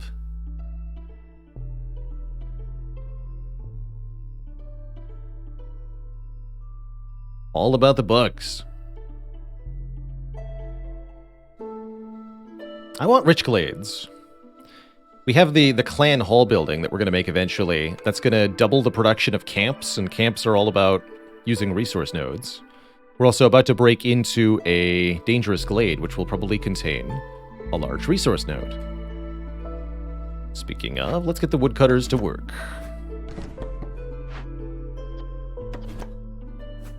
Gotta try that Mist Piercer one sometime. And newcomers, foxes are the third species. I would love a little bit of amber to get us started with a trader here. And some more beavers to chop wood. Perfect. So, foxes like skewers. Did I take skewers? I did. We're going to be rewarded for that pick. Skewers and pickled goods. We definitely want to make pickled goods. Because all three of our species enjoy pickled goods. We also have overlap on brawling with both foxes and lizards. And honestly, that's about it. Overlap on luxury with foxes and beavers. So wine is pretty good. Pickled goods are very good. Okay, we can work with this. I wouldn't call this the greatest combination of races, but it's definitely adequate.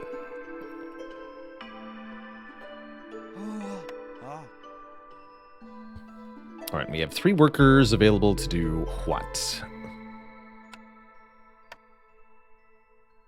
Plenty of parts left.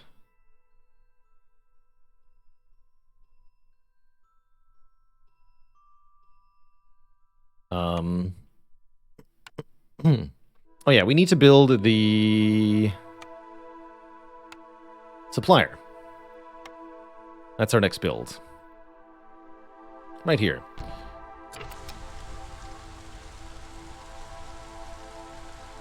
My least favorite race so far? That sounds like a dangerous question to answer. Within the context of this game, I think Harpy is probably the one I've enjoyed using the least, but I just have the least playtime with them, I think.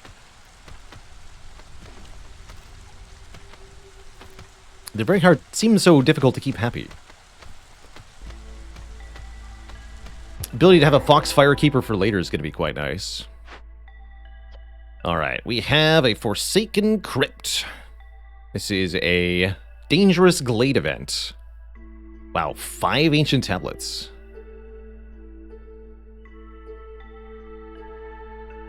Dangerous glade events are a threat. You have a certain amount of time to resolve them, or penalties will be applied. In this case, impatience, and we lose all our wine and amber. Tear it down with bricks, planks, or fabric. Or calm the spirits using Offerings. Alright, well, we're going to tear it down. Looks like we need just a few bricks or fabric. We could produce the required bricks at the crude workstation. Oh, we should get a stonecutter camp. That's right.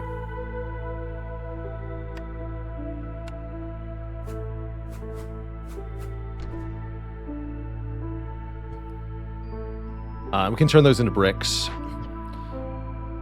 Can exactly open this cache. Ooh, or 20 fabric and 6-pack of trade goods inside this chest. Probably going to break that cache open. We've also got so many large leeches.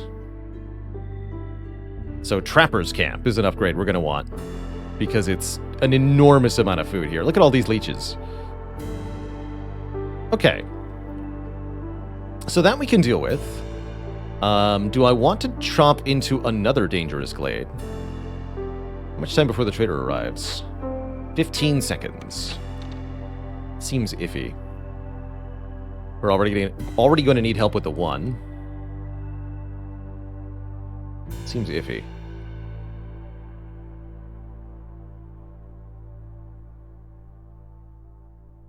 We should probably break into this glade then.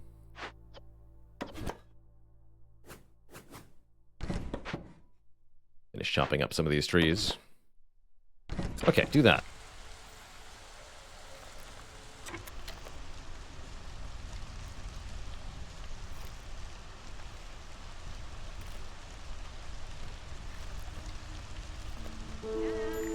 So our trader arrives.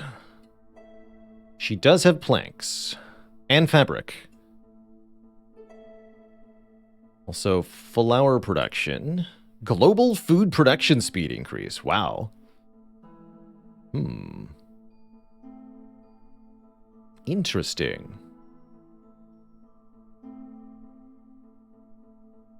Global food production speed increase.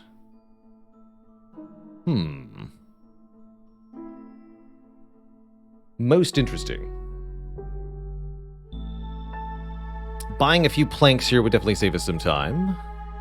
Unfortunately, we don't exactly have a whole lot to trade right now. We could part with some parts or wildfire essence, but there's not much else that we can spare, really. Which makes it pretty hard to afford any of these perks, I think, when I'd rather have some fabric and planks, probably. I guess we could just use the fabric to tear down that crypt. That'll get us 5 ancient tablets, and that'll be really good for the next trader. Okay. Sure, sure. So we'll sell 1 wildfire essence, 2 parts. 2 ambers gives us 9 worth. Let's see. Give me 10 planks so we can get more than 10. Fabric's way more expensive. 0.52 versus 0.31. Okay. There's 5 fabric. 20 planks. Love 20 planks. What else you got?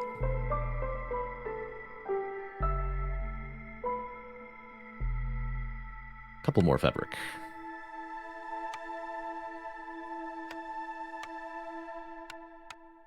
Yes. Okay.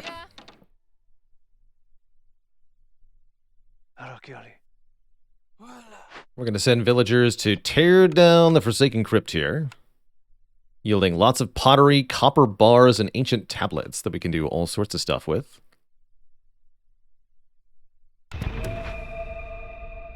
And neutralizing that threat. It's also a monastery.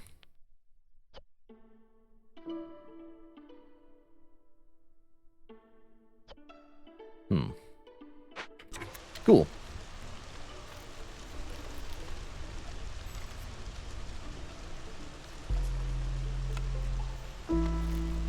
Currently just have 1 builder. Hey, glad to hear it, Baishtar. I'm really enjoying the wind down and Against the Storm too. Really fits my vibe. Where I'm at right now. Cozy.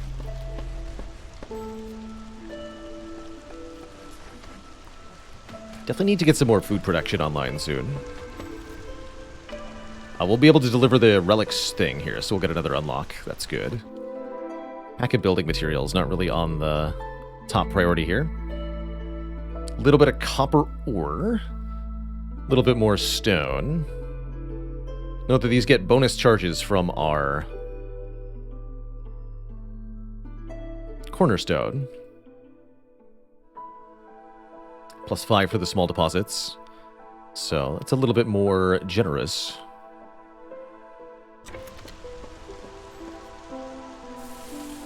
Right, I don't really want to open any nucleates quite yet.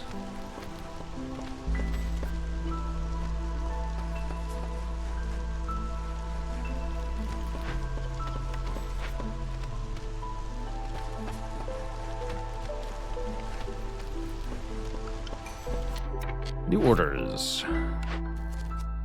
Sacrificing. Sacrifice oil and coal at the hearth.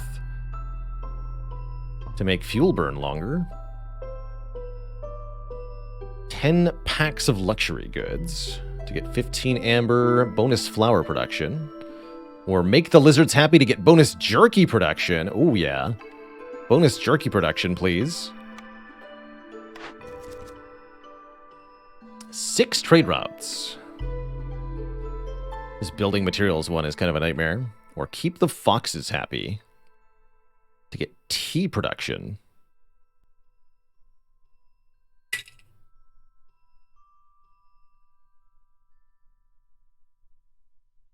Let's try to do trade routes again. Although that's going to need surplus food production.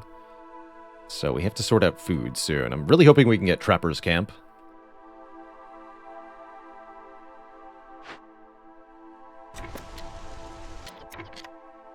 Do anybody get a bonus at the supplier here?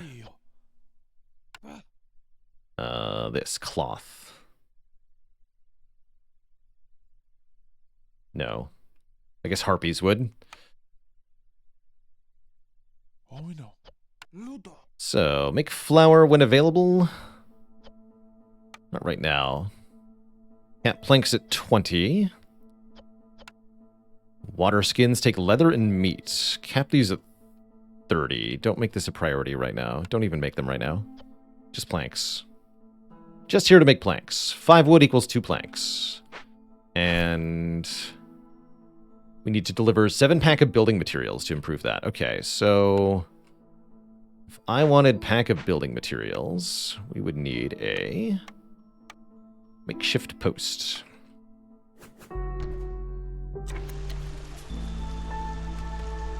Cool.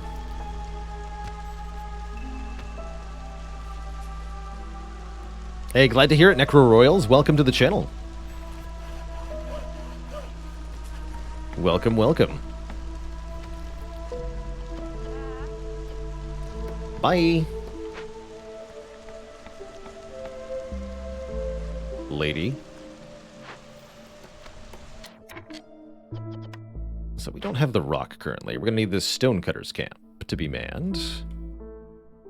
Again, my next priority really should be to get more food. There's not a whole lot of food available. That's not entirely true.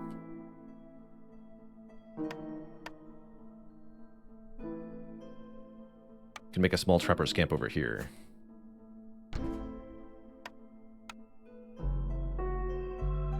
This would be a good direction to build the second hearth in, but we don't have the fuel production to make that reasonably just yet.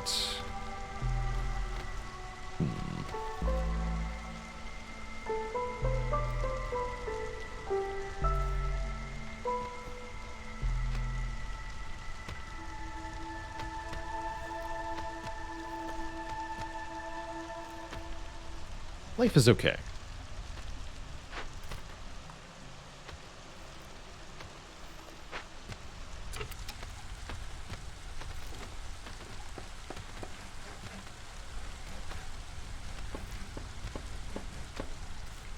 We also need one more house.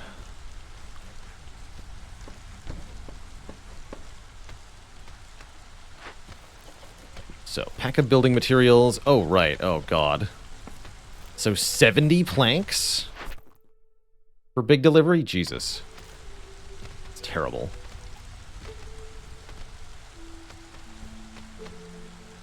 That is way too many planks.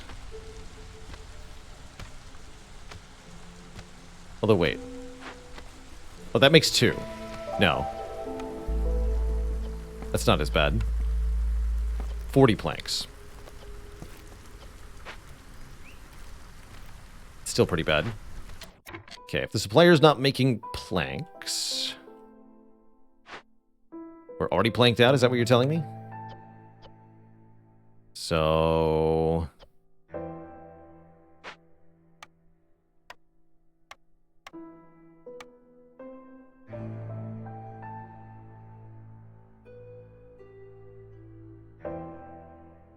Could make our beavers happier. We have 3 minutes until the storm. It's probably going to be another Hostility 1 storm. But that's going to put both the lizards and the foxes at negative morale, unless I do something about it. Can we get food? Yeah, the solution would be to make the grill. And get some complex food up. That would help. Let's put our grill down and see if we can't make that work.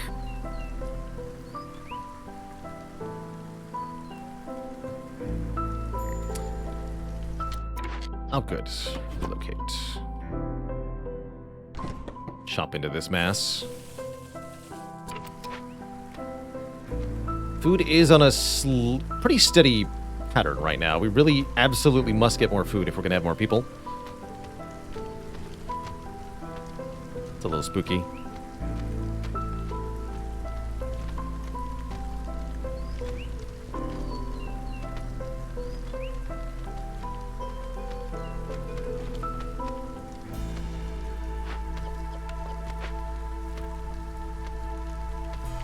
Please help build stuff. Forget the decorations.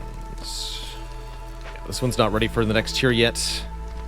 But that's a good use of our planks, yes, is decorations. We could also use a lizard firekeeper to help with the resolve thing, now that I think about it. That will help quite a lot.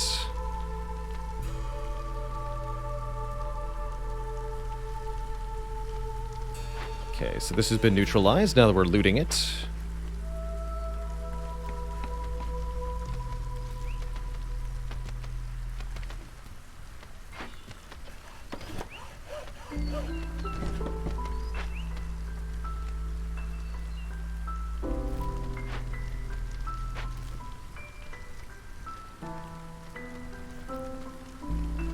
Okay, I would like to see this built now.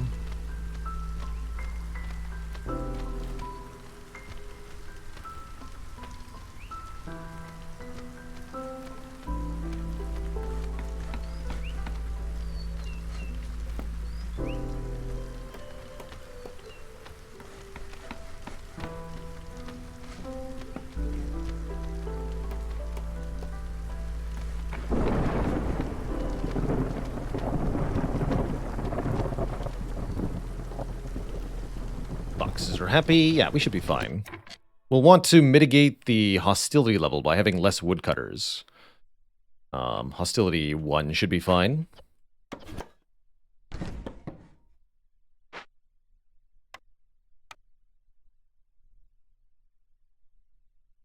We have plenty of fuel accumulated. Okay, so this should be good.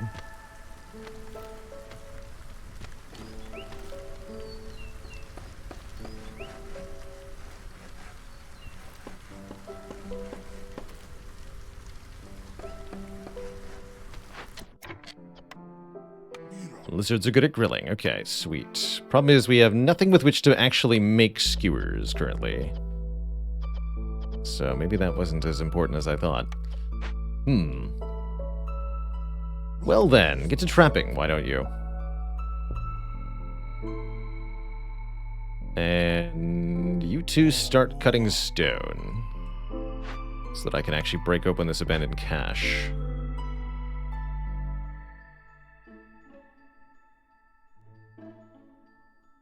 Anything else I want to do here? Mira.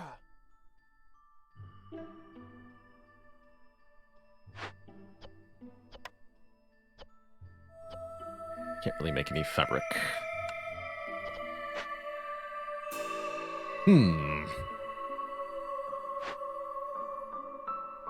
Not in love with the current situation. Okay, I guess let's build some decorations.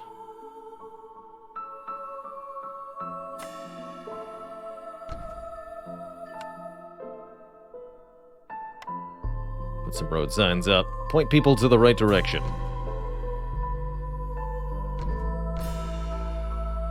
Also, before we go any further, I desperately need a bathroom break, so I'm just going to take a minute or two here to sort myself out. Back in a moment, everybody. Don't go nowhere.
All right. I think I can think straight now. So, the storm shouldn't be too much of a problem in terms of resolve.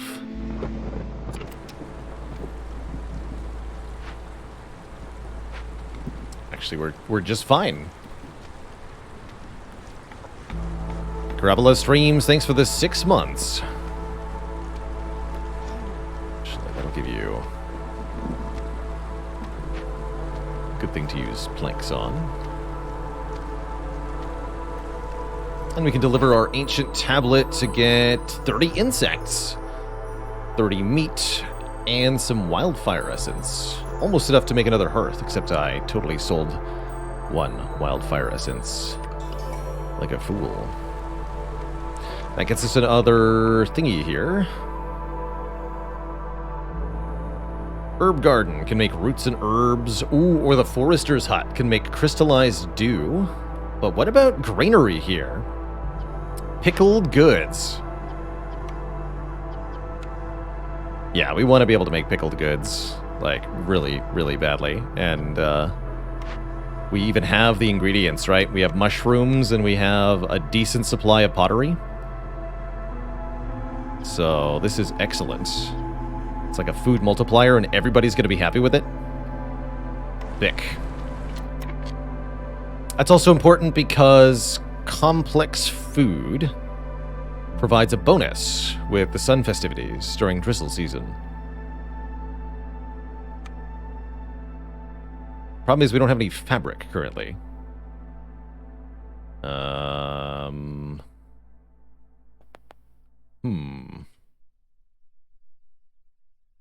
Because I had to use it all in that event. And I literally can't make more at the moment. Slight issue. Anawab, thanks for 54 months. Holy moly. That is a lot of moons.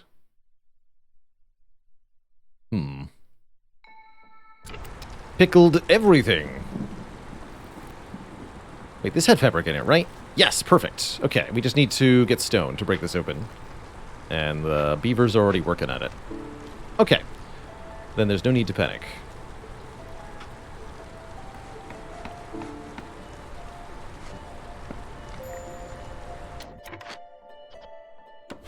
Unfortunately, the herbalist camp has expired already.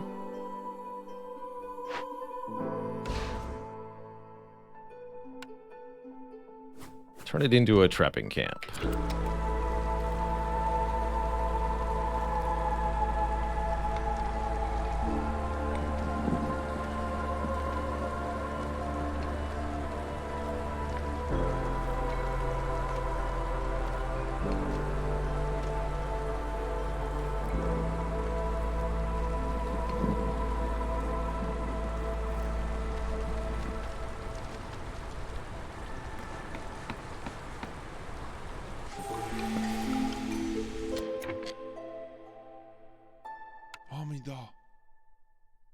So, new cornerstone. Gain a villager every time we discover a new glade. Taxes, 20 amber per 100 ale produced. Or generous gifts. Newcomers bring more goods with them for every hearth level gained. We used this to massive effect last run.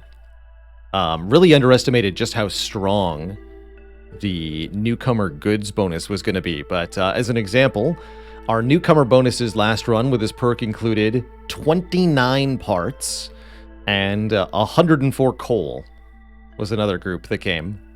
100 coal as a newcomer bonus. Like, what? Definitely taking that again.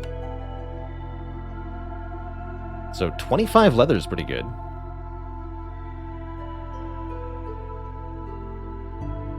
Gets me more foxes. And yes, tax. If we had ale, the taxes seems like it's really, really good too. But we don't have ale. And I don't exactly plan on getting it immediately either. They'll take that group, even though it's one less person. One less individual. We need to cut more wood.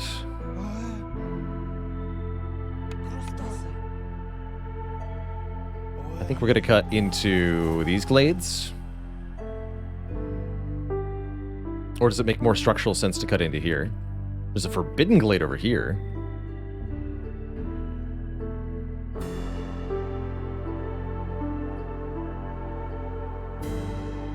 Just trying to think in terms of expansion direction. I want access to these regular glades over here, so let's chop through here.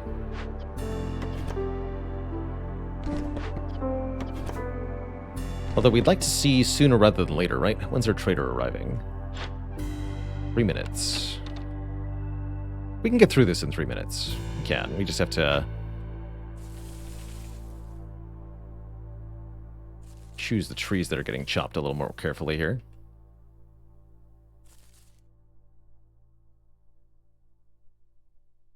Okay.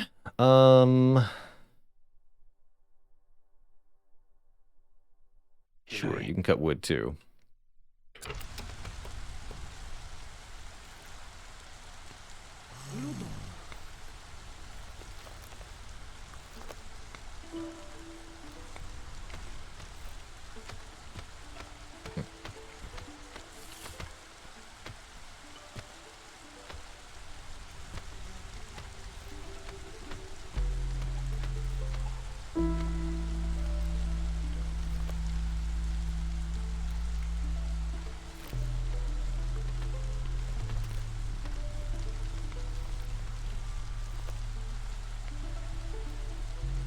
How are we doing on rocks? We have enough.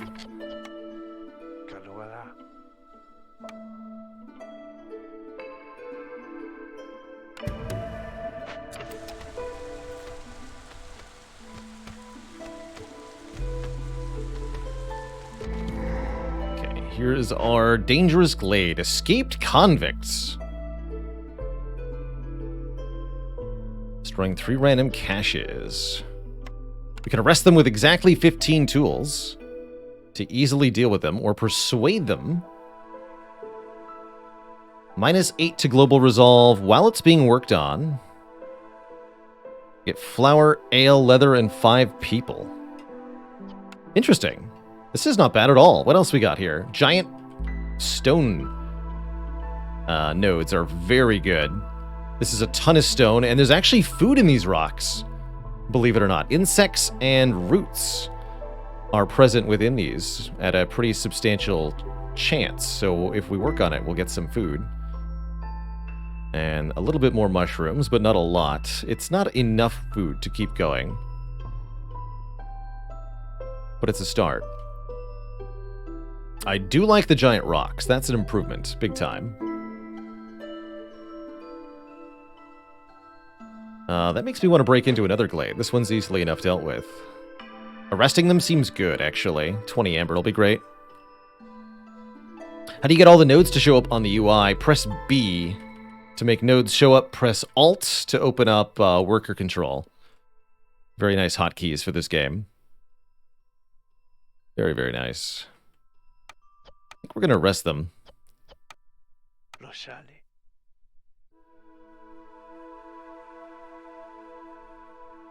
Yeah, you can do that.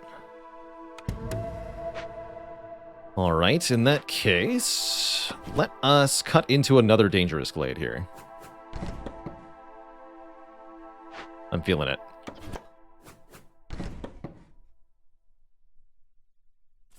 Likewise, another little hotkey. When selecting an area to cut for wood, hold Shift to reduce the size of the area that you are selecting.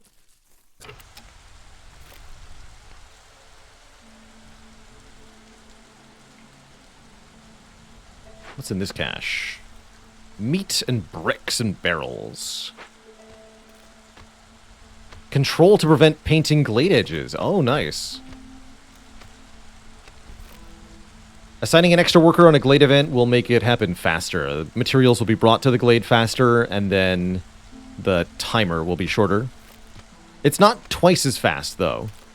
So having one worker can be efficient. A lumber mill. 10 packs of trade goods. Ooh. Links and scrolls. We've got a large destroyed caravan. Amber and provisions to send to the Citadel. Or -8 global resolve for a while.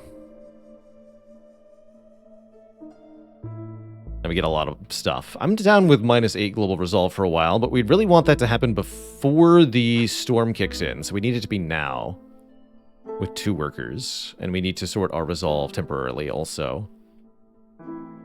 So let's try a few things. Problem is lizards are going to be unhappy. But we just need the pickled goods, yes?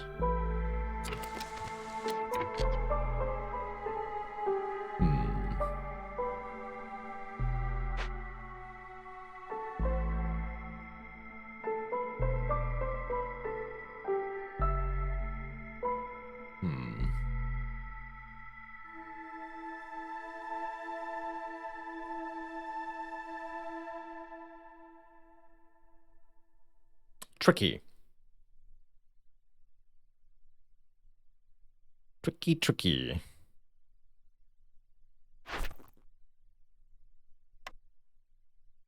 We also got some more food. Another big leech. More big rocks. Definitely want the big trapper camp. Please, big trapper camp. So, food's okay. Fuel's okay. I'm just wondering how we time this. What was the other option? 30 amber, 15 pack of provisions. It's not so easy.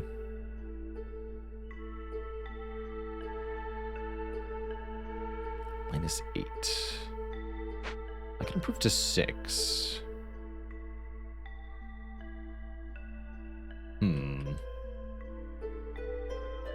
Kind of jiggling is not going to work for 5 minutes. I got a second hearth. I don't think we can build it fast enough.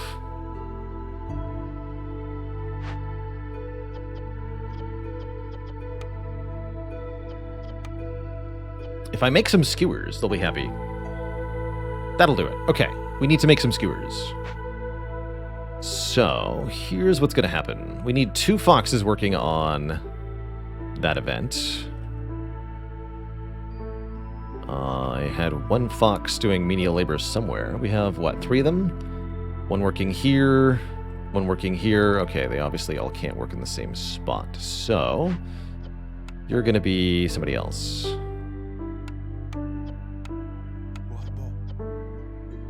That resets the time a little bit. That's fine. Okay, that'll be 3 minutes 32 seconds of horrifyingness. We can deal with that. We could also lower our hostility even further for a minute here. A bit worried that the fuel will run out while I'm doing this, but that's fine. Get 2 guys cooking on the grills here. Just make some skewers. Set a cap of 50 of those.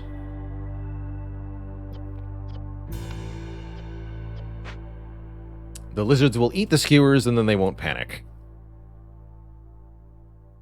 Oh, that's right. Lizards are good at the grill, aren't they? So put these guys on the stonecutter camp. That's right.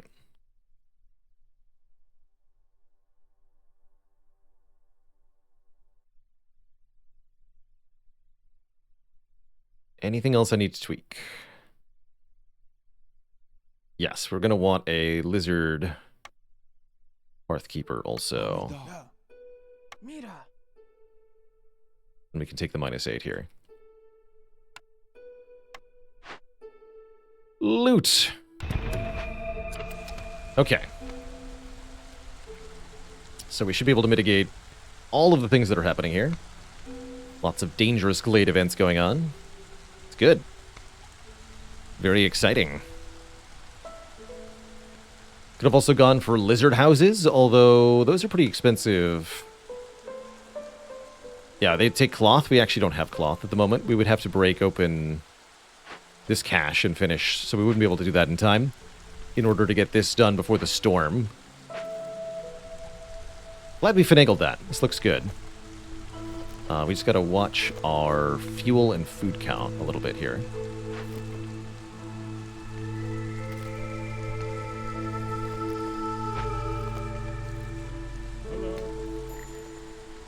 One fox is homeless, I see that. How's it going, Zorg? Let's harvest faster. Gain incense for every 10 roots produced. Interesting.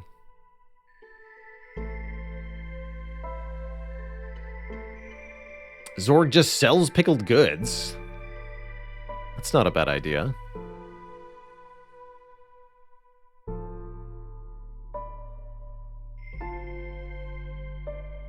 Don't have a lot to sell other than the ancient tablets, which do sell for a lot.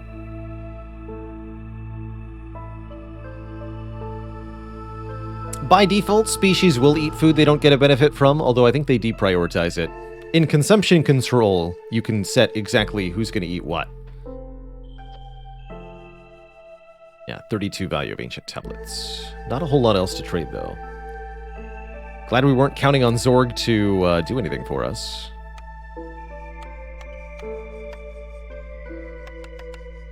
So for 8, I can get 24 pickled goods for one of these ancient tablets. Let's do that.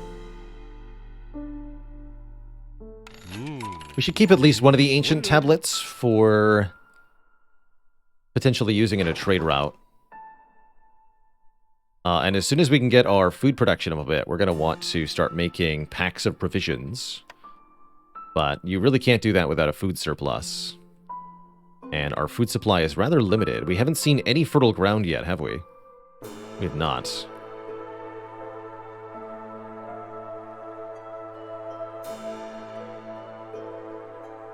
What I'm going to do is open up consumption control and forbid everybody from eating pickled goods for the moment.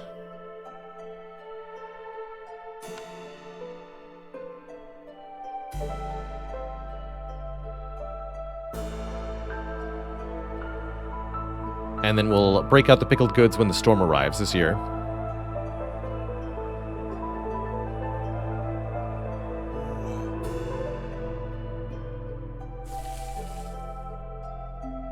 How are we supposed to live without pickles?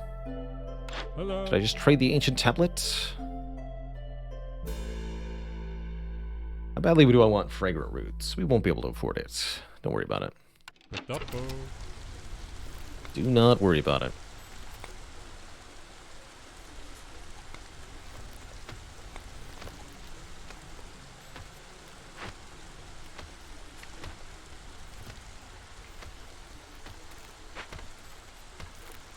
I like Zorg. I think he's my favorite trader.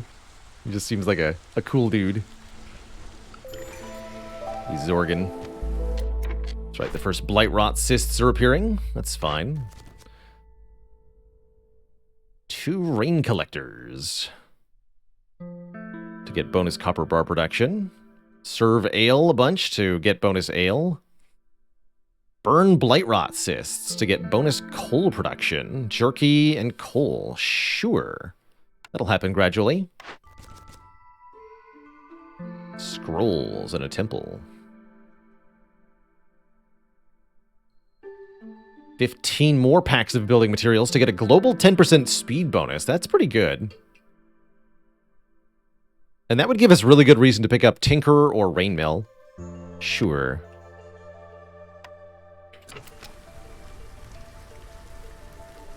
What's the crown below every order? Yeah, that's a point of reputation. So it's 1 point on the blue bar and lose 1 point of impatience as well. The Stonecutter's Camp is premium, although it is located a little bit far from the warehouse.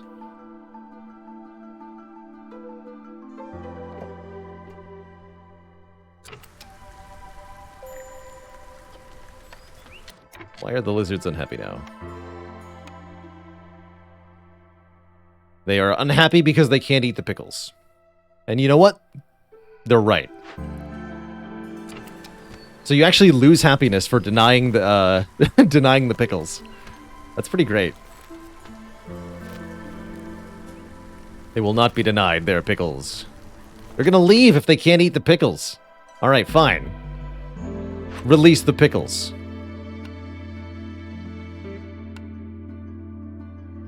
You may all have pickles on this blessed day. Actually, no. Hold on. Only the lizards may have pickles.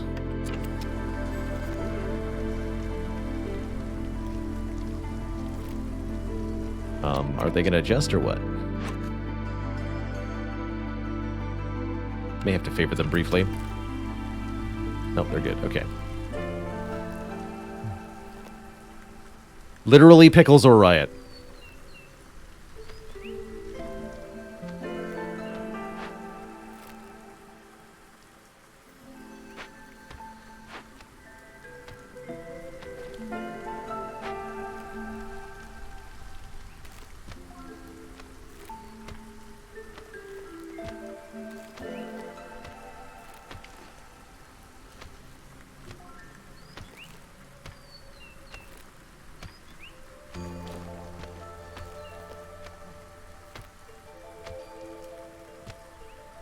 There we go. Let's see. What is it? Keep lizard resolve above 16 for how many seconds? Oh yeah, let's just favor the lizards. That'll get us a little bit of reputation, and we'll fulfill that order so that we can get bonus jerky production and additional lizards with each group of newcomers. My vote is riot. Understood. I think we're going to build our hearth over here soon.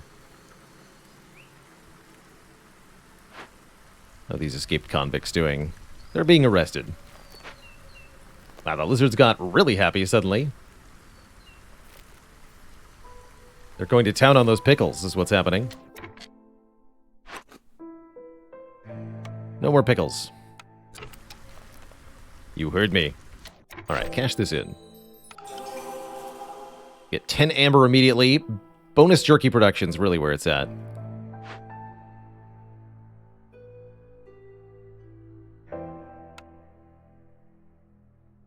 Didn't make the smokehouse yet, because that's all still waiting for the beaver to pick it up. Cool.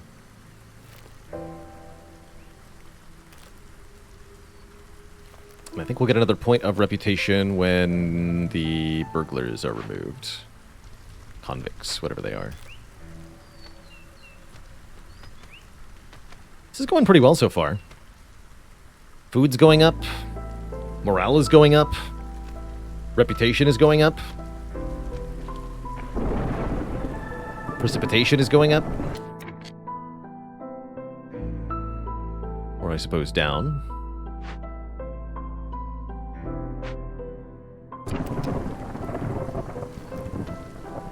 Okay.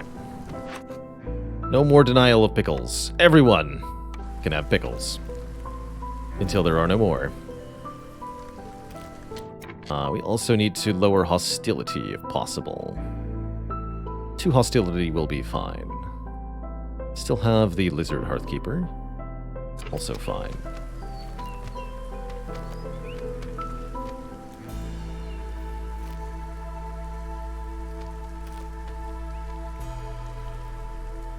Oh, there's no builders. That's what's going on.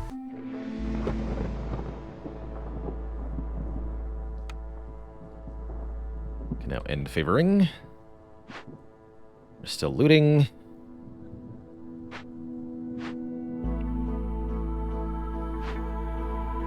You're still looting. We're about to get a point of reputation. Which may increase the hostility level. Let's unassign a woodcutter. Foxes and beavers are still a little bit pissed, but they'll be happy as soon as they start eating pickles. And yes, the hostility just jumped.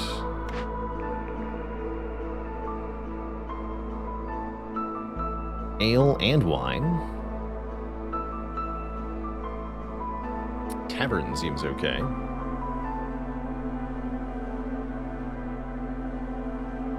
Does leisure and luxury. Let's see, foxes like luxury. So yeah, if we do luxury and leisure, we get everybody, yes? No, lizards don't like either. We just want luxury, primarily. But the tavern is quite good. You assign 3 people to the tavern, you get +3 global resolve, which is very strong. And I don't feel like I need the other stuff here. I guess maybe we want tinctuary. So that we can make wine.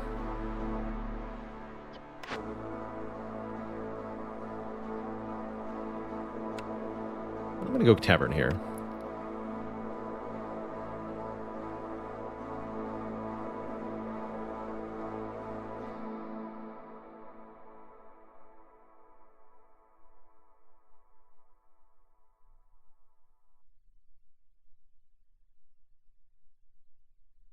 Did I actually take the perk for insects?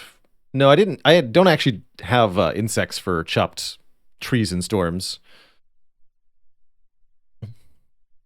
So no biggie there. Let's see. How much for the clan hall? It's within reach here. Let's set the supplier to 40 planks.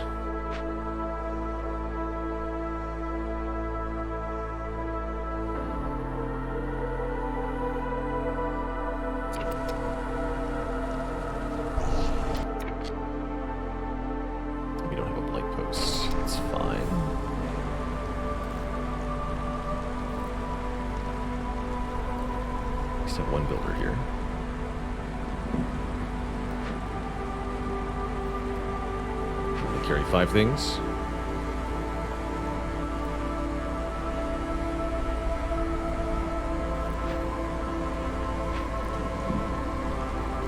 Well, that's right. One person's missing a house. Forgot about that. Can't even make another hearth. Over here I can. It's a pretty good spot for one.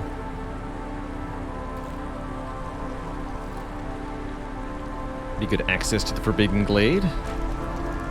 Corruption level already pretty high. We need to make our blight post soon, too. But I'd really like to get the clan hall up this year. As a slight priority. Which means we need some bricks. Make up to 15 of them. We can make a bit more fabric if we need to.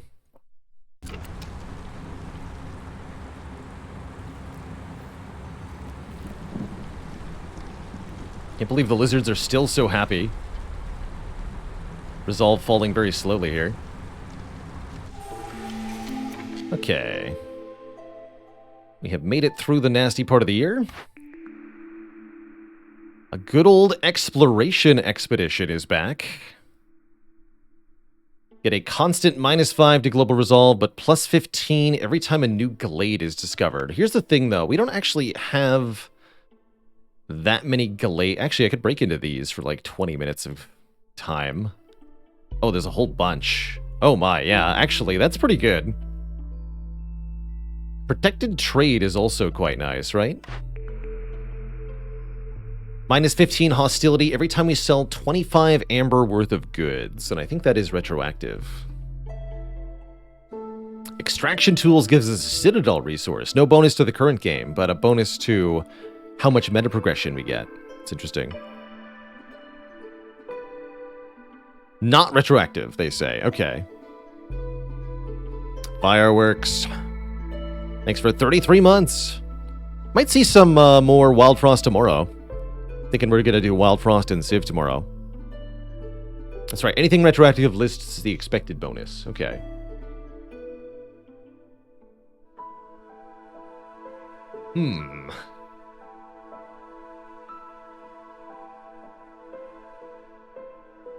Let's do Protected Trade. Though I do love Exploration Expedition. I think that'd be a pretty easy way to start really stomping this run. Let's see here. So the clan hall can do what? Brawling and religion. That's right. So lizards love a clan hall. I'm gonna stick that right here. We are also going to queue up our next Hearth and Warehouse. Which I guess are going to go over here, because there's nowhere else I can put it. Actually, I could put it over here. Ooh, maybe this is better.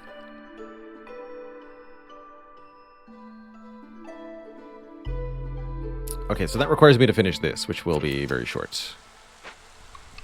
Cool, and the newcomers are here. 43 coal. Yeah, you can start to see that the bonus we're getting is pretty big. 100 additional units of food. Or 43 coal. I'll take 43 coal.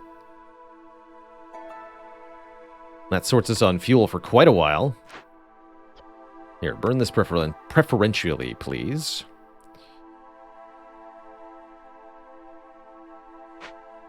You could also just move the stonecutter's camp. That's true. To make the hearth. Why not both? Alright, a whole bunch of new people are going to start building stuff. We have a lot we can do momentarily here. We need woodcutters. Let us... I think we're going to chop into a new dangerous glade. Dare I do the forbidden one? Not yet. Not yet. If we're going to put a hearth over here, we should expand over here. So yeah, let's start chopping away at this wall of trees. Although that'd be more sensible to do after I actually get in there. Get the hearth up. Anything else is easy access here? Not really, right? Okay, nothing is particularly close. Sure. Never mind. Just leave it where it is. Move this over as well. Let's get the warehouse up immediately then.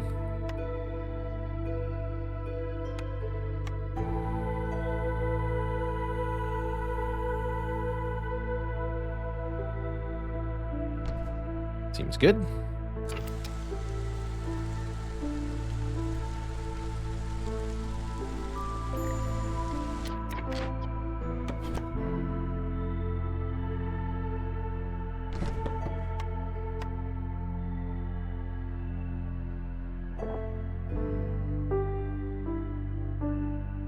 Lots of stuff happening.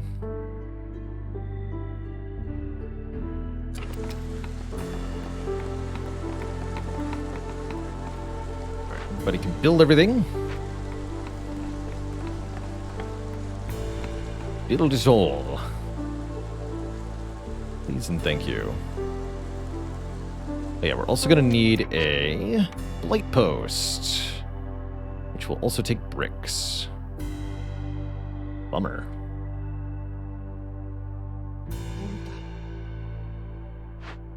We need to work double time at the supplier.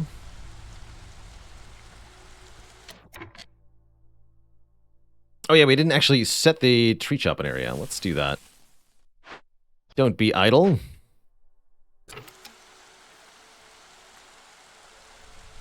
Not acceptable.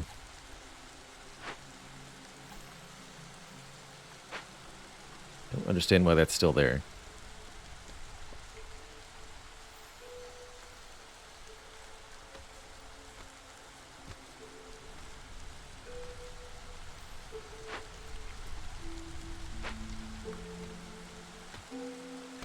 There it goes.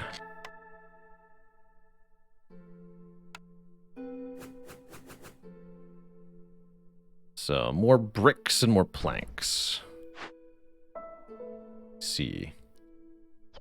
Make this priority 1. Actually, make it priority 2.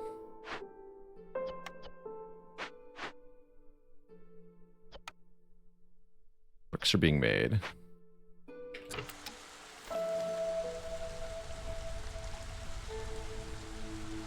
Let's see. And we need more people working at stuff. They're currently all making things. I almost want a second stonecutter camp over there. Almost. We have no parts. Noted.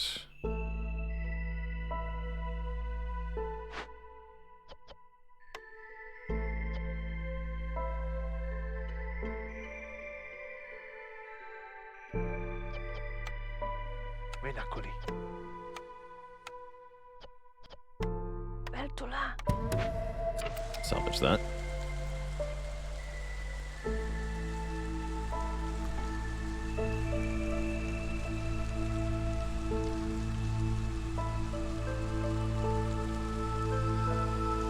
Definitely need more bricks.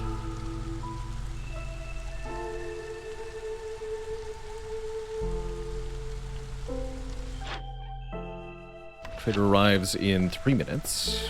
Maybe she'll have bricks. Hilda sometimes does. Oh boy, the clan hall's going up? Excellent. Okay, that's going to be really important. Very expensive building, but...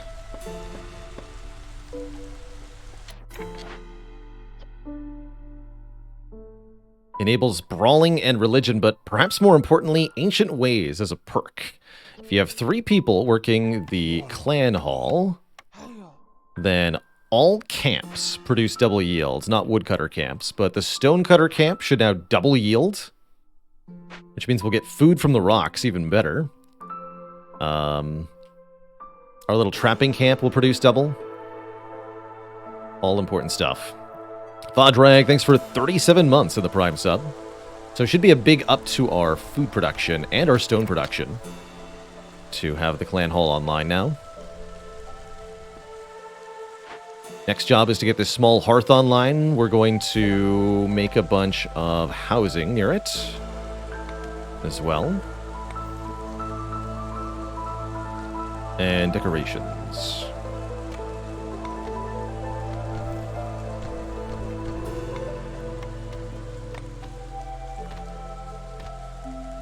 So I'm just using regular shelters for now.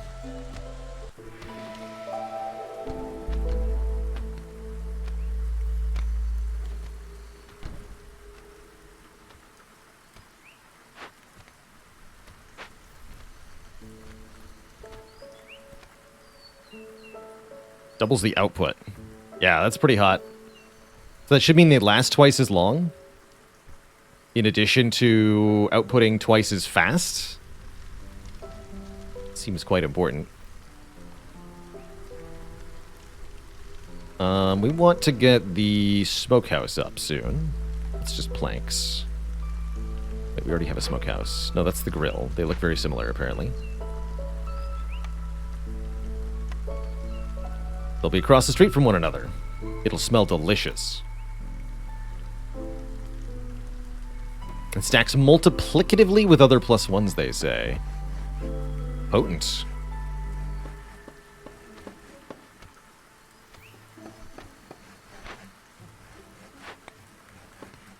So we can see what they're making here. Yeah, 2 stone, 2 stone. That's good. And here's Sahilda with a load of bricks. Thank you, Sahilda, for showing up. 20 pottery per new glade discovered. That's pretty good.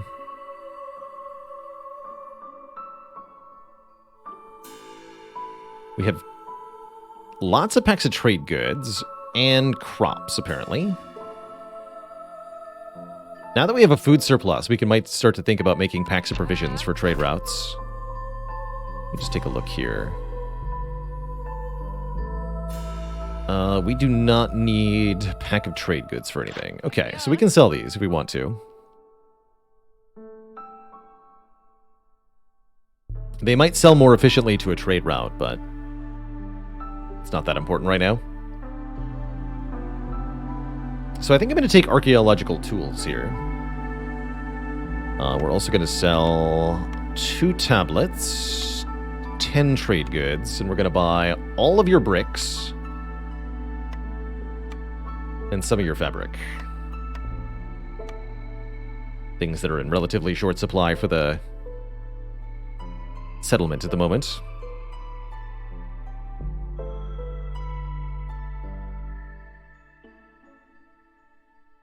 Anything else I want to sell here? No, we'll make up the difference with Amber. We will. That's not how that works. We need more from Sahilda. Excuse me. Perfect. My understanding is we need to sell 1 more trade good to get a hostility reduction. Yeah, 24 to 25, so we should sell one unit of stuff. I guess I'll sell 2 packs of crops. For 2 more fabric. Good talk.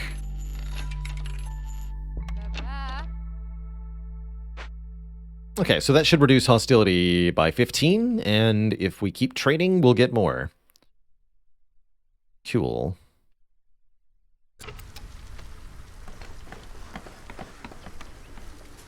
We're pretty low on wood, that makes sense. Not exactly prioritizing woodcutters at the moment. Another new order. Very delivery. Yikes, that's a lot of stuff.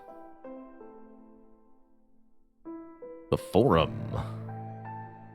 Get rewarded with Forum. Bonus scroll production. If we make 50 scrolls and 50 ale. Or complete 3 events with loyalty. Get 20 random goods every time a villager dies. Interesting.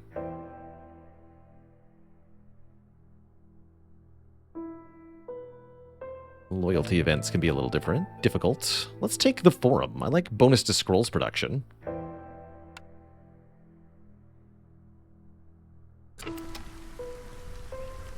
That's right, we need a hearth keeper here. Lizards enjoy being hearth keepers, but it's not your job right now. We are almost out of stone at the moment. Fair enough. Is anyone unable to make any stuff happen? Yes, you 2 are fired. You are hired at the woodcutter's camp.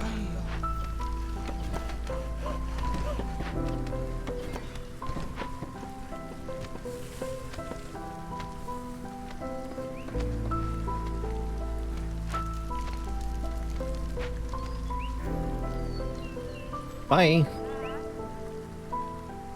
So I'd say this settlement is going pretty well overall. Rep's coming up good. The second hearth is online. Fuel is going to be a bit of an issue. We should really think about using a beaver firekeeper. Let's do that.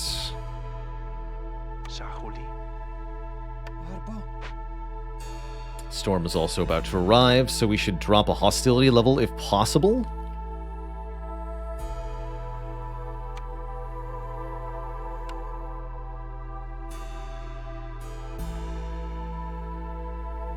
Have I made a granary? I have not. That was a mistake.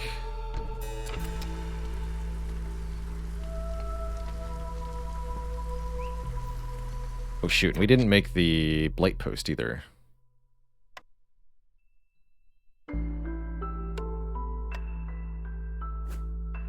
Don't have parts for a blight post. That's worrying. I guess it'll go up when we lose one of our camps here. This one. These eggs are almost done. Yeah, just deplete that. Okay, that's a little concerning.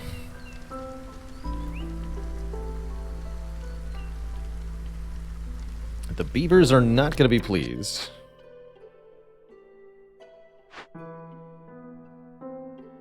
But we can get +2 to global resolve by moving one of these shelters for 5 wood. There, now that leveled up and we get 2 to everybody's resolve. That helps. Any beginner tips worth sharing, Mosaic? I think the most important, if there's any one tip I can give on Monster Train, just to derail our conversation very briefly. Don't usually mind answering questions about different games that we play often. Monster Train's one of my favorites. One of the biggest important thing to be aware of in Monster Train is what's called priority draw.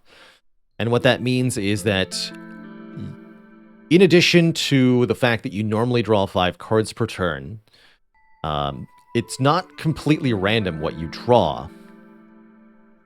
If there is at least one unit card in your draw pile that came from a unit banner, or from a unit draft after a combat, you are guaranteed to draw that unit at the beginning of your turn.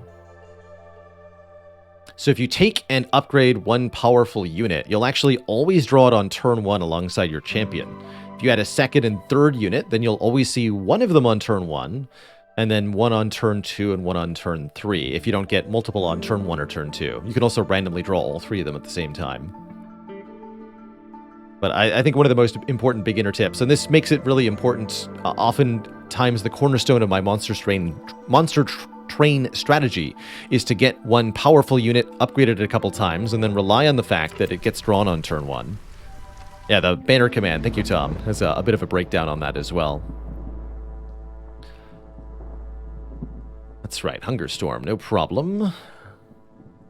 Can we reduce our hostility here? 5 woodcutters. Yeah, if we went down to essentially no woodcutters, we could drop hostility further. I think we're actually going to be okay here, right? This is going to be -16 to everybody, so only the beavers will be upset.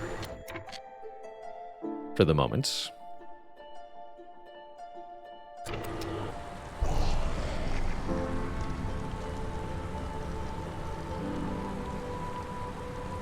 We can sort that out. It'll actually take them a while to decay all the way down.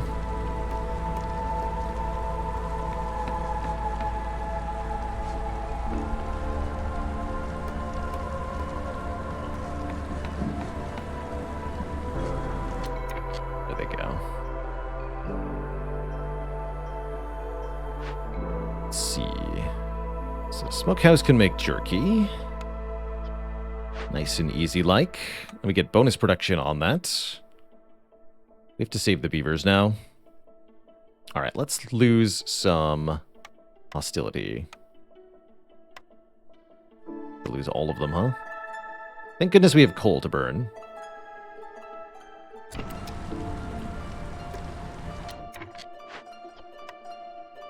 Lizards are also good at the smokehouse. That makes sense as well.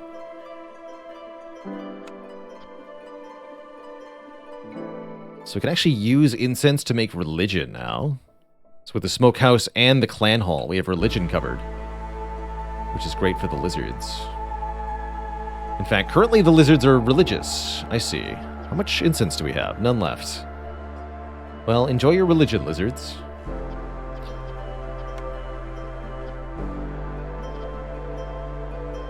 I'm at 50 on jerky.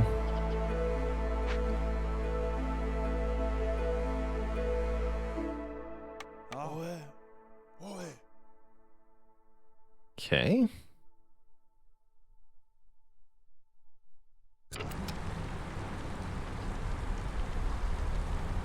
Doing on stone.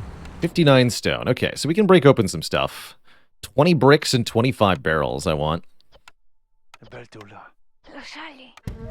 Give me that.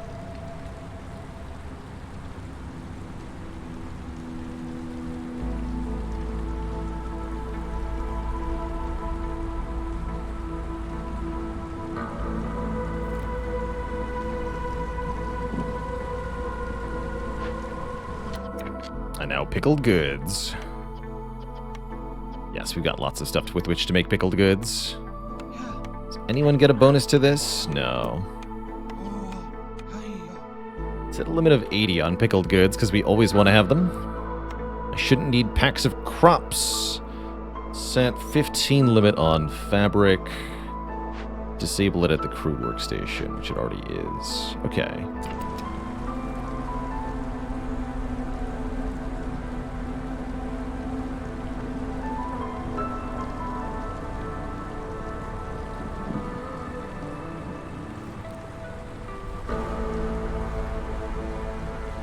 Fuel is running critically low, though.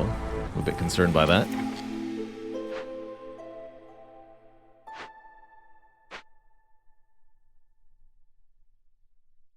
We are about to get some newcomers, which will come with a lot of something. And we're about to need more woodcutters.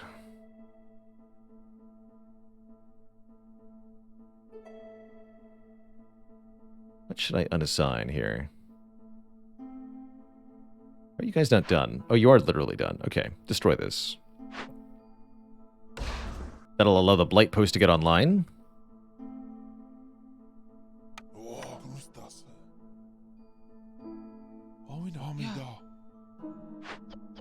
Feel free to chop into this. Also, maybe want to consider a mine.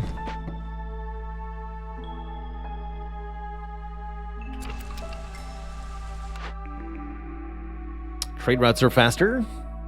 Double dye extractor. Biscuit diet. Farmers get bonuses under biscuits. We don't even have farmers. Let's speed up that. And I definitely forgot to have somebody make pack of provisions here. Set limit 10 on these.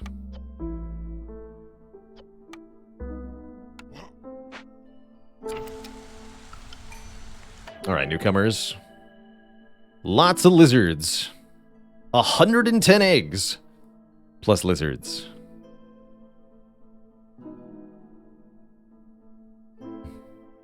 This is 10 new people. In addition to a ton of eggs. Cool.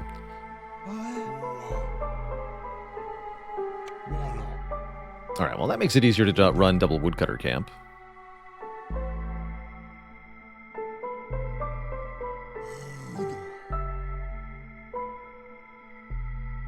What else would we like? More parts. What kind of part rewards do I have? Building the Citadel gets me 5 parts. That's worth doing, actually.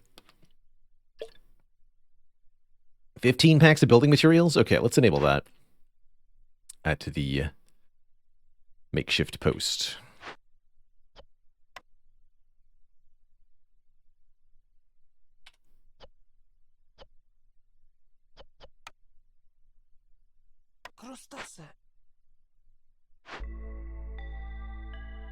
The supplier's turning out planks, but with no wood, I can't make planks.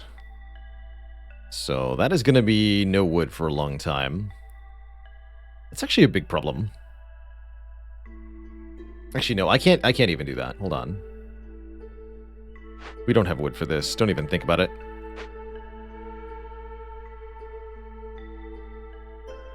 And I have no parts for more wood.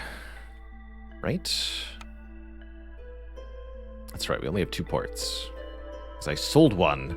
Cool. Maybe it was just wildfire I sold.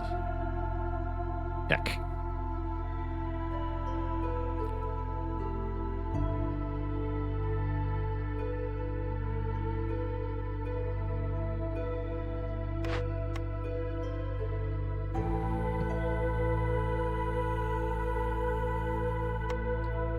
Mine is also 3 parts. Hmm.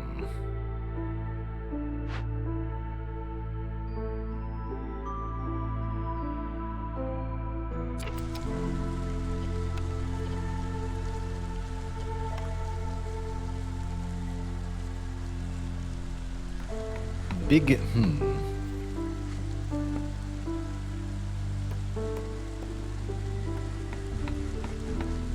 Because this also takes fuel.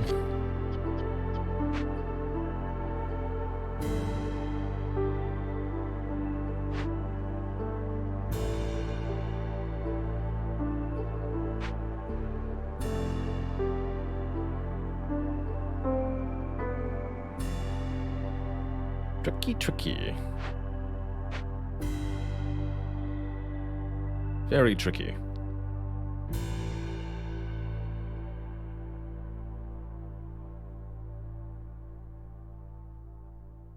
I guess we could lose one of our woodcutters' camps and replace it with a coal mine. It's not the worst idea. I'd like to chop into one more glade first, I guess.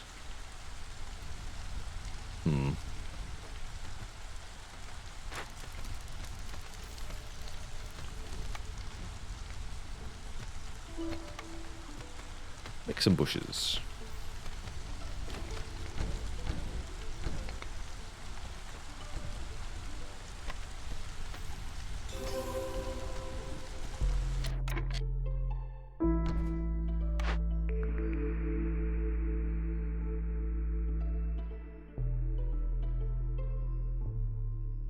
These don't seem all that good.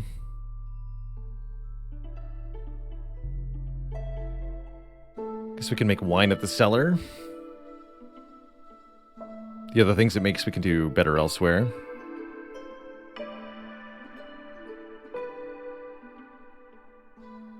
This might be worth re-rolling for 10 Ember. Let's do that. Rain mill. More efficient pack of building materials. Let's pick that.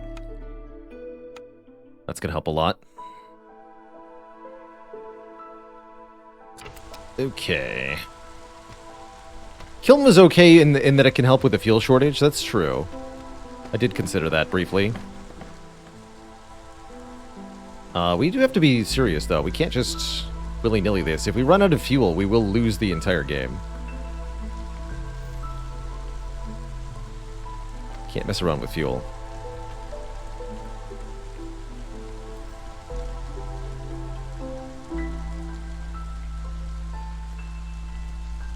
Problem is the cooking requires wood, right? I see. That's why we're running out of wood, is that our food is taking wood.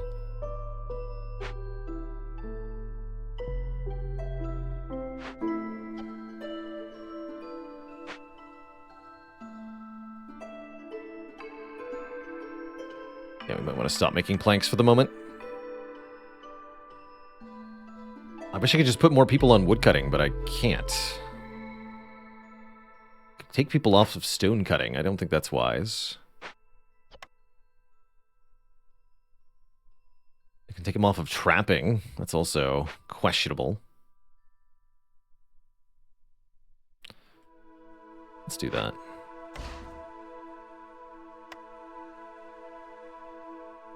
Okay, that actually lets me make 2 things. That's gotta be worth it. Where's the double coal node, right? No? There's just these lonesome little sad coals? Oof. That's no good.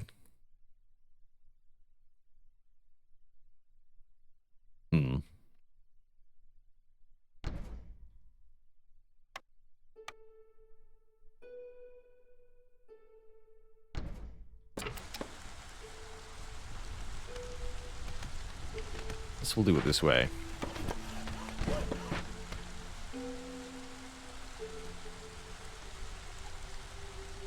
We have enough food to last for a while, even if food production tanks for a bit.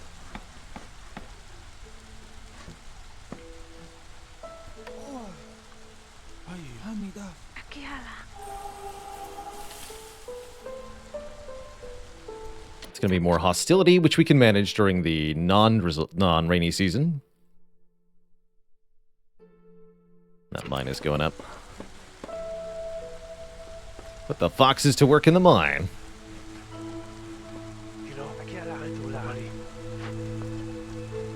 So you can upgrade it, right?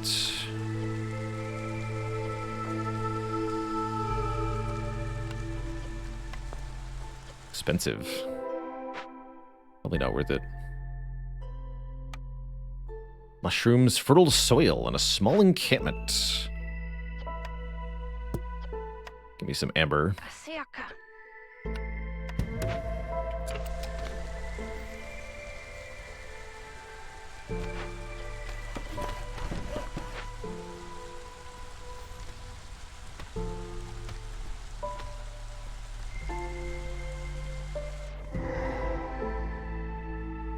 And here, a smithy.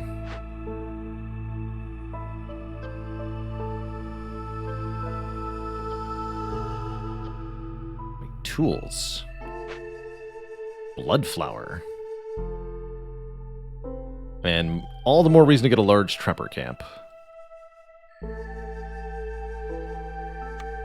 Is a blood flower.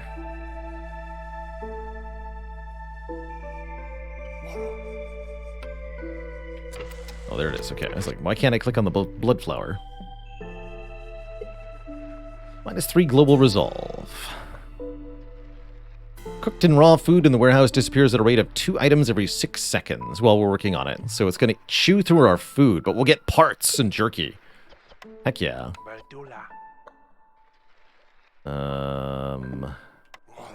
You do that. Go.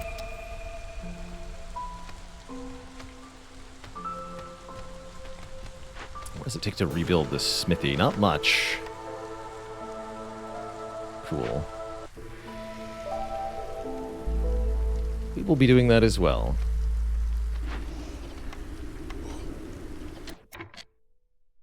Limit 10.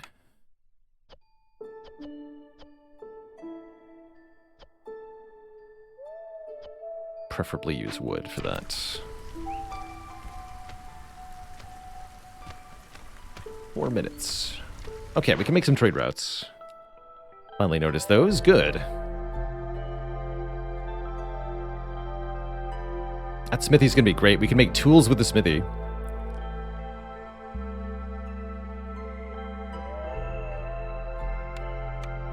It's a really good deal on eggs.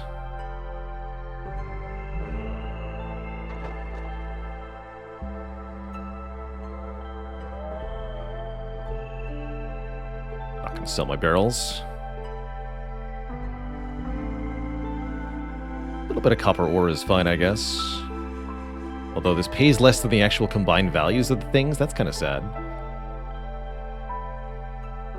We just need to complete a number of trade routes, though, so we should do the ones that are easy.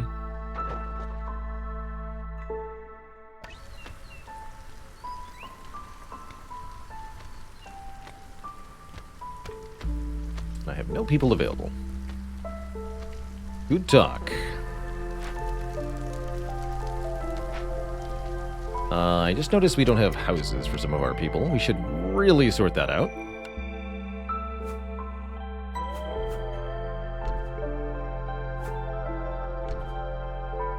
Which means we need less people working on stuff.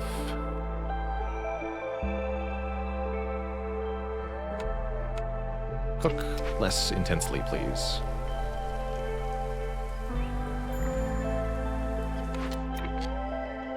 And good job cutting, all of you. We'd like to do this in a way that will simply get me wood. That's really all I'm concerned about right now.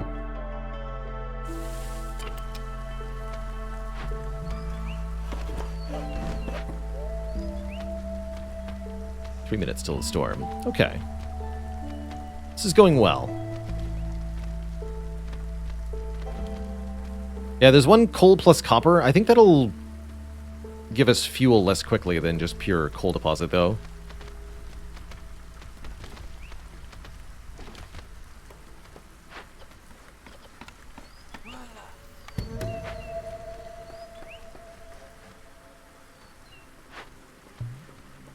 Okay, not too much longer. We are definitely burning through our food.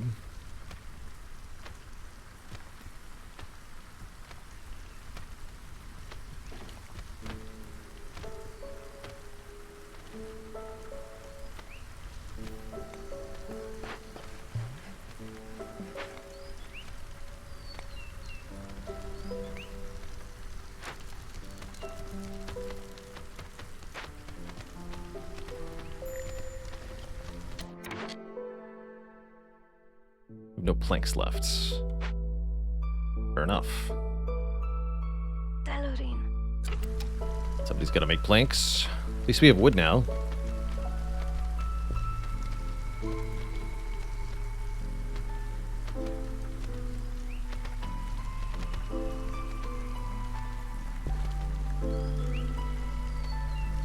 Finally mined through one of the big rocks at the stonecutter camp. Good job.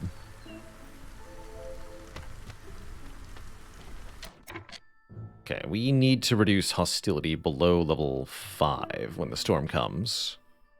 That could be difficult.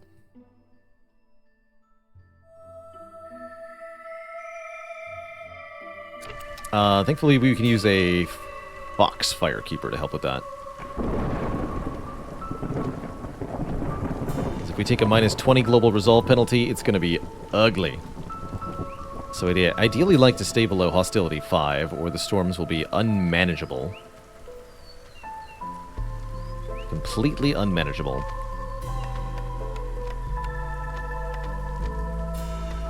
There.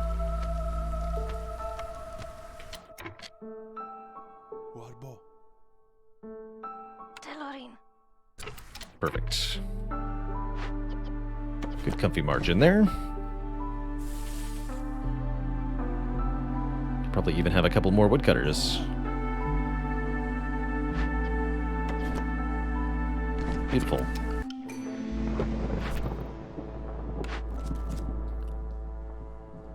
Have 18 beavers.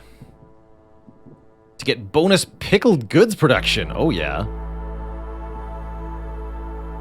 Discover 2 forbidden glades in 450 seconds. How about no? Or tons of wood and provisions for another hearth. That's kind of cool. The pickles must flow.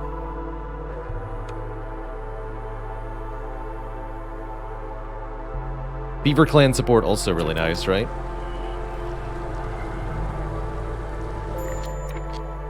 Okay, but that's still way more unhappiness than I was prepared for, actually.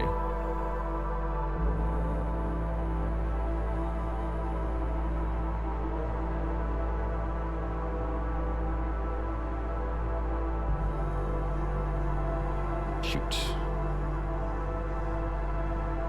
So where's my food thing?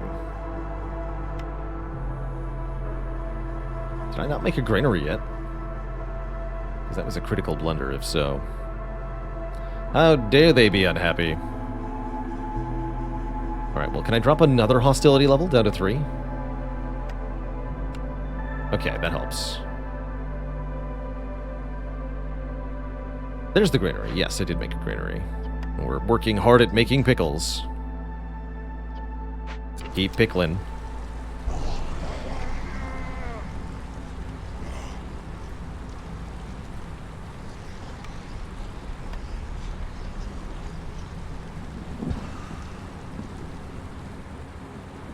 Keep pickling. Alright, what else can we do during the storm here?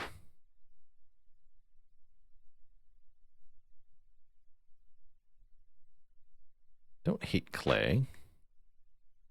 Any other caches I'd like to break open? What this one? Bunch of bricks, berries, and flour. Sure, grab me this one. Got 179 stone, good lord.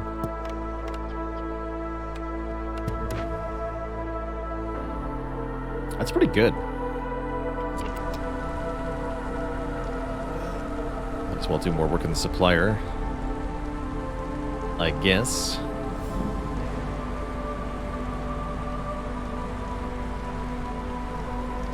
Lumber mill just wants somebody to do something for it. Should we at least salvage it? I don't really care about a lumber mill. It's more plank production. It's better plank production, though.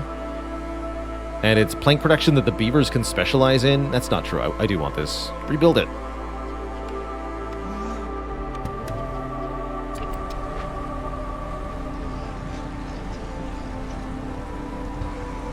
Okay, the foxes are going to leave soon. Storm is going to last for another 52 seconds.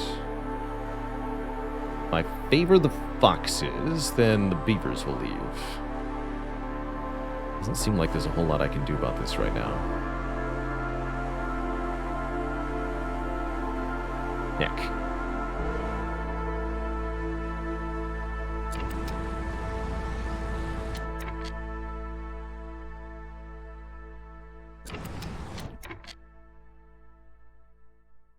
Guess I'm okay with one fox leaving.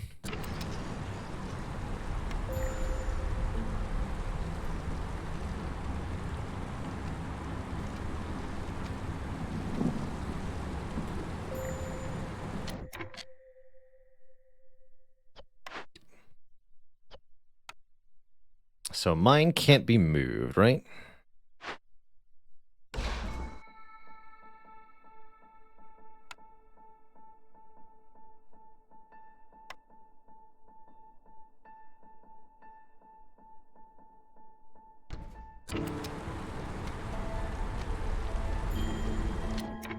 Yes, -1 fox. Fine though. At least we should be.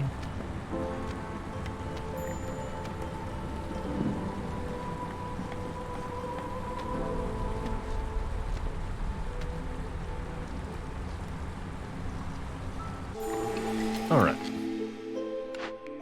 We have survived. Global production is 50% faster, but no trading. Dang. -40 hostility for every hearth upgraded to level 2. Expected hostility change -80. Thank you.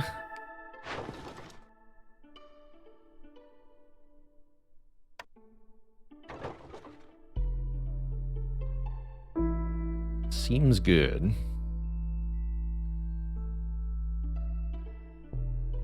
Eat fabric, huh? No way.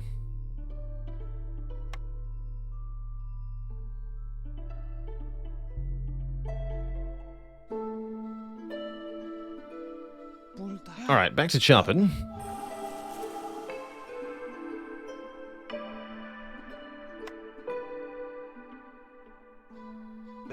You help with that. Have enough unassigned workers.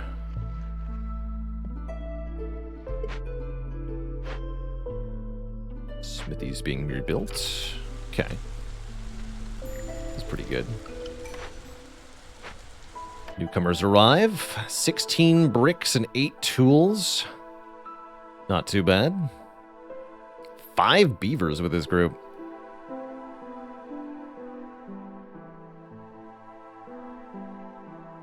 Take the beavers. Yes, you can also sacrifice resources to improve our, or to reduce hostility. We could have sacked some resources to save that one fox, perhaps. Maybe I should have done that.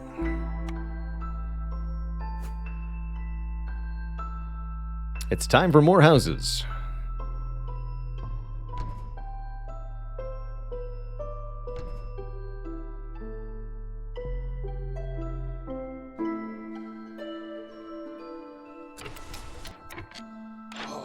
Hello.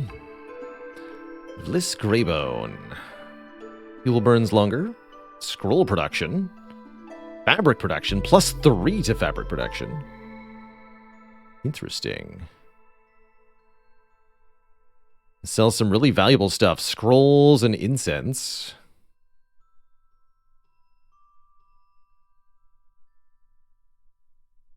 An ale. We need to deliver 50 scrolls and 50 ale, right? We can just buy exactly that to get the forum and some stuff. It's not actually that helpful. Might want to do it anyway.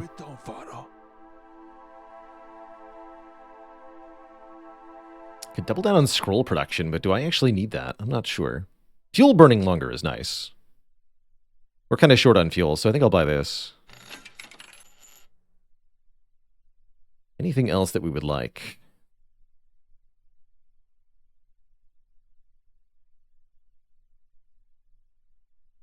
I don't have a lot of stuff to sell, I'm going to be honest.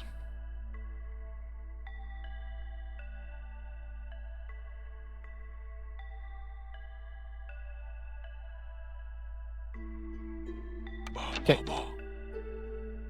That's all I need for now. We want to... Well, we're going to be manning the mill soon. Get some more woodcutters. We have a third woodcutter camp. Here it is.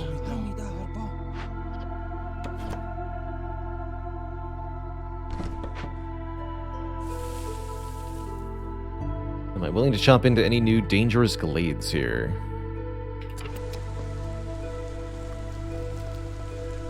I suppose that generally speaking I am.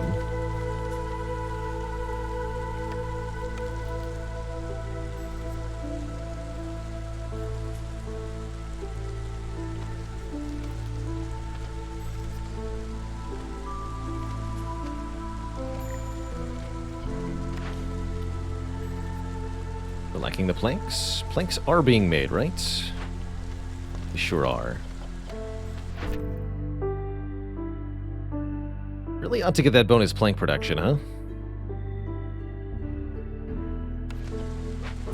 Oh, that's right, we got the rain mill.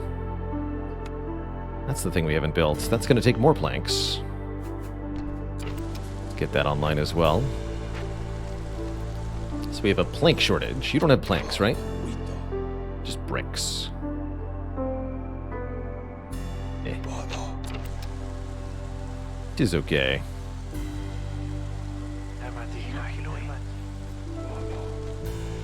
Well, back to a beaver at the hearth. Hostility reduction's not helping us that much now, is it? I suppose not. That will also help with the fuel.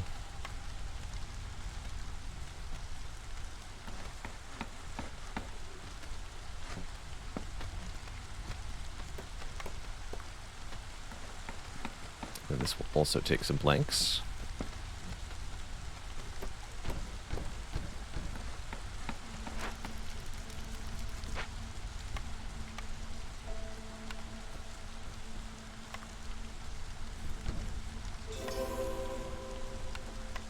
I needed 2 of those. Ah. One there. And some chests. Okay.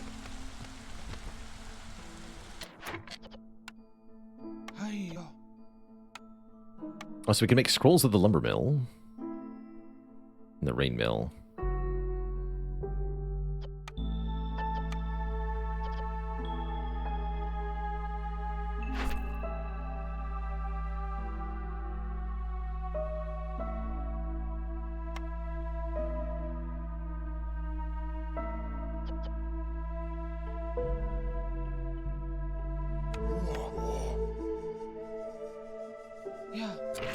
Okay.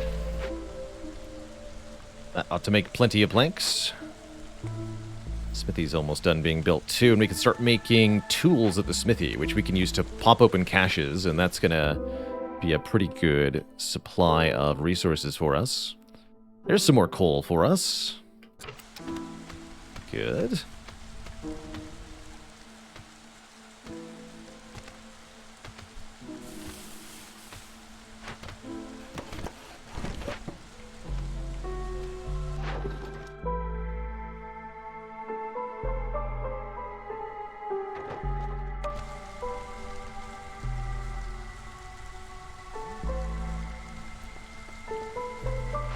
Yeah, we can let all of the planks happen at the lumber mill, or for now I'm going to crank them out at both the supplier and the lumber mill because we just need maximum production.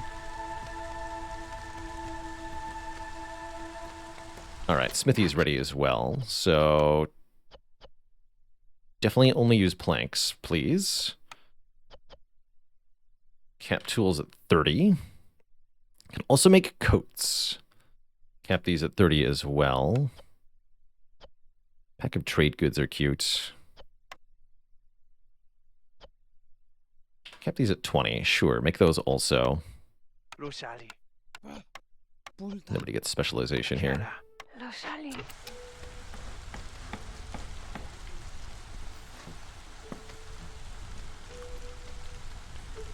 Alright, houses are up. This hearth is almost high enough level to rank up.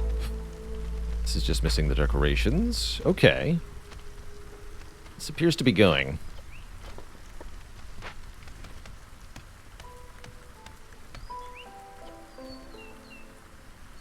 Have to be careful about the storm again, though.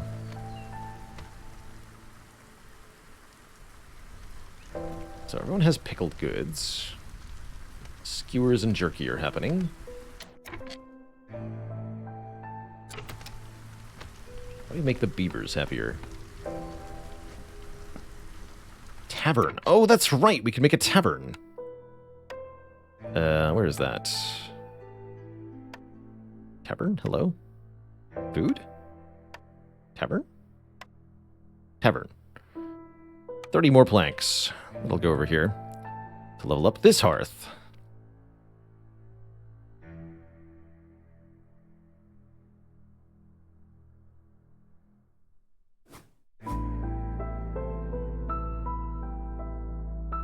That falls within the radius enough.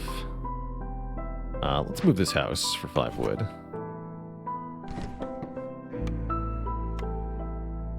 There we go.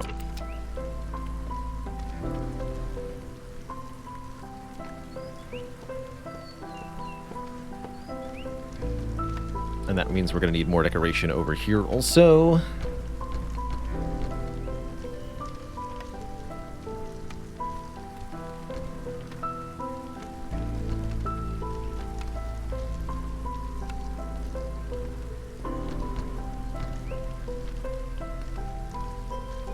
Gonna prevent them from getting to the rock? I hope not.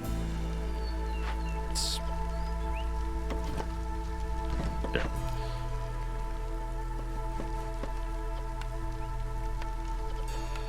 Food is trending down. That's a little concerning.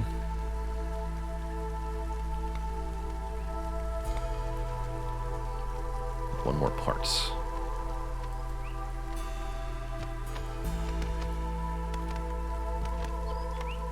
Have 700 of something? Oh, we have 300 rocks. I guess I don't really need rocks anymore, huh? Although we are getting food from the rocks.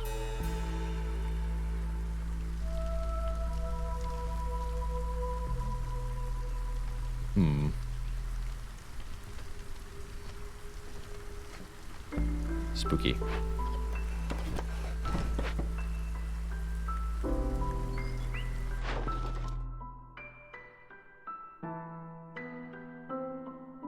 Sell 35 rocks. Well, you betcha. Give me 22 amber worth of rocks. Sell a part? No way. I won't be parted with that.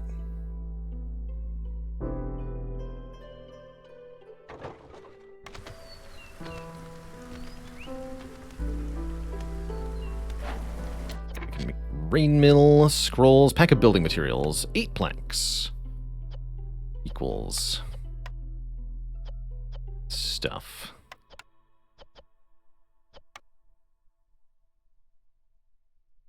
Kept these at 15. We're definitely way behind on planks, though. I'm not going to man that yet. So wood hungry. Alright, deep unhappiness is headed our way.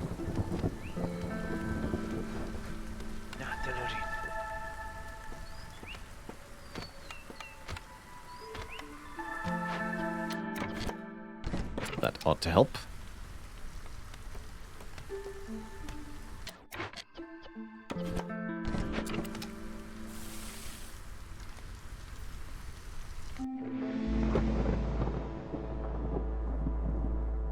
Storm is here.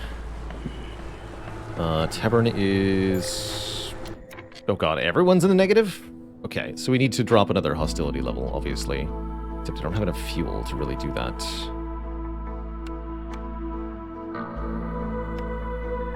Okay.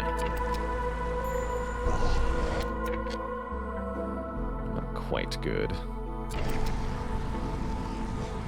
Should take a long time for the resolve to fall that far, though.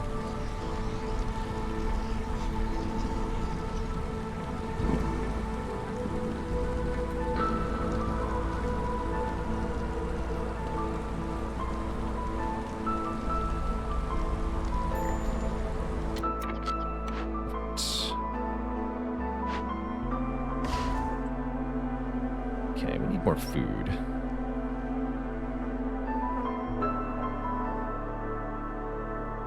Trapper's camp sure would have been nice.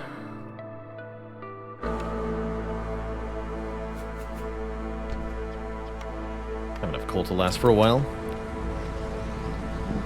I suppose.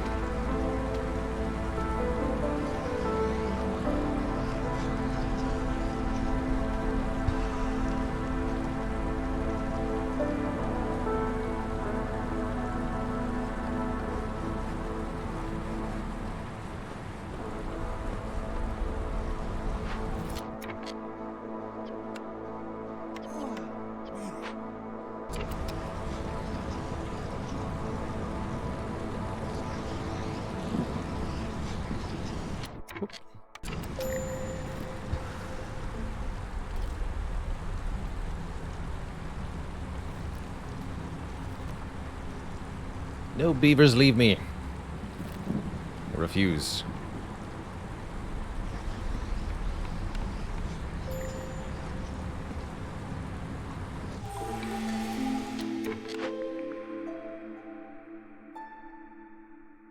Every opened cache lowers hostility.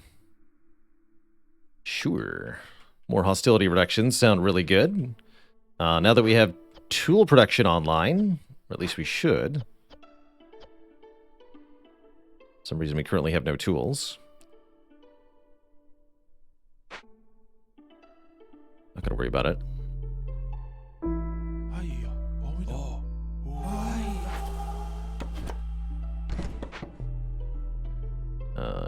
Do that. We have more workers than I know what to do with, actually. It's a bit concerning also. Definitely need more food production. Or to get some newcomers. Maybe newcomers that come with food. Yeah, 100 eggs and 40 fabric. Or I can just straight up take 40 amber. So just a ton of new people coming in. A bit concerning, actually. I think we'd better take that food bonus, or else. But what do I do with so many people? We need to get the large trapper camp, like, post-haste.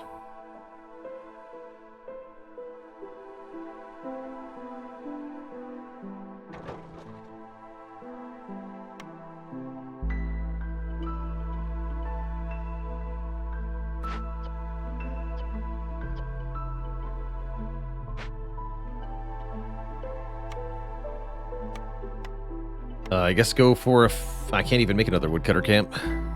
I'm start sacrificing some people. If I had a way to do that for benefit, I'd actually really love to. Currently, I do not have such a thing.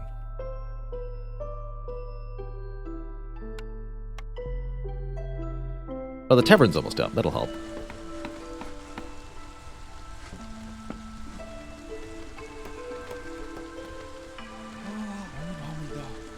Global resolve up. +3.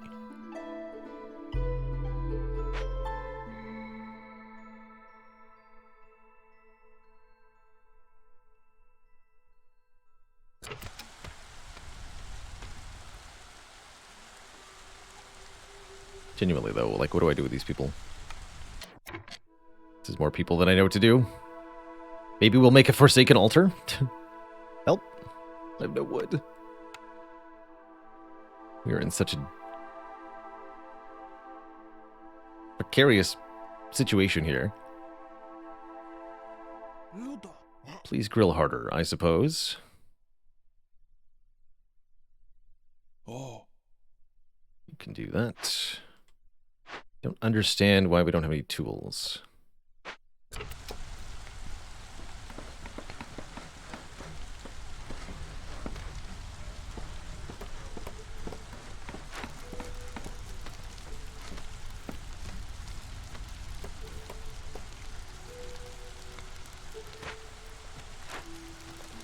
Cool. Both of these are district level. That's good. Maybe time to replace houses with specialized ones. That's even more of an enormous wood sink that I don't have. We absolutely can't afford to do that.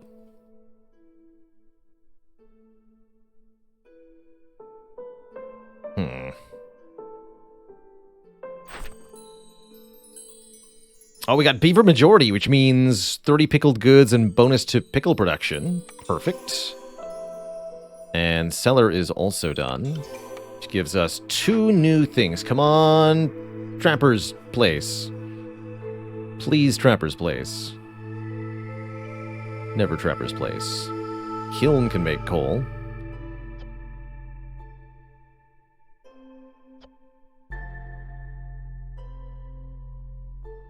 We can educate ourselves at the Brawler's Lodge.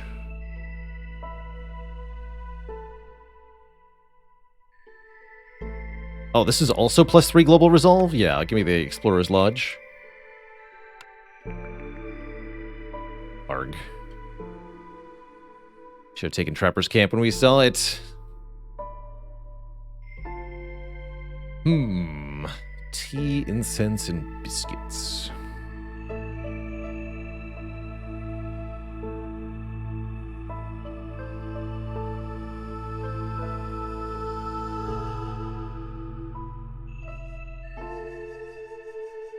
Can't make anything that the distillery makes currently. That's kind of nice.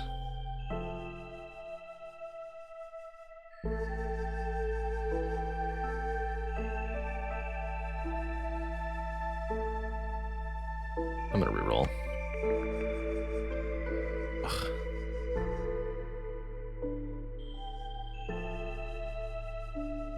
Bummer, man. Our crude workstation is not manned by anybody, but yeah, that is a good way to lose all your wood. Definitely.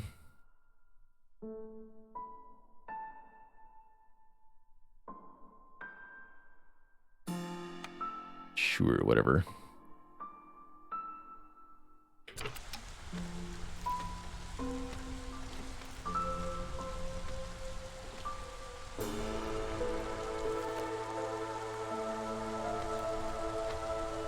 It seems to be going up. Slightly encouraging.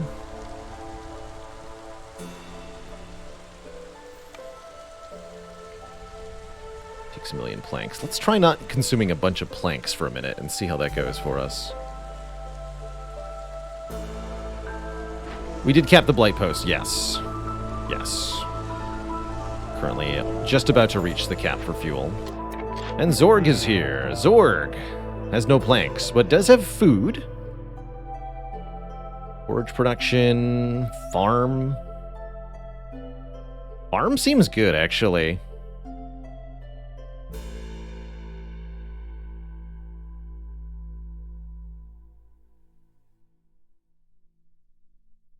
And then I could make biscuits in the rain mill. Okay, give me the farm.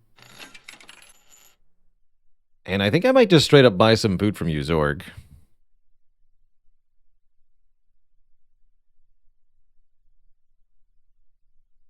Let's get biscuit recipes, too. I don't think we have biscuit production. And I'm going to buy... Jerky's cheap compared to biscuits. Interesting.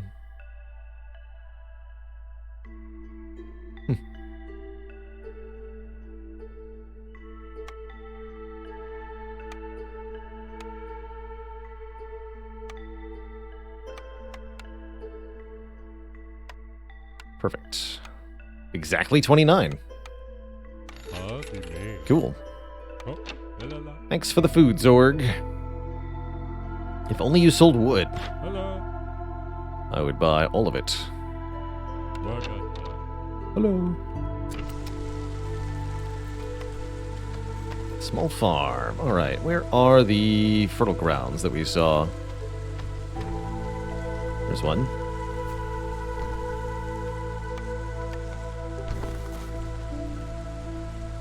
No others that I see yet.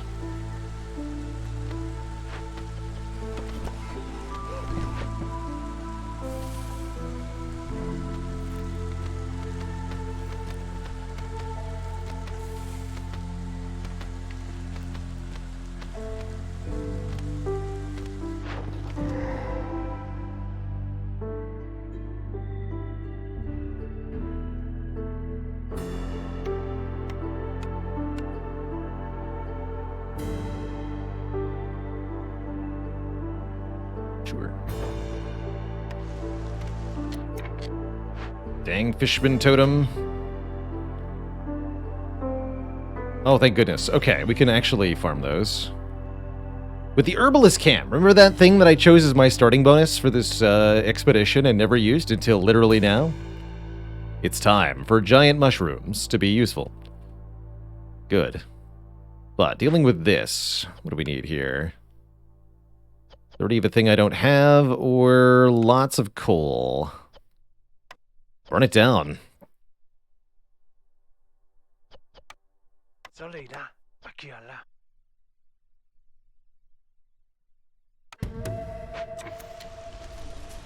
That means we're even lower on fuel, which is a bit iffy. But what are you gonna do?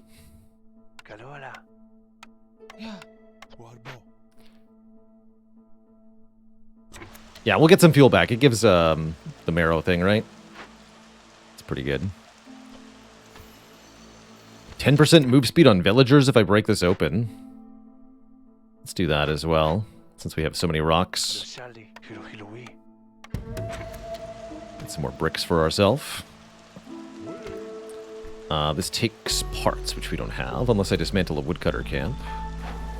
The rain mill can now make biscuits. Yes, I see we're low on fuel. Hold on.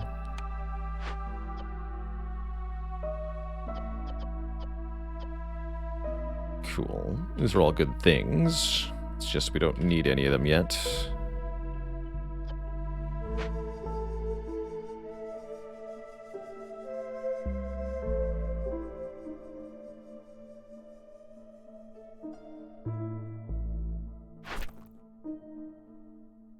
Right. 5 parts. If only I could get 1 billion planks. Seems easy, yes? Smiley face. Okay, it's really more the fuel that's the pressing concern at the moment.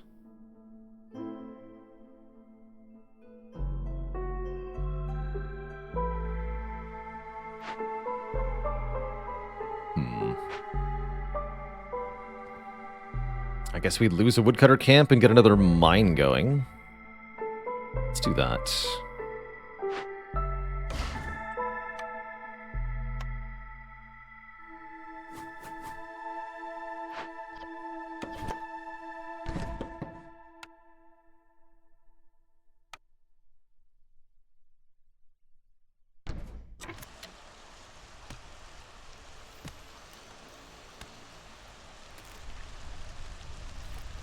We should probably stop using the supplier for planks. In fact, we don't need the supplier anymore.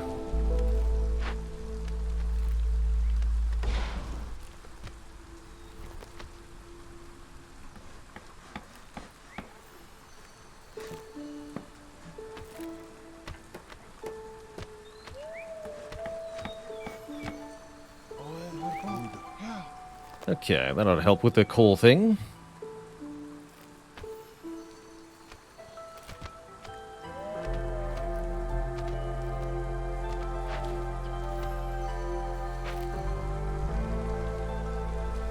Still don't understand what you guys are doing over at the smithy. You're just making coats nonstop, or what? I guess you're probably spending most of your time walking back and forth.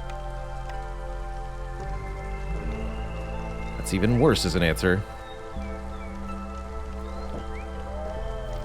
This is all chaotic. We could make, like, railroads. We have plenty of stone, I guess, yeah? Make railroads.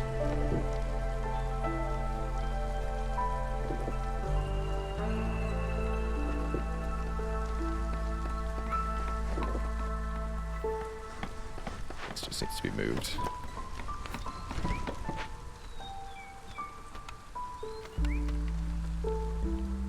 Nothing's happening over here, really. This could be paved, though.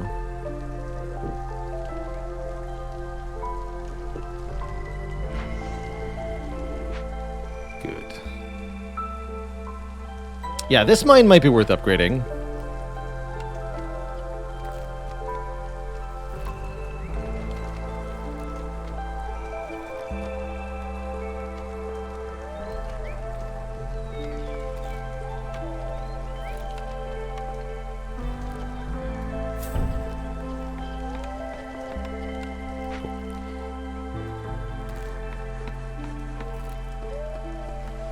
Okay, okay.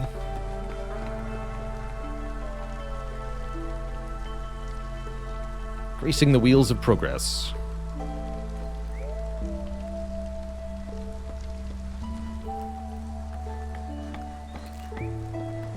Fuel's going up, food's holding at least steady, and we have a good supply of food here.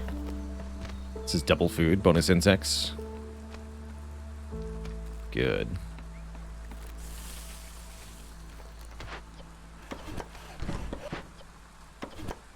Any trade routes I want. Pretty good deal on skewers. Nah. We're good, we're good. Let's actually just delete the crude workstation.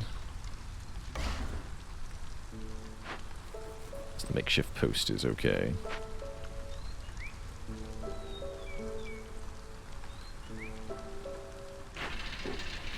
Looks like we hit our cap on planks. That means it's time to start making some packs of building materials. At the rain mill.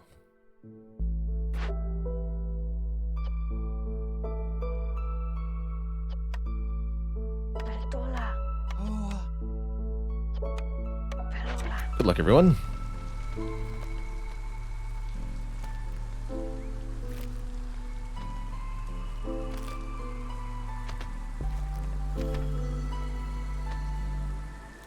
Destroy that.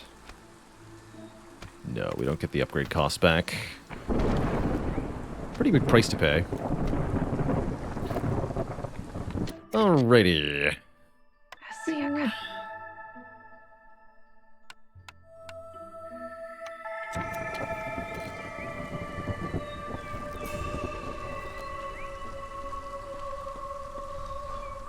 Do you like the look of the roads better?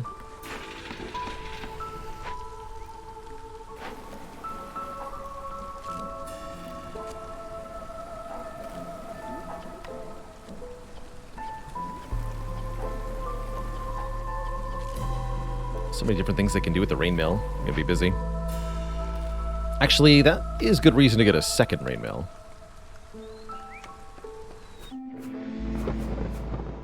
Nobody said you were limited to one.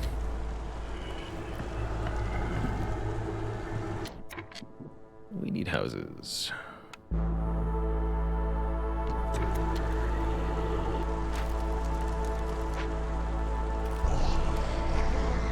It's the first time we haven't had anybody in the negatives when a storm started. That's good.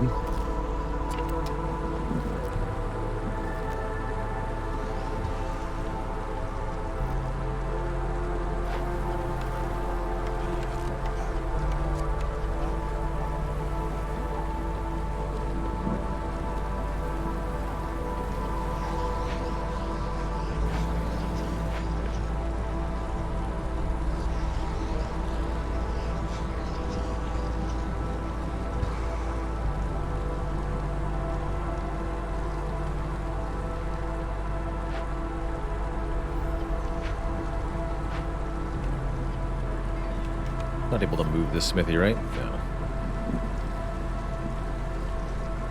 Definitely feels like the settlement has turned the corner. We're going to be getting some good stuff together soon. I'm sure of it. Although food is trending down again. Does seem like we're kind of juggling. Until we can get some more parts. Which is why we need packs of building materials. Come on, Rain Mills. You got this. 3 clay per minute. Or scouts work faster on glade events. I'll take 3 clay per minute, sure. What? Actually, no, let's use our reroll. +1 global resolve. Mushrooms for grain. I'll take 1 global resolve. It's not much, but it's something.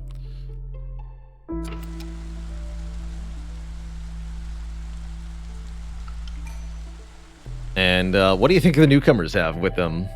238 clay, or 170 mushrooms and 153 grain. Man, that perk is crazy.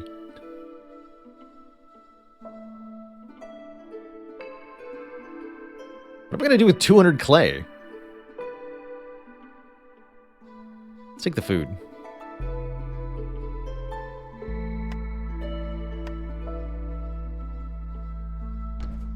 Yeah, doing species-specific housing would be insane here.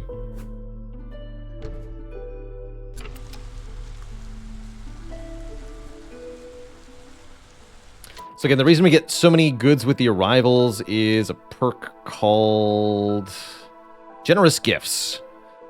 Newcomers bring 40% more goods with them for every hearth level gained. So currently plus 240% goods from newcomers. Pretty absurd.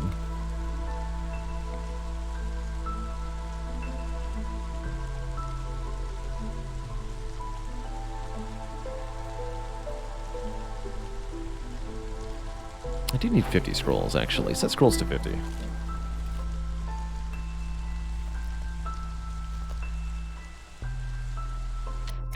We can use a beaver keeper. Still so many people.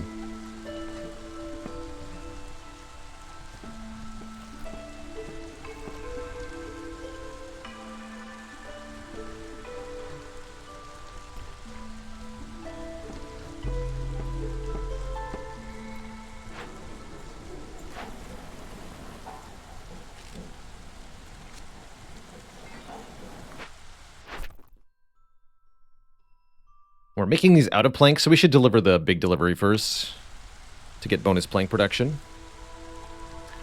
That would make sense. Let's see, we can also get a lot more rep by making the lizards happier.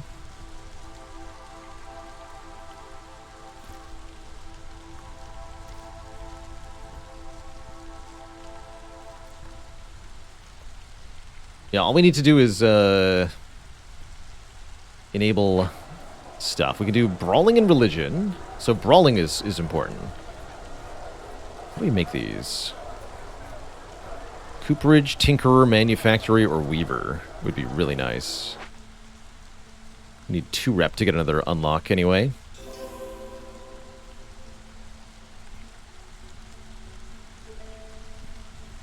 Or wait. Excuse me. There's Trapper's Camp, finally. Okay, let's take that. So now this Trapper's Camp is going to get relocated to the gigantic meat factory. Please enjoy the meat.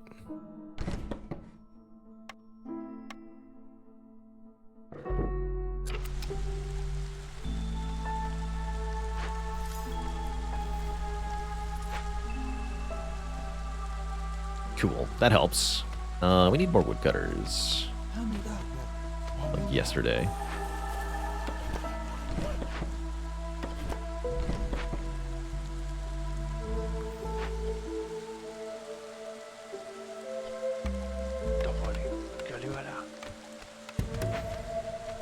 Start breaking open caches that can help us get rep too.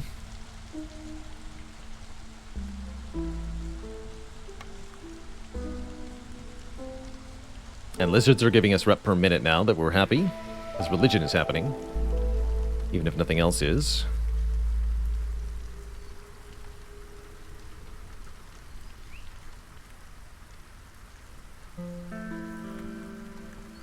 Okay, big delivery is ready. So we should have another recipe, actually surprisingly soon. Hopefully we can use that to get training gear.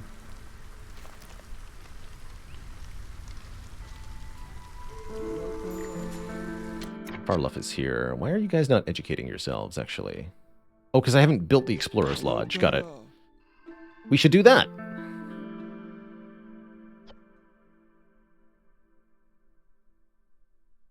Three more Beaver Clan resolve.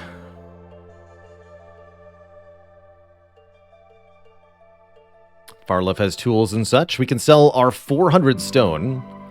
Let's go ahead and sell 200. Actually, no, make it a clean 30.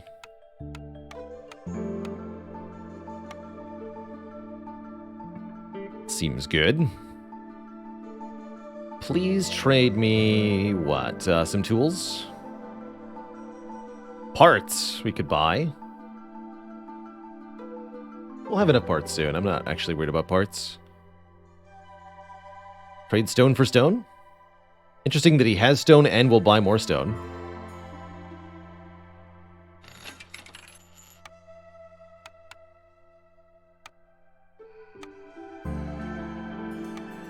Heck it.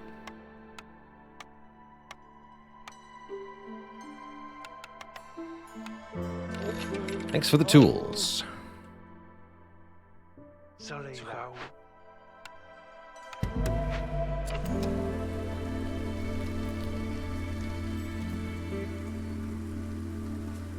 Good talk.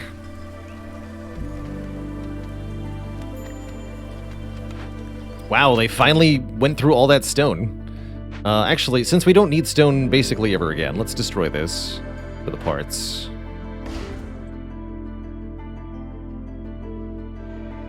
I'm gonna go double Trapper's Camp on the giant nodes here. Hopefully they can get to that. Let's chop a path.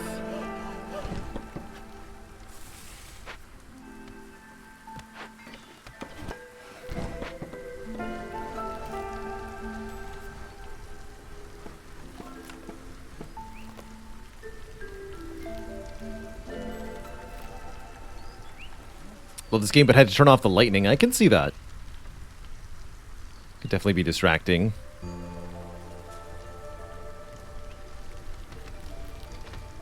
Definitely see that.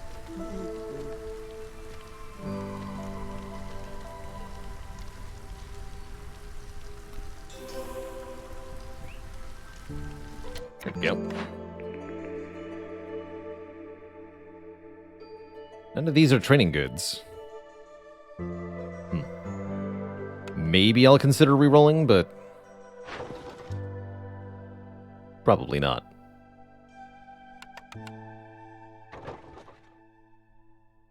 That actually seemed like it was a bad deal.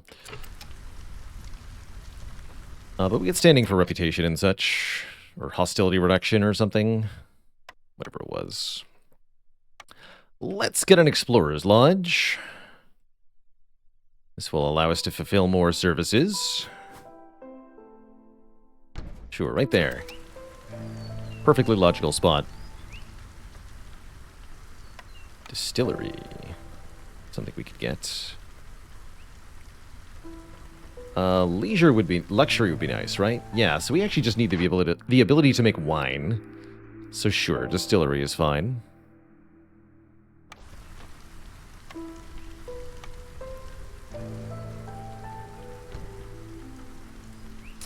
What do the 3 red marks on the rep bar represent? That lets you use the Forsaken Altar building to make special deals.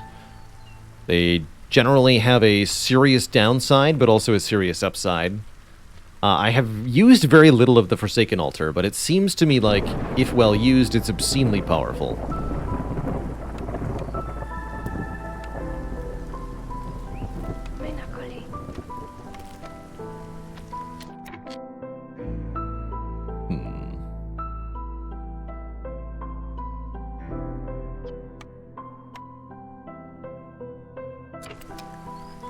I think we'll have to burn coal in the hearth to avoid too much hostility here.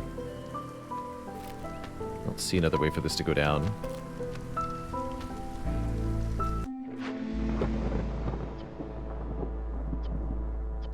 So we'll sack, what is it, 20 coal per minute? We've got the coal.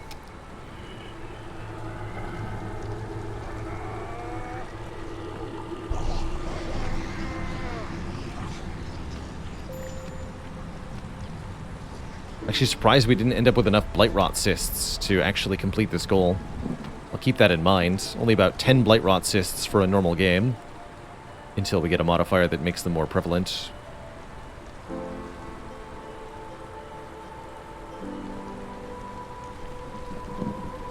I'm cool with that.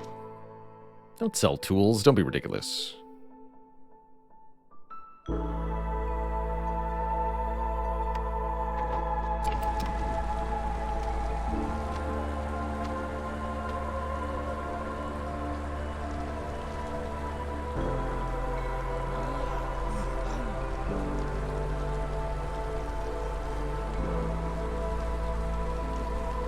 Didn't use Rain Punk much on this run.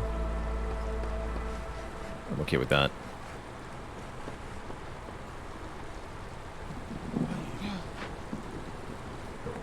Oh, actually, foxes have a distillery bonus? No. Odd. Got plenty. Kept the wine at 50. Yeah. Mushroom wine. Go!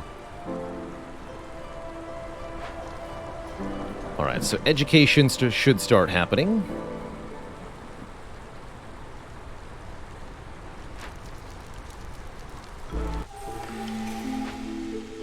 That did cost a lot of coal. I'm gonna favor the beavers now. And we're gonna get lots of rep per minute. Faster newcomers? Sure, since they come with such obscene bonuses like 14 parts, 85 clay and 17 pipes, or, you know, 187 herbs. Make sure we don't run out of food. Herbs is good.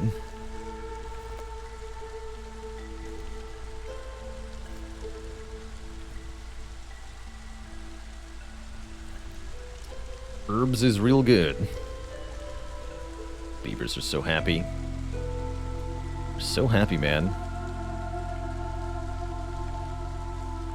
Alright, I guess we should be woodcutting, huh?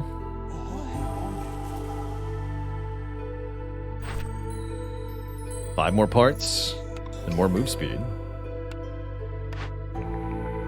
Training gear with the Weaver.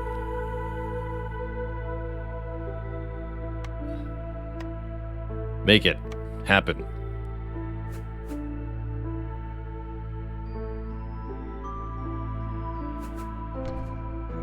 Right there.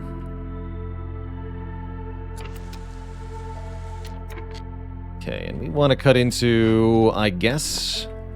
Let's break into the Forbidden Glade if we can. Is there another one? There must be two.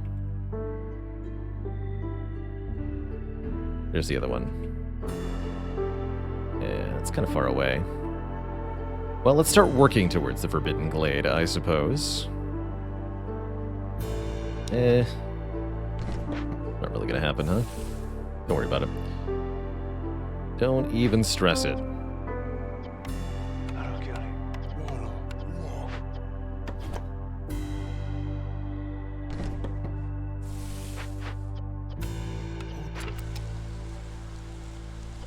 Alright. So we only need a little bit more rep to win. We should get there pretty fast. The beavers are very, very thrilled now that they've been educated.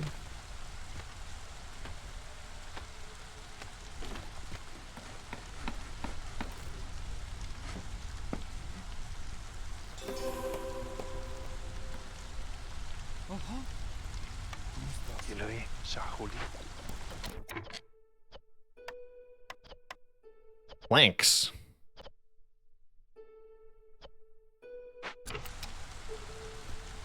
Alright, well I know what this requires. Oh, we have no real wood, huh?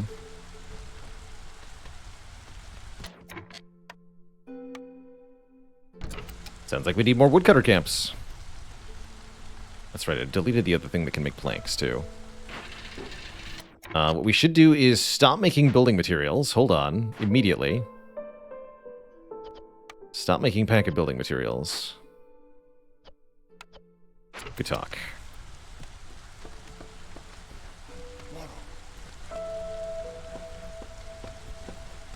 0.6 rep per minute.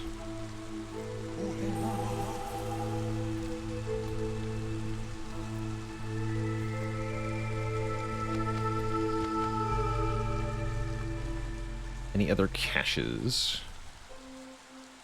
Not without chopping into new territory here, which is why we should be doing that. Rather than being aimless, we should be breaking into new lands here.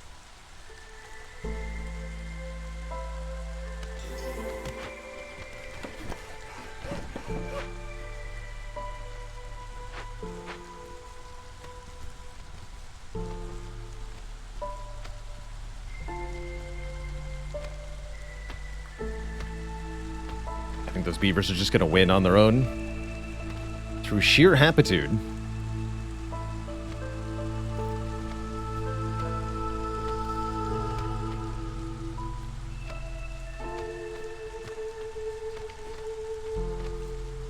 Herbs are not directly edible, no, but they can be made into biscuits. Delicious, delicious biscuits. Alright, let's just zoom it up here. We should be at victory momentarily. Looks like we'll win through sheer reputation before the storm even arrives.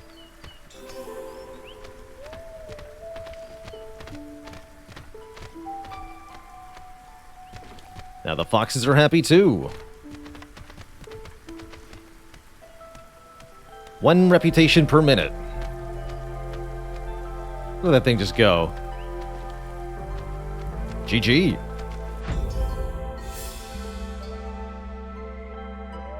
GG. That was a fun one. Cozy little settlement. We've got plenty of food stockpiles to use at the Smoldering City. And we're almost in first place.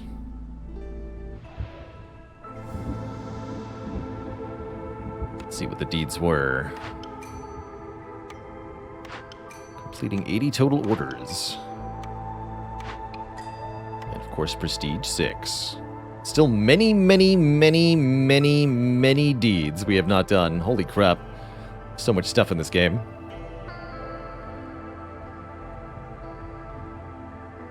Smoldering Scorpion Skeleton. Curious. Let's buy some upgrades. I wanted another embarkation point.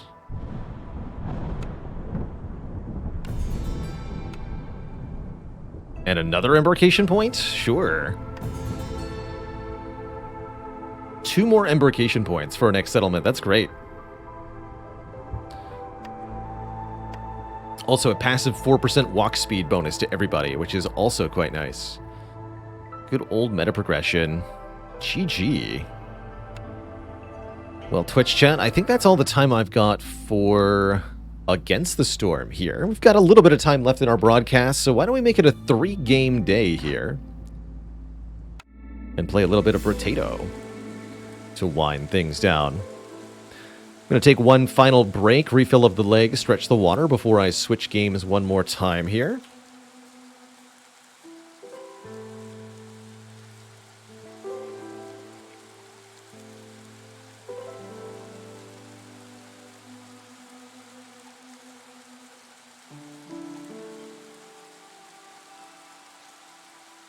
Brotato.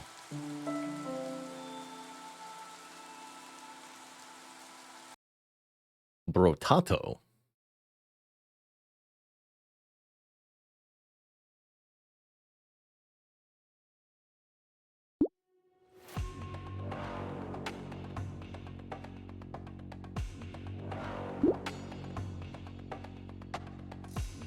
Beautiful.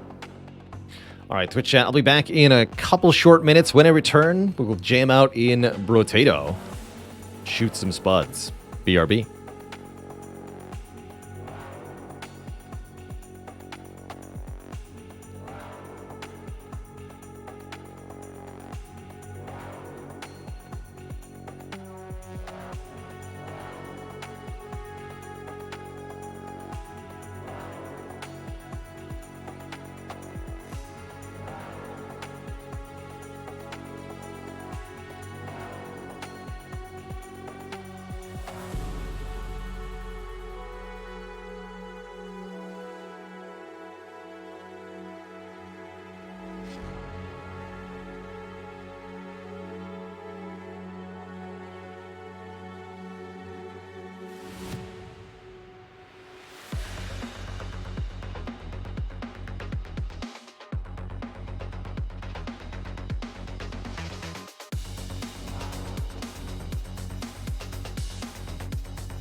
All right, Twitch chat, it's tater time.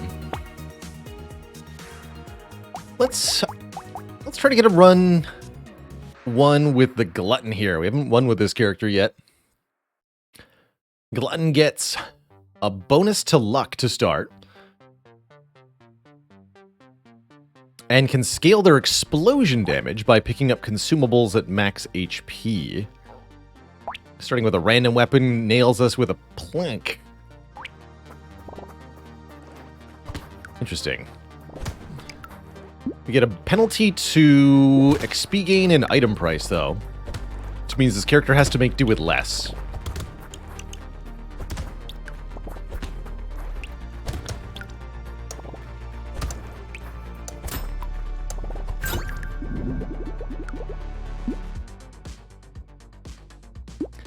Basic but effective. I'll start with some max health. And early harvesting is always something I really like here. I think Pruner is also good on the Glutton because it spawns fruit that will scale our explosive damage. So let's go Fertilizer, Pruner. More harvesting. I'm in. What about more luck? Not sure about that.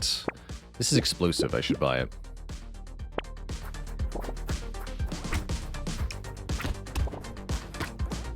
I like to play Brotato on Danger 5. Makes it a bit more challenging for me. Means some of the characters are quite difficult to win with, but that's not a problem. It's a good thing. So we want to pick those up at full health, ideally. There we go. 1% explosive damage scaling get. Grab a little bit of melee damage. We need some help here. Landmines are explosive weapons. Interesting. We'll lock those.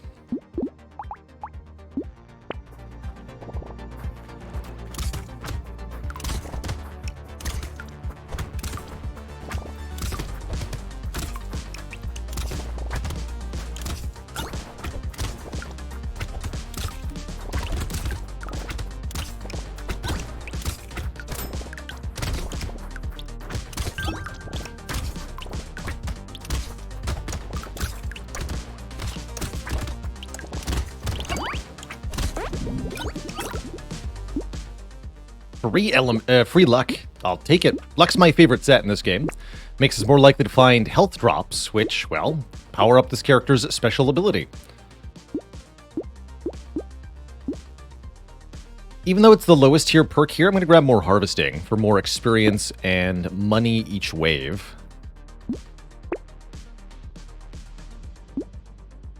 Weird Ghost is tempting. Nice cheap max HP. Not gonna do it, though. Yes to trees dying in one hit. And... stop there. We need better weapons.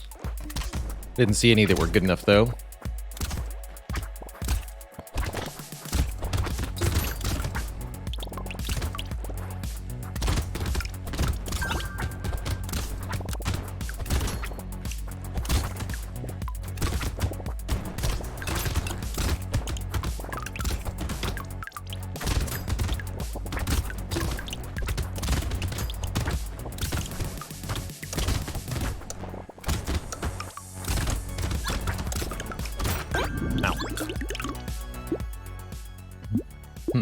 Probably not crit chance.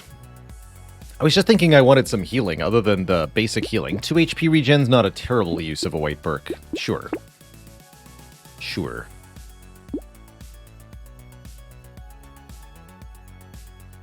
Take 2 armor? Sure. I will take another fertilizer for even more harvesting.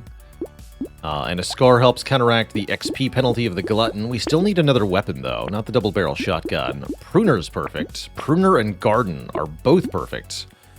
We just got to survive one more wave with absolute crap weaponry. Surely it'll be fine.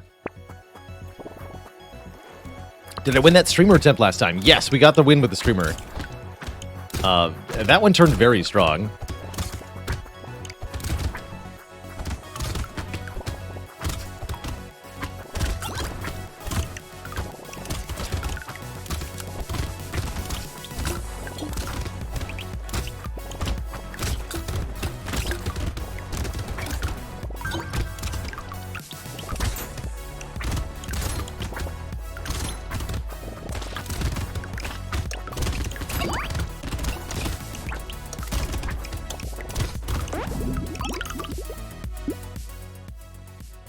3 leather vests, that's great.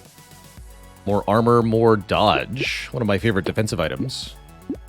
Good reason to take back 2 for even more dodge. Sure, let's start stacking dodge.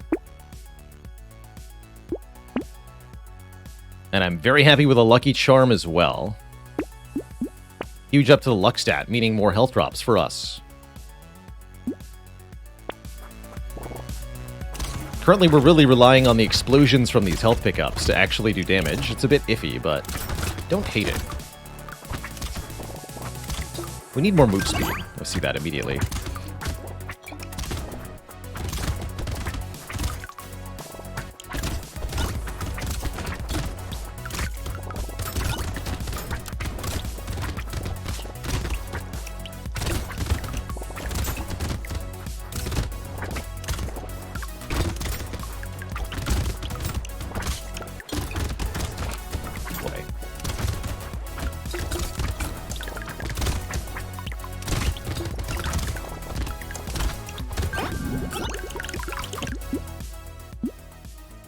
Alright, I'll take it. It's 5% speed. We're in desperate need of speed. And dodge.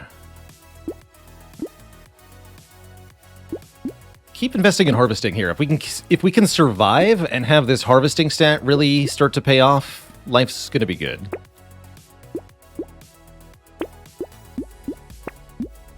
Lock the things with melee damage on them. At least the plank does decent damage. The fruit explosions scale with melee damage. Oh, wait, what? Did they change how this character works?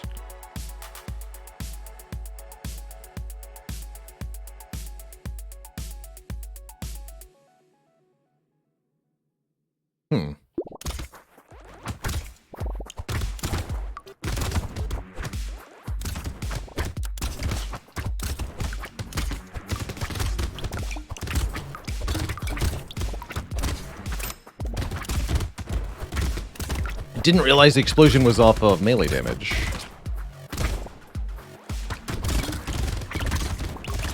Explains why it's not doing any damage.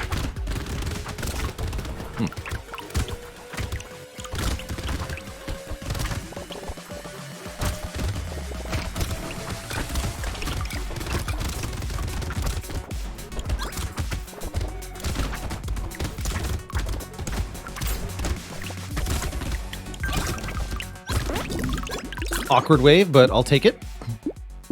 Alright, we definitely need melee damage, apparently. I'll take forearms, steroids, goat skull. There we go. 4 melee damage.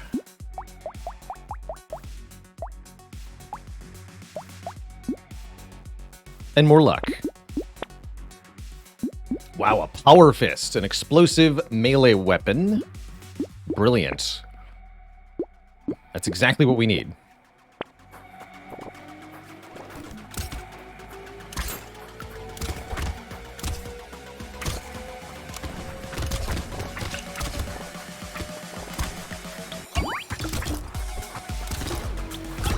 Explosions actually deal damage now.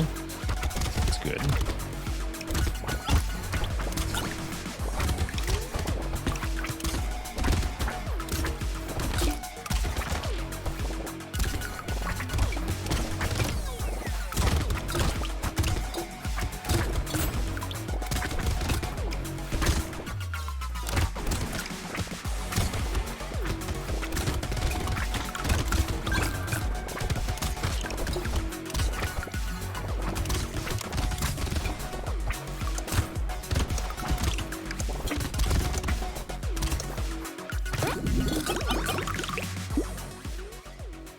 Tardigrade should help.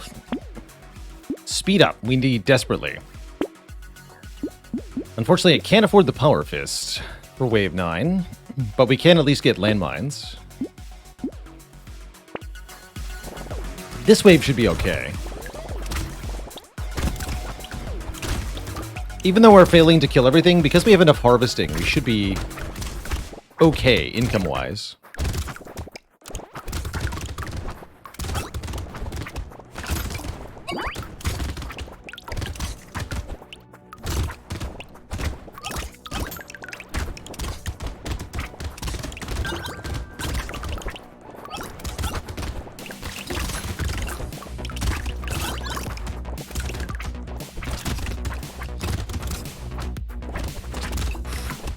no.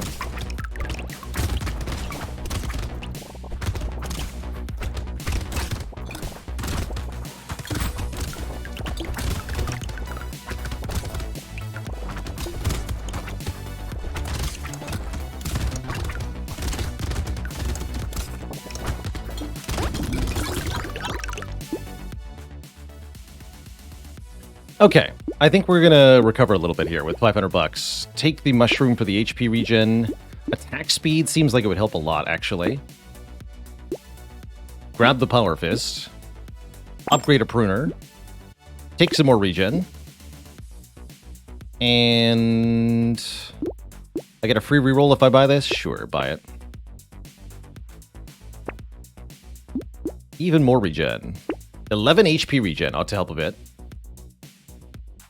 And we want Little Muscly Dude for the melee damage. I'll also take some more speed here. Okay, I think that's going to help a lot. Range would be a good stat, I agree. Just having this Power Fist should be a big improvement. I think we can now kill the big enemies. Yeah.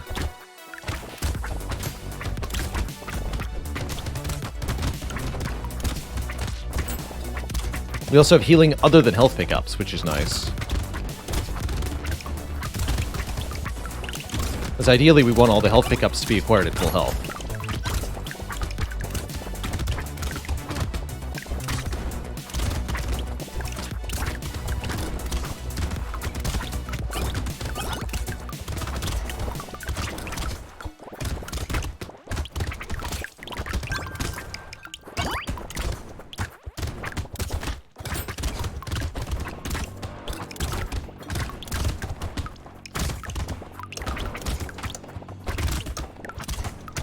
Yeah, way better now.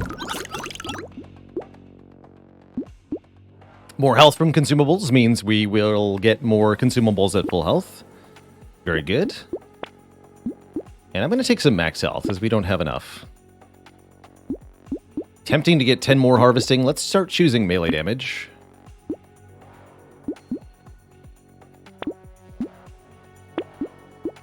Circle Saw is kind of fun. Another Power Fist. Lock it in. Perfect. We could go up to red tier, but I think I'd rather have two... I'll get rid of the Shredder, and we'll go 2 Power Fists. Have to contend with an elite here. Let's go a little bit more max health. Don't think we're going to be able to kill this elite, but at least avoid it.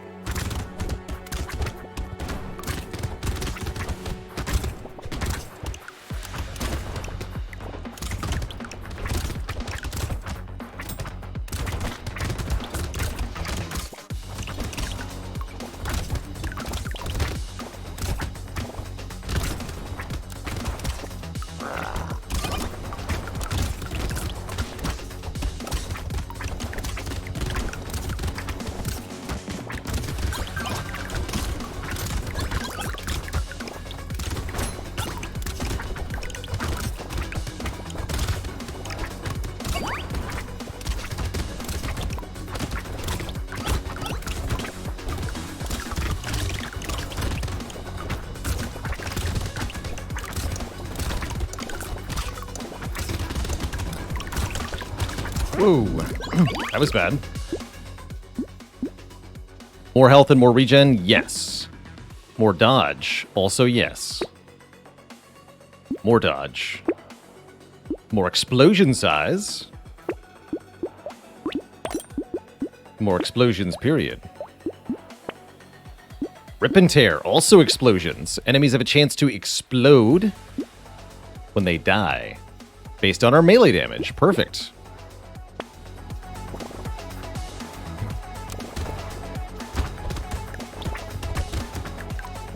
I think there are some Brotato runs queued up for the Baylor Plays channel, HG Walken.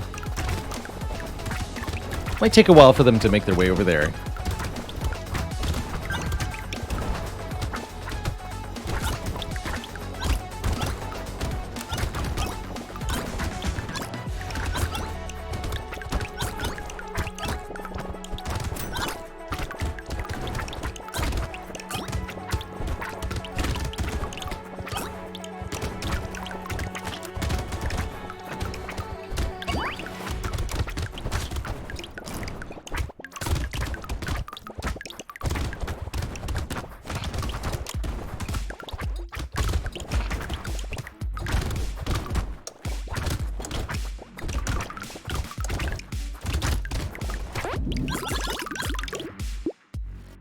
Second tardigrade. Excellent. And we said we wanted some range. Let's take 45 range here.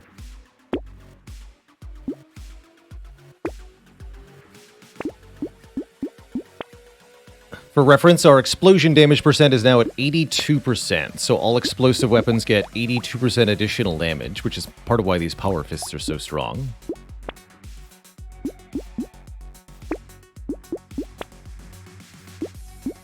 $59 harvesting, also providing a lot of income for us, helping to counteract this character's experience and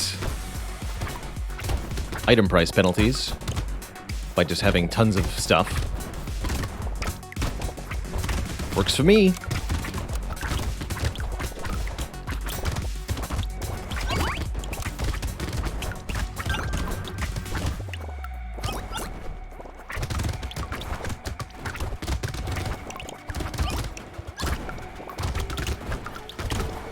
Health pickups explode for 100.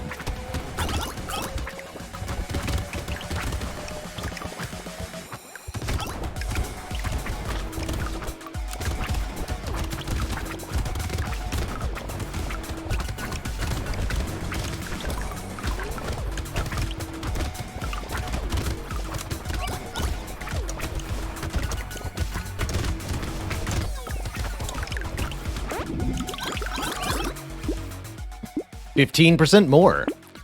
And 45 more range. Here we go. Here we go, Twitch chat.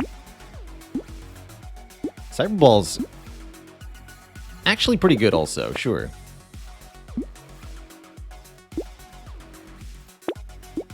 Lock this, lock this. Oh yeah, we're in the business now.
More range.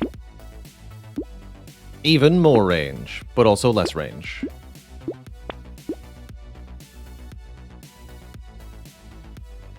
I think we actually have a half-decent chance of killing this elite, especially if it's the knife guy. It is. Let's go for it.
All that for a diploma?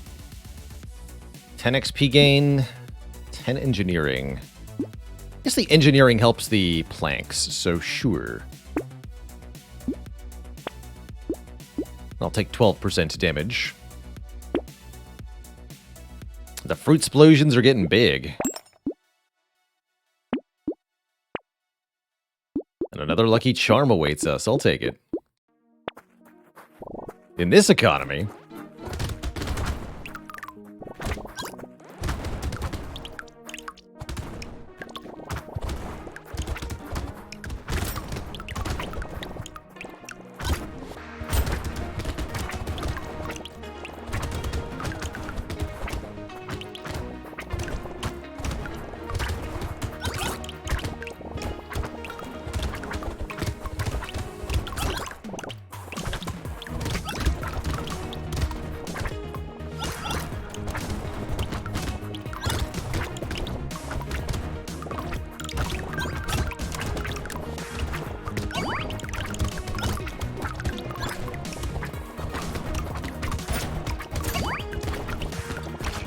Whoa. Angry red guys.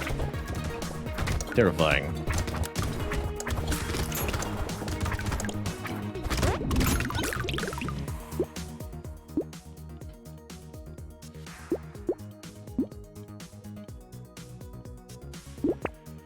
%167% explosion damage now.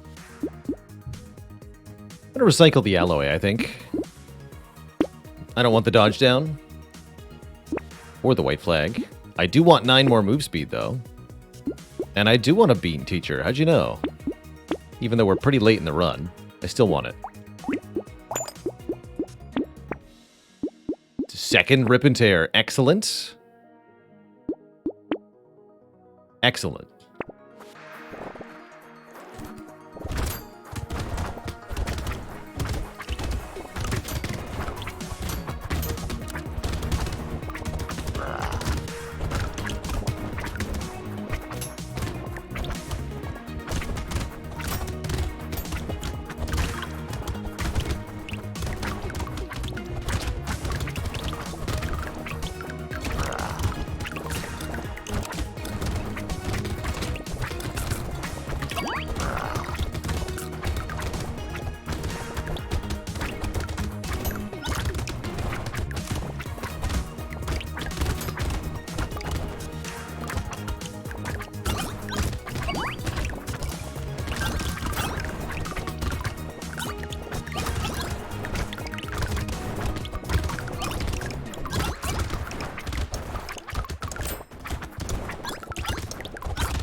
Alright, I'll take a gentle alien.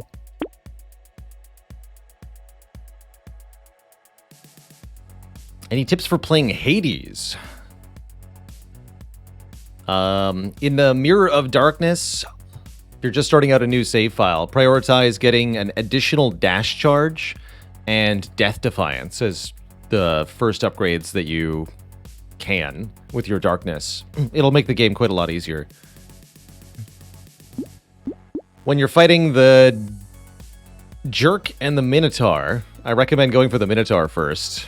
Try to keep yourself with a pillar between yourself and the spear-throwing boss, and you can help avoid Theseus's attacks pretty well. That's also a pretty reasonable one. I'll take this for 10 attack speed. 6 armor, sure. And let's get some more attack speed, sure. Why not?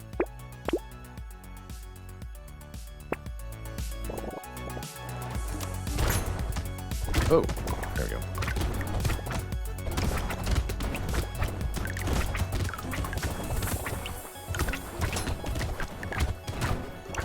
Any tips for playing the stock market? Buy low, sell high. Easy enough. Just make money, forehead.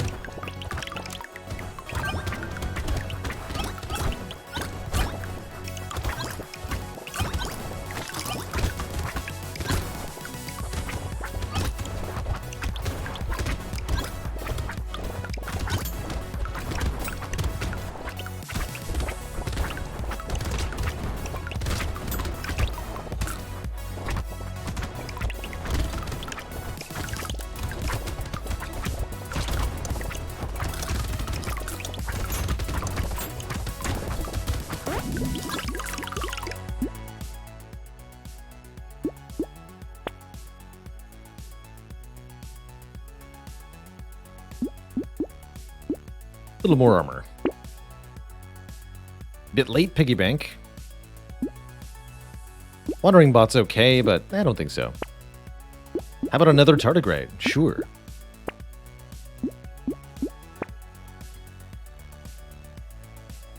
We're at 34 dodge. Let's make that higher. Alien magic and gambling token are good defensive items for the final wave.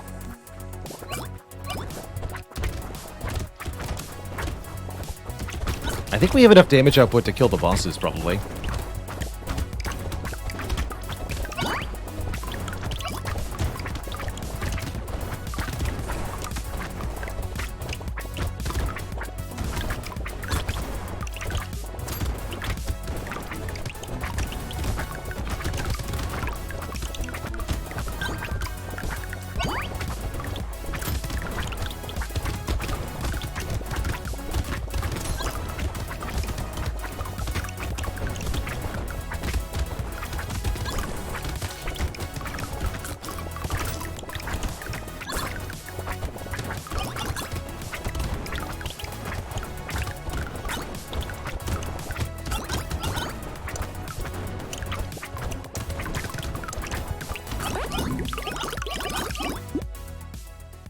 Last wave fertilizer? No way. Nope. Give me 6 more melee damage, though. That sounds great.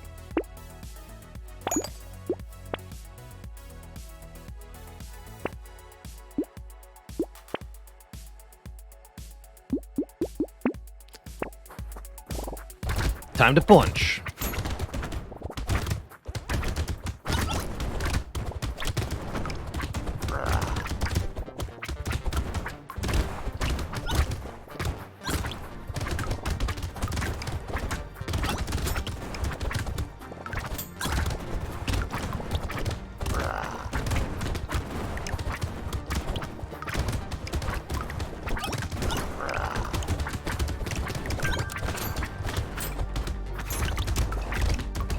Whoa.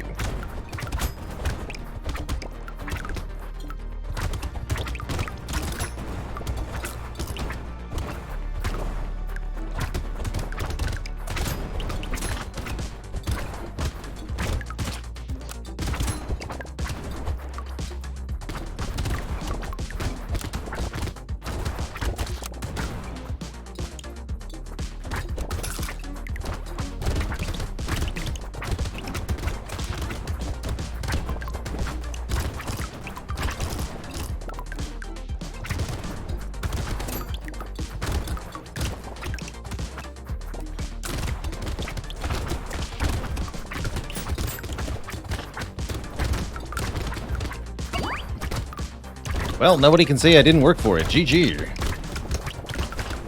Got them both. Whew. The spicy sauce. Consumables have a chance to explode for half your max HP when picked up. I like it. The sauce. That means Ghost is the only character we haven't gotten a difficulty 5 win with. Let's try one. Let's try one. Give me a Ghost with a Ghost Scepter. Ghost has bonus damage with ethereal weapons and starts with a ton of dodge. Ethereal weapons are all about getting stat ups by killing a certain number of enemies with them. Problem is the Ghost has a huge armor penalty, which means any hit you do take will hurt enormously. But at least with max HP scaling, you can do something about it.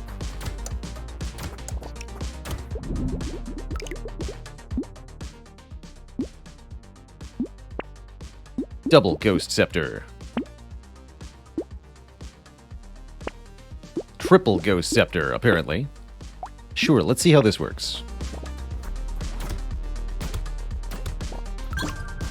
Usually prefer the melee weapons on this character.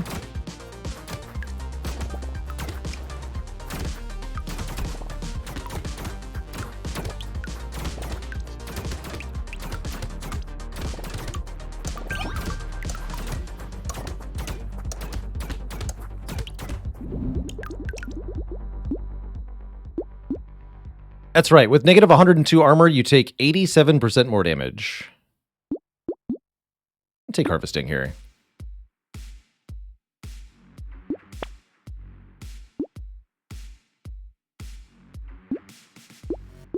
Guess I'll take 1 range damage.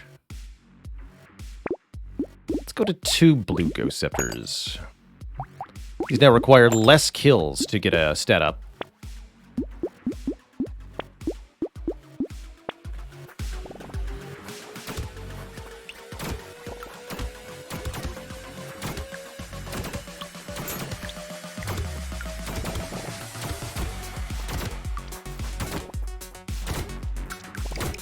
Of course, we can't deal with crowds as well.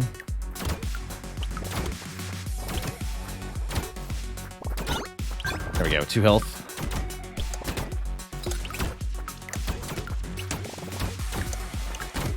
Okay, all well and good, but we really need a melee weapon.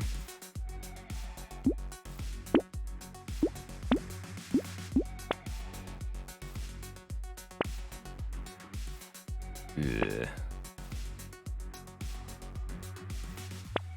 There we go. Tactical Fried Rice. Thanks for the raid with 88 cozy friends. New update soonish. Exciting.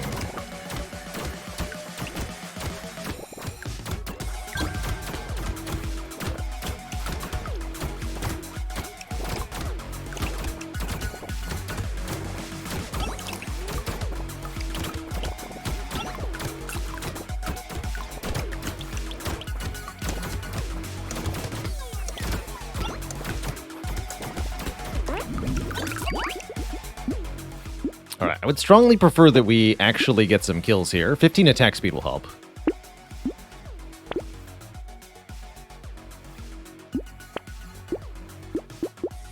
Don't want scepters, though.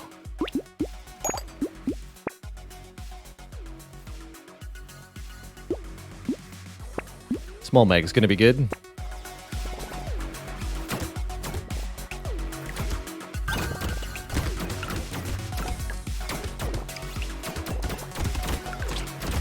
Ow.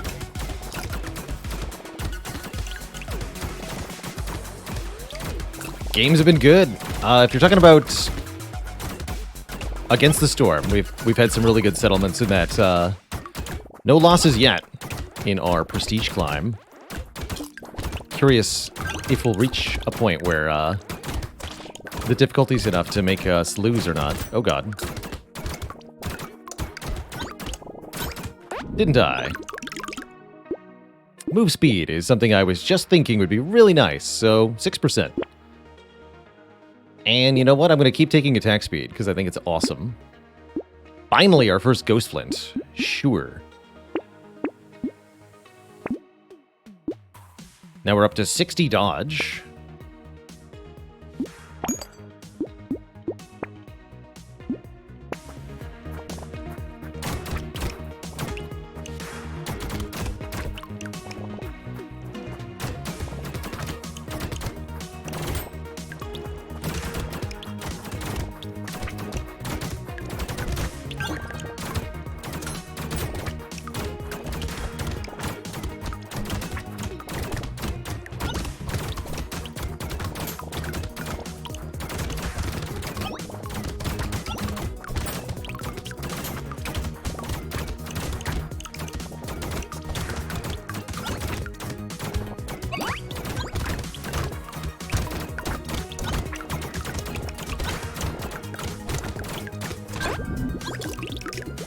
Okay, that went pretty well.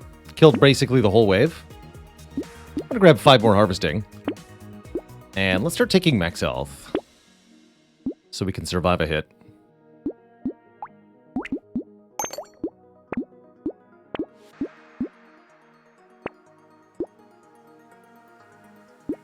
Sunglasses seem pretty free. 10 crit chance for essentially no penalty.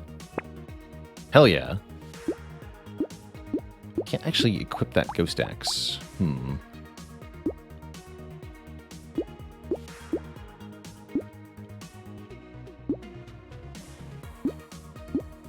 Let's buy the potion first.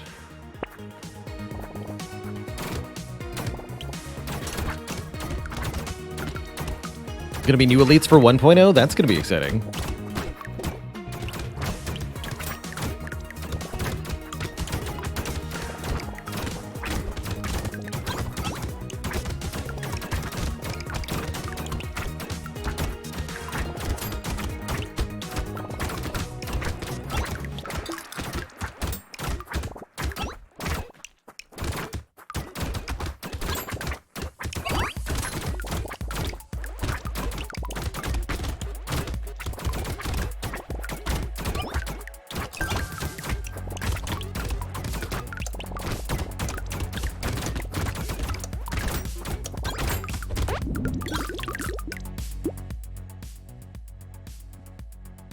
Lifesteal's probably the way we're going to heal, so let's not take Baby Gecko here. More attack speed. We've seen really good attack speed perks. I'm not going to say no. Maybe I should, but I won't. Alright, let's go double ghost axe, single ghost flint. Chance to deal damage to an enemy when dodging their attack. Seems great for this character.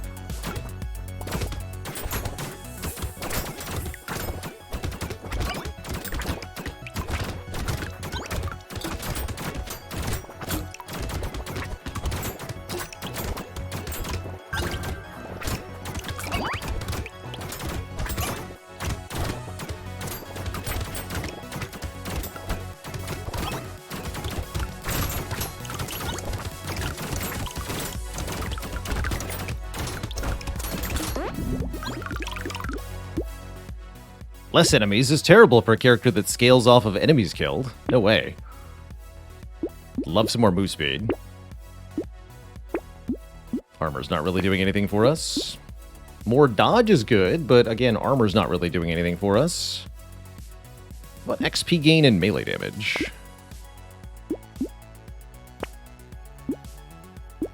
And a better Ghost Flint, sure. How's it going, Kaleri? That heckin' butcher. Look at ya.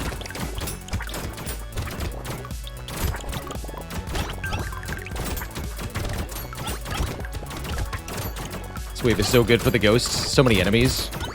So many kills.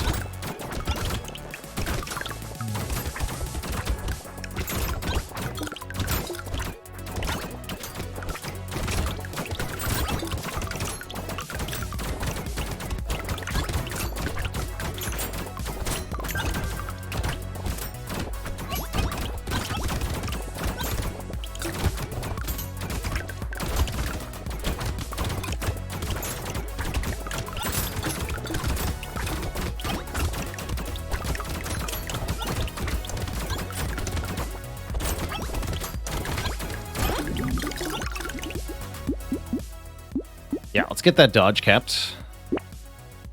ASAP. Range could also be good. I think we shouldn't take max HP, because our max HP is scaling very well on its own. Let's grab some range. Make those melee weapons go a bit further. Make the range weapons attack from a little bit further away. And look at all these weapon upgrades. Perfect. Minus dodge? No way.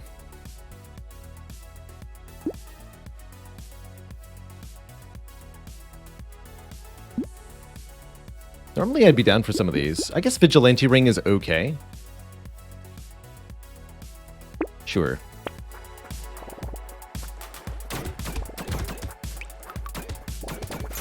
Do enemies spawn when you kill them or based on a timer? I believe it's just based on a timer. Enemies will spawn in constantly. If there are too many enemies on screen, then enemies will despawn when new ones appear, which can cause you to lose materials and experience if you can't kill them.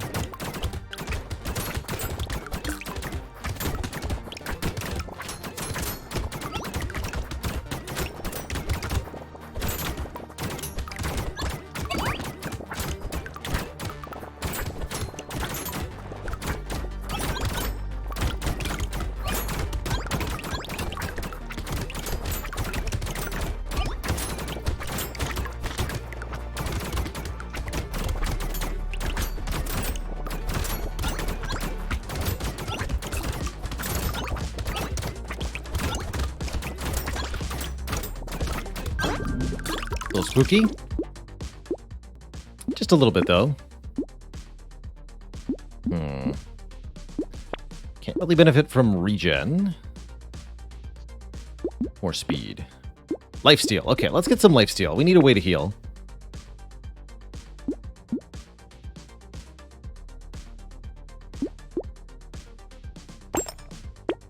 Ritual can heal us. Red Ghost Scepter only needs 12 kills. And Gentle Alien's great. More enemies. That's exactly what I want.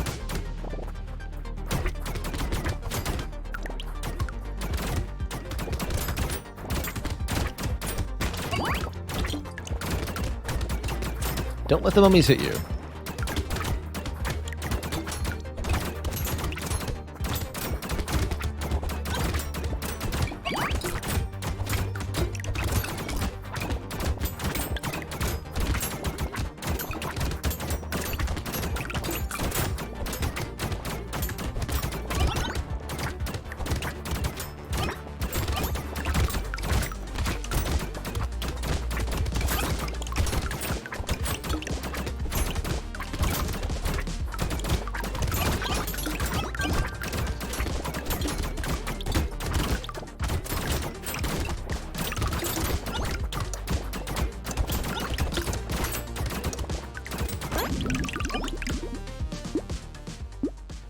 Alright, for free, I'll take it.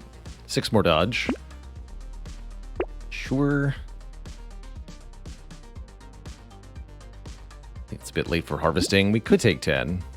Luck's not too bad. Let's try to get either attack speed or dodge or something, though. Dodge, here we go. Rip and Tear is back. Enemies have a chance to explode. I'm going to take another Gentle Alien, and I'm going to fight a Horde. I think I'm going to want Rip and Tear, so sure.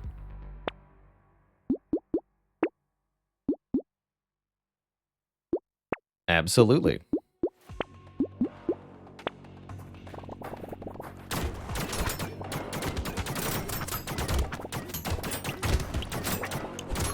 Oh, the colored weapon's a mod. No, just a setting. You can change that in the options for Brotato. This is a problem. Or is it? Actually, maybe this is exactly where I want to live.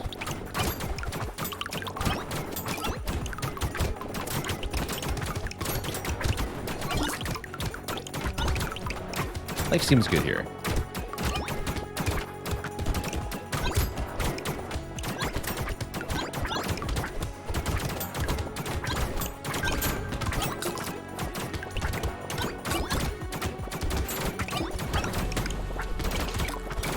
Ow.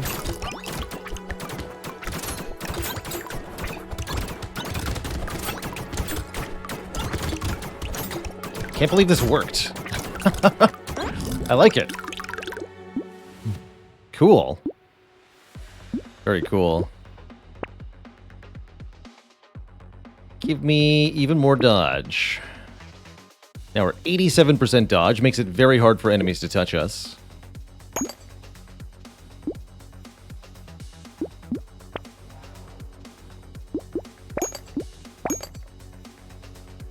Third Gentle Alien. Let's grab another Riposte because I think that'll give us a 100% chance to deal damage when evading, which is a 90% chance. Well, 87 for now. But it'll be 90 soon.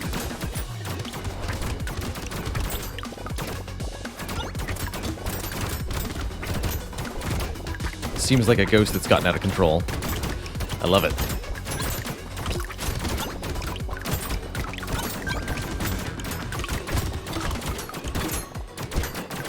Still could use a bit more lifesteal, though. I think that would help a lot.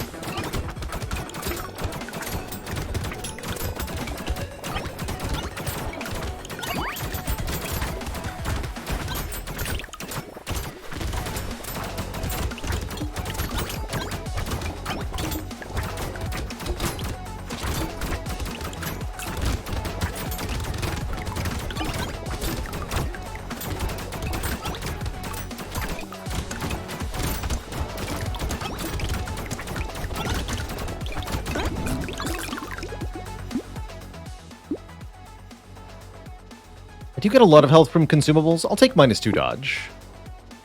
Any decent dodge perk will cap us anyway.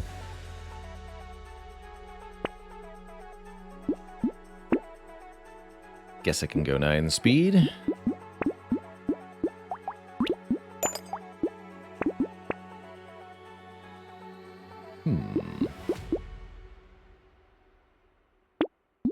Gambling token caps us on dodge.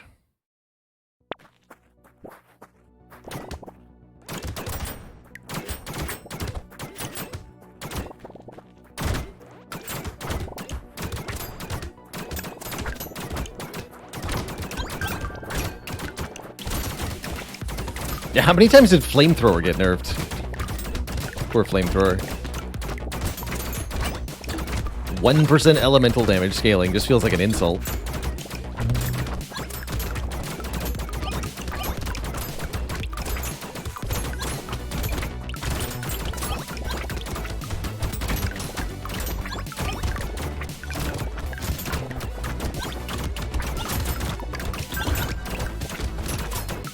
Okay, this is chaos.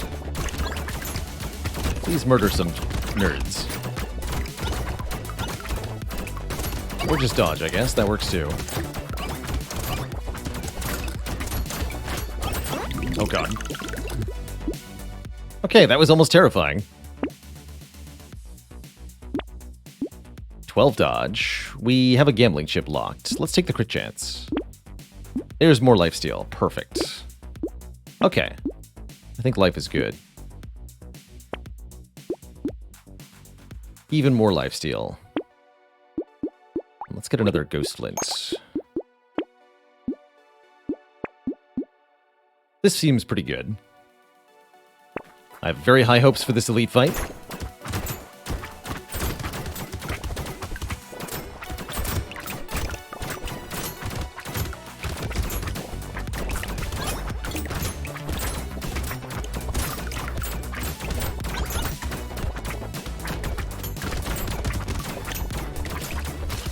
So much dodging happening.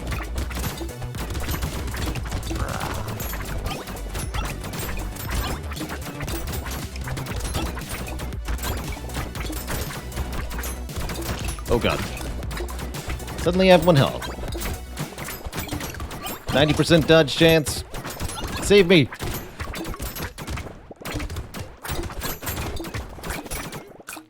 Thank you. Nope, we died. GG. That's how Ghost has gone. Most times I've tried it. It's hard to stay alive, man. Not enough healing there. Felt like. GG. GG. Dodge not carrying hard enough. Oh well. Gotta save 1 character to not be finished, I guess. Fortunately, Twitch chat, that is going to have to be it for me tonight. We'll be back at it tomorrow, not later than noon Eastern time. Planning on some, I think, Wild Frost and some Civilization 6 tomorrow is the plan. And then next week, we're going to be checking out Darkest Dungeon 2 for that game's full release. Some point during next week. Not sure if that's going to be Tuesday or what, but it's definitely on the docket, in addition to our usual rotation. So that should be pretty cool. See you later, Hazel Games. Tom, thanks for getting the game boat up today. Typal, see you later. Sparrow, Tom and Millie, Rinviri, Bashar of the Ages, Pride of Cloud, Pseudonym, and everybody else. Thank you so much for watching. Have a wonderful, cozy evening. Till next time, this is Baylor signing off, saying, stay cozy, my friends. Toodaloo.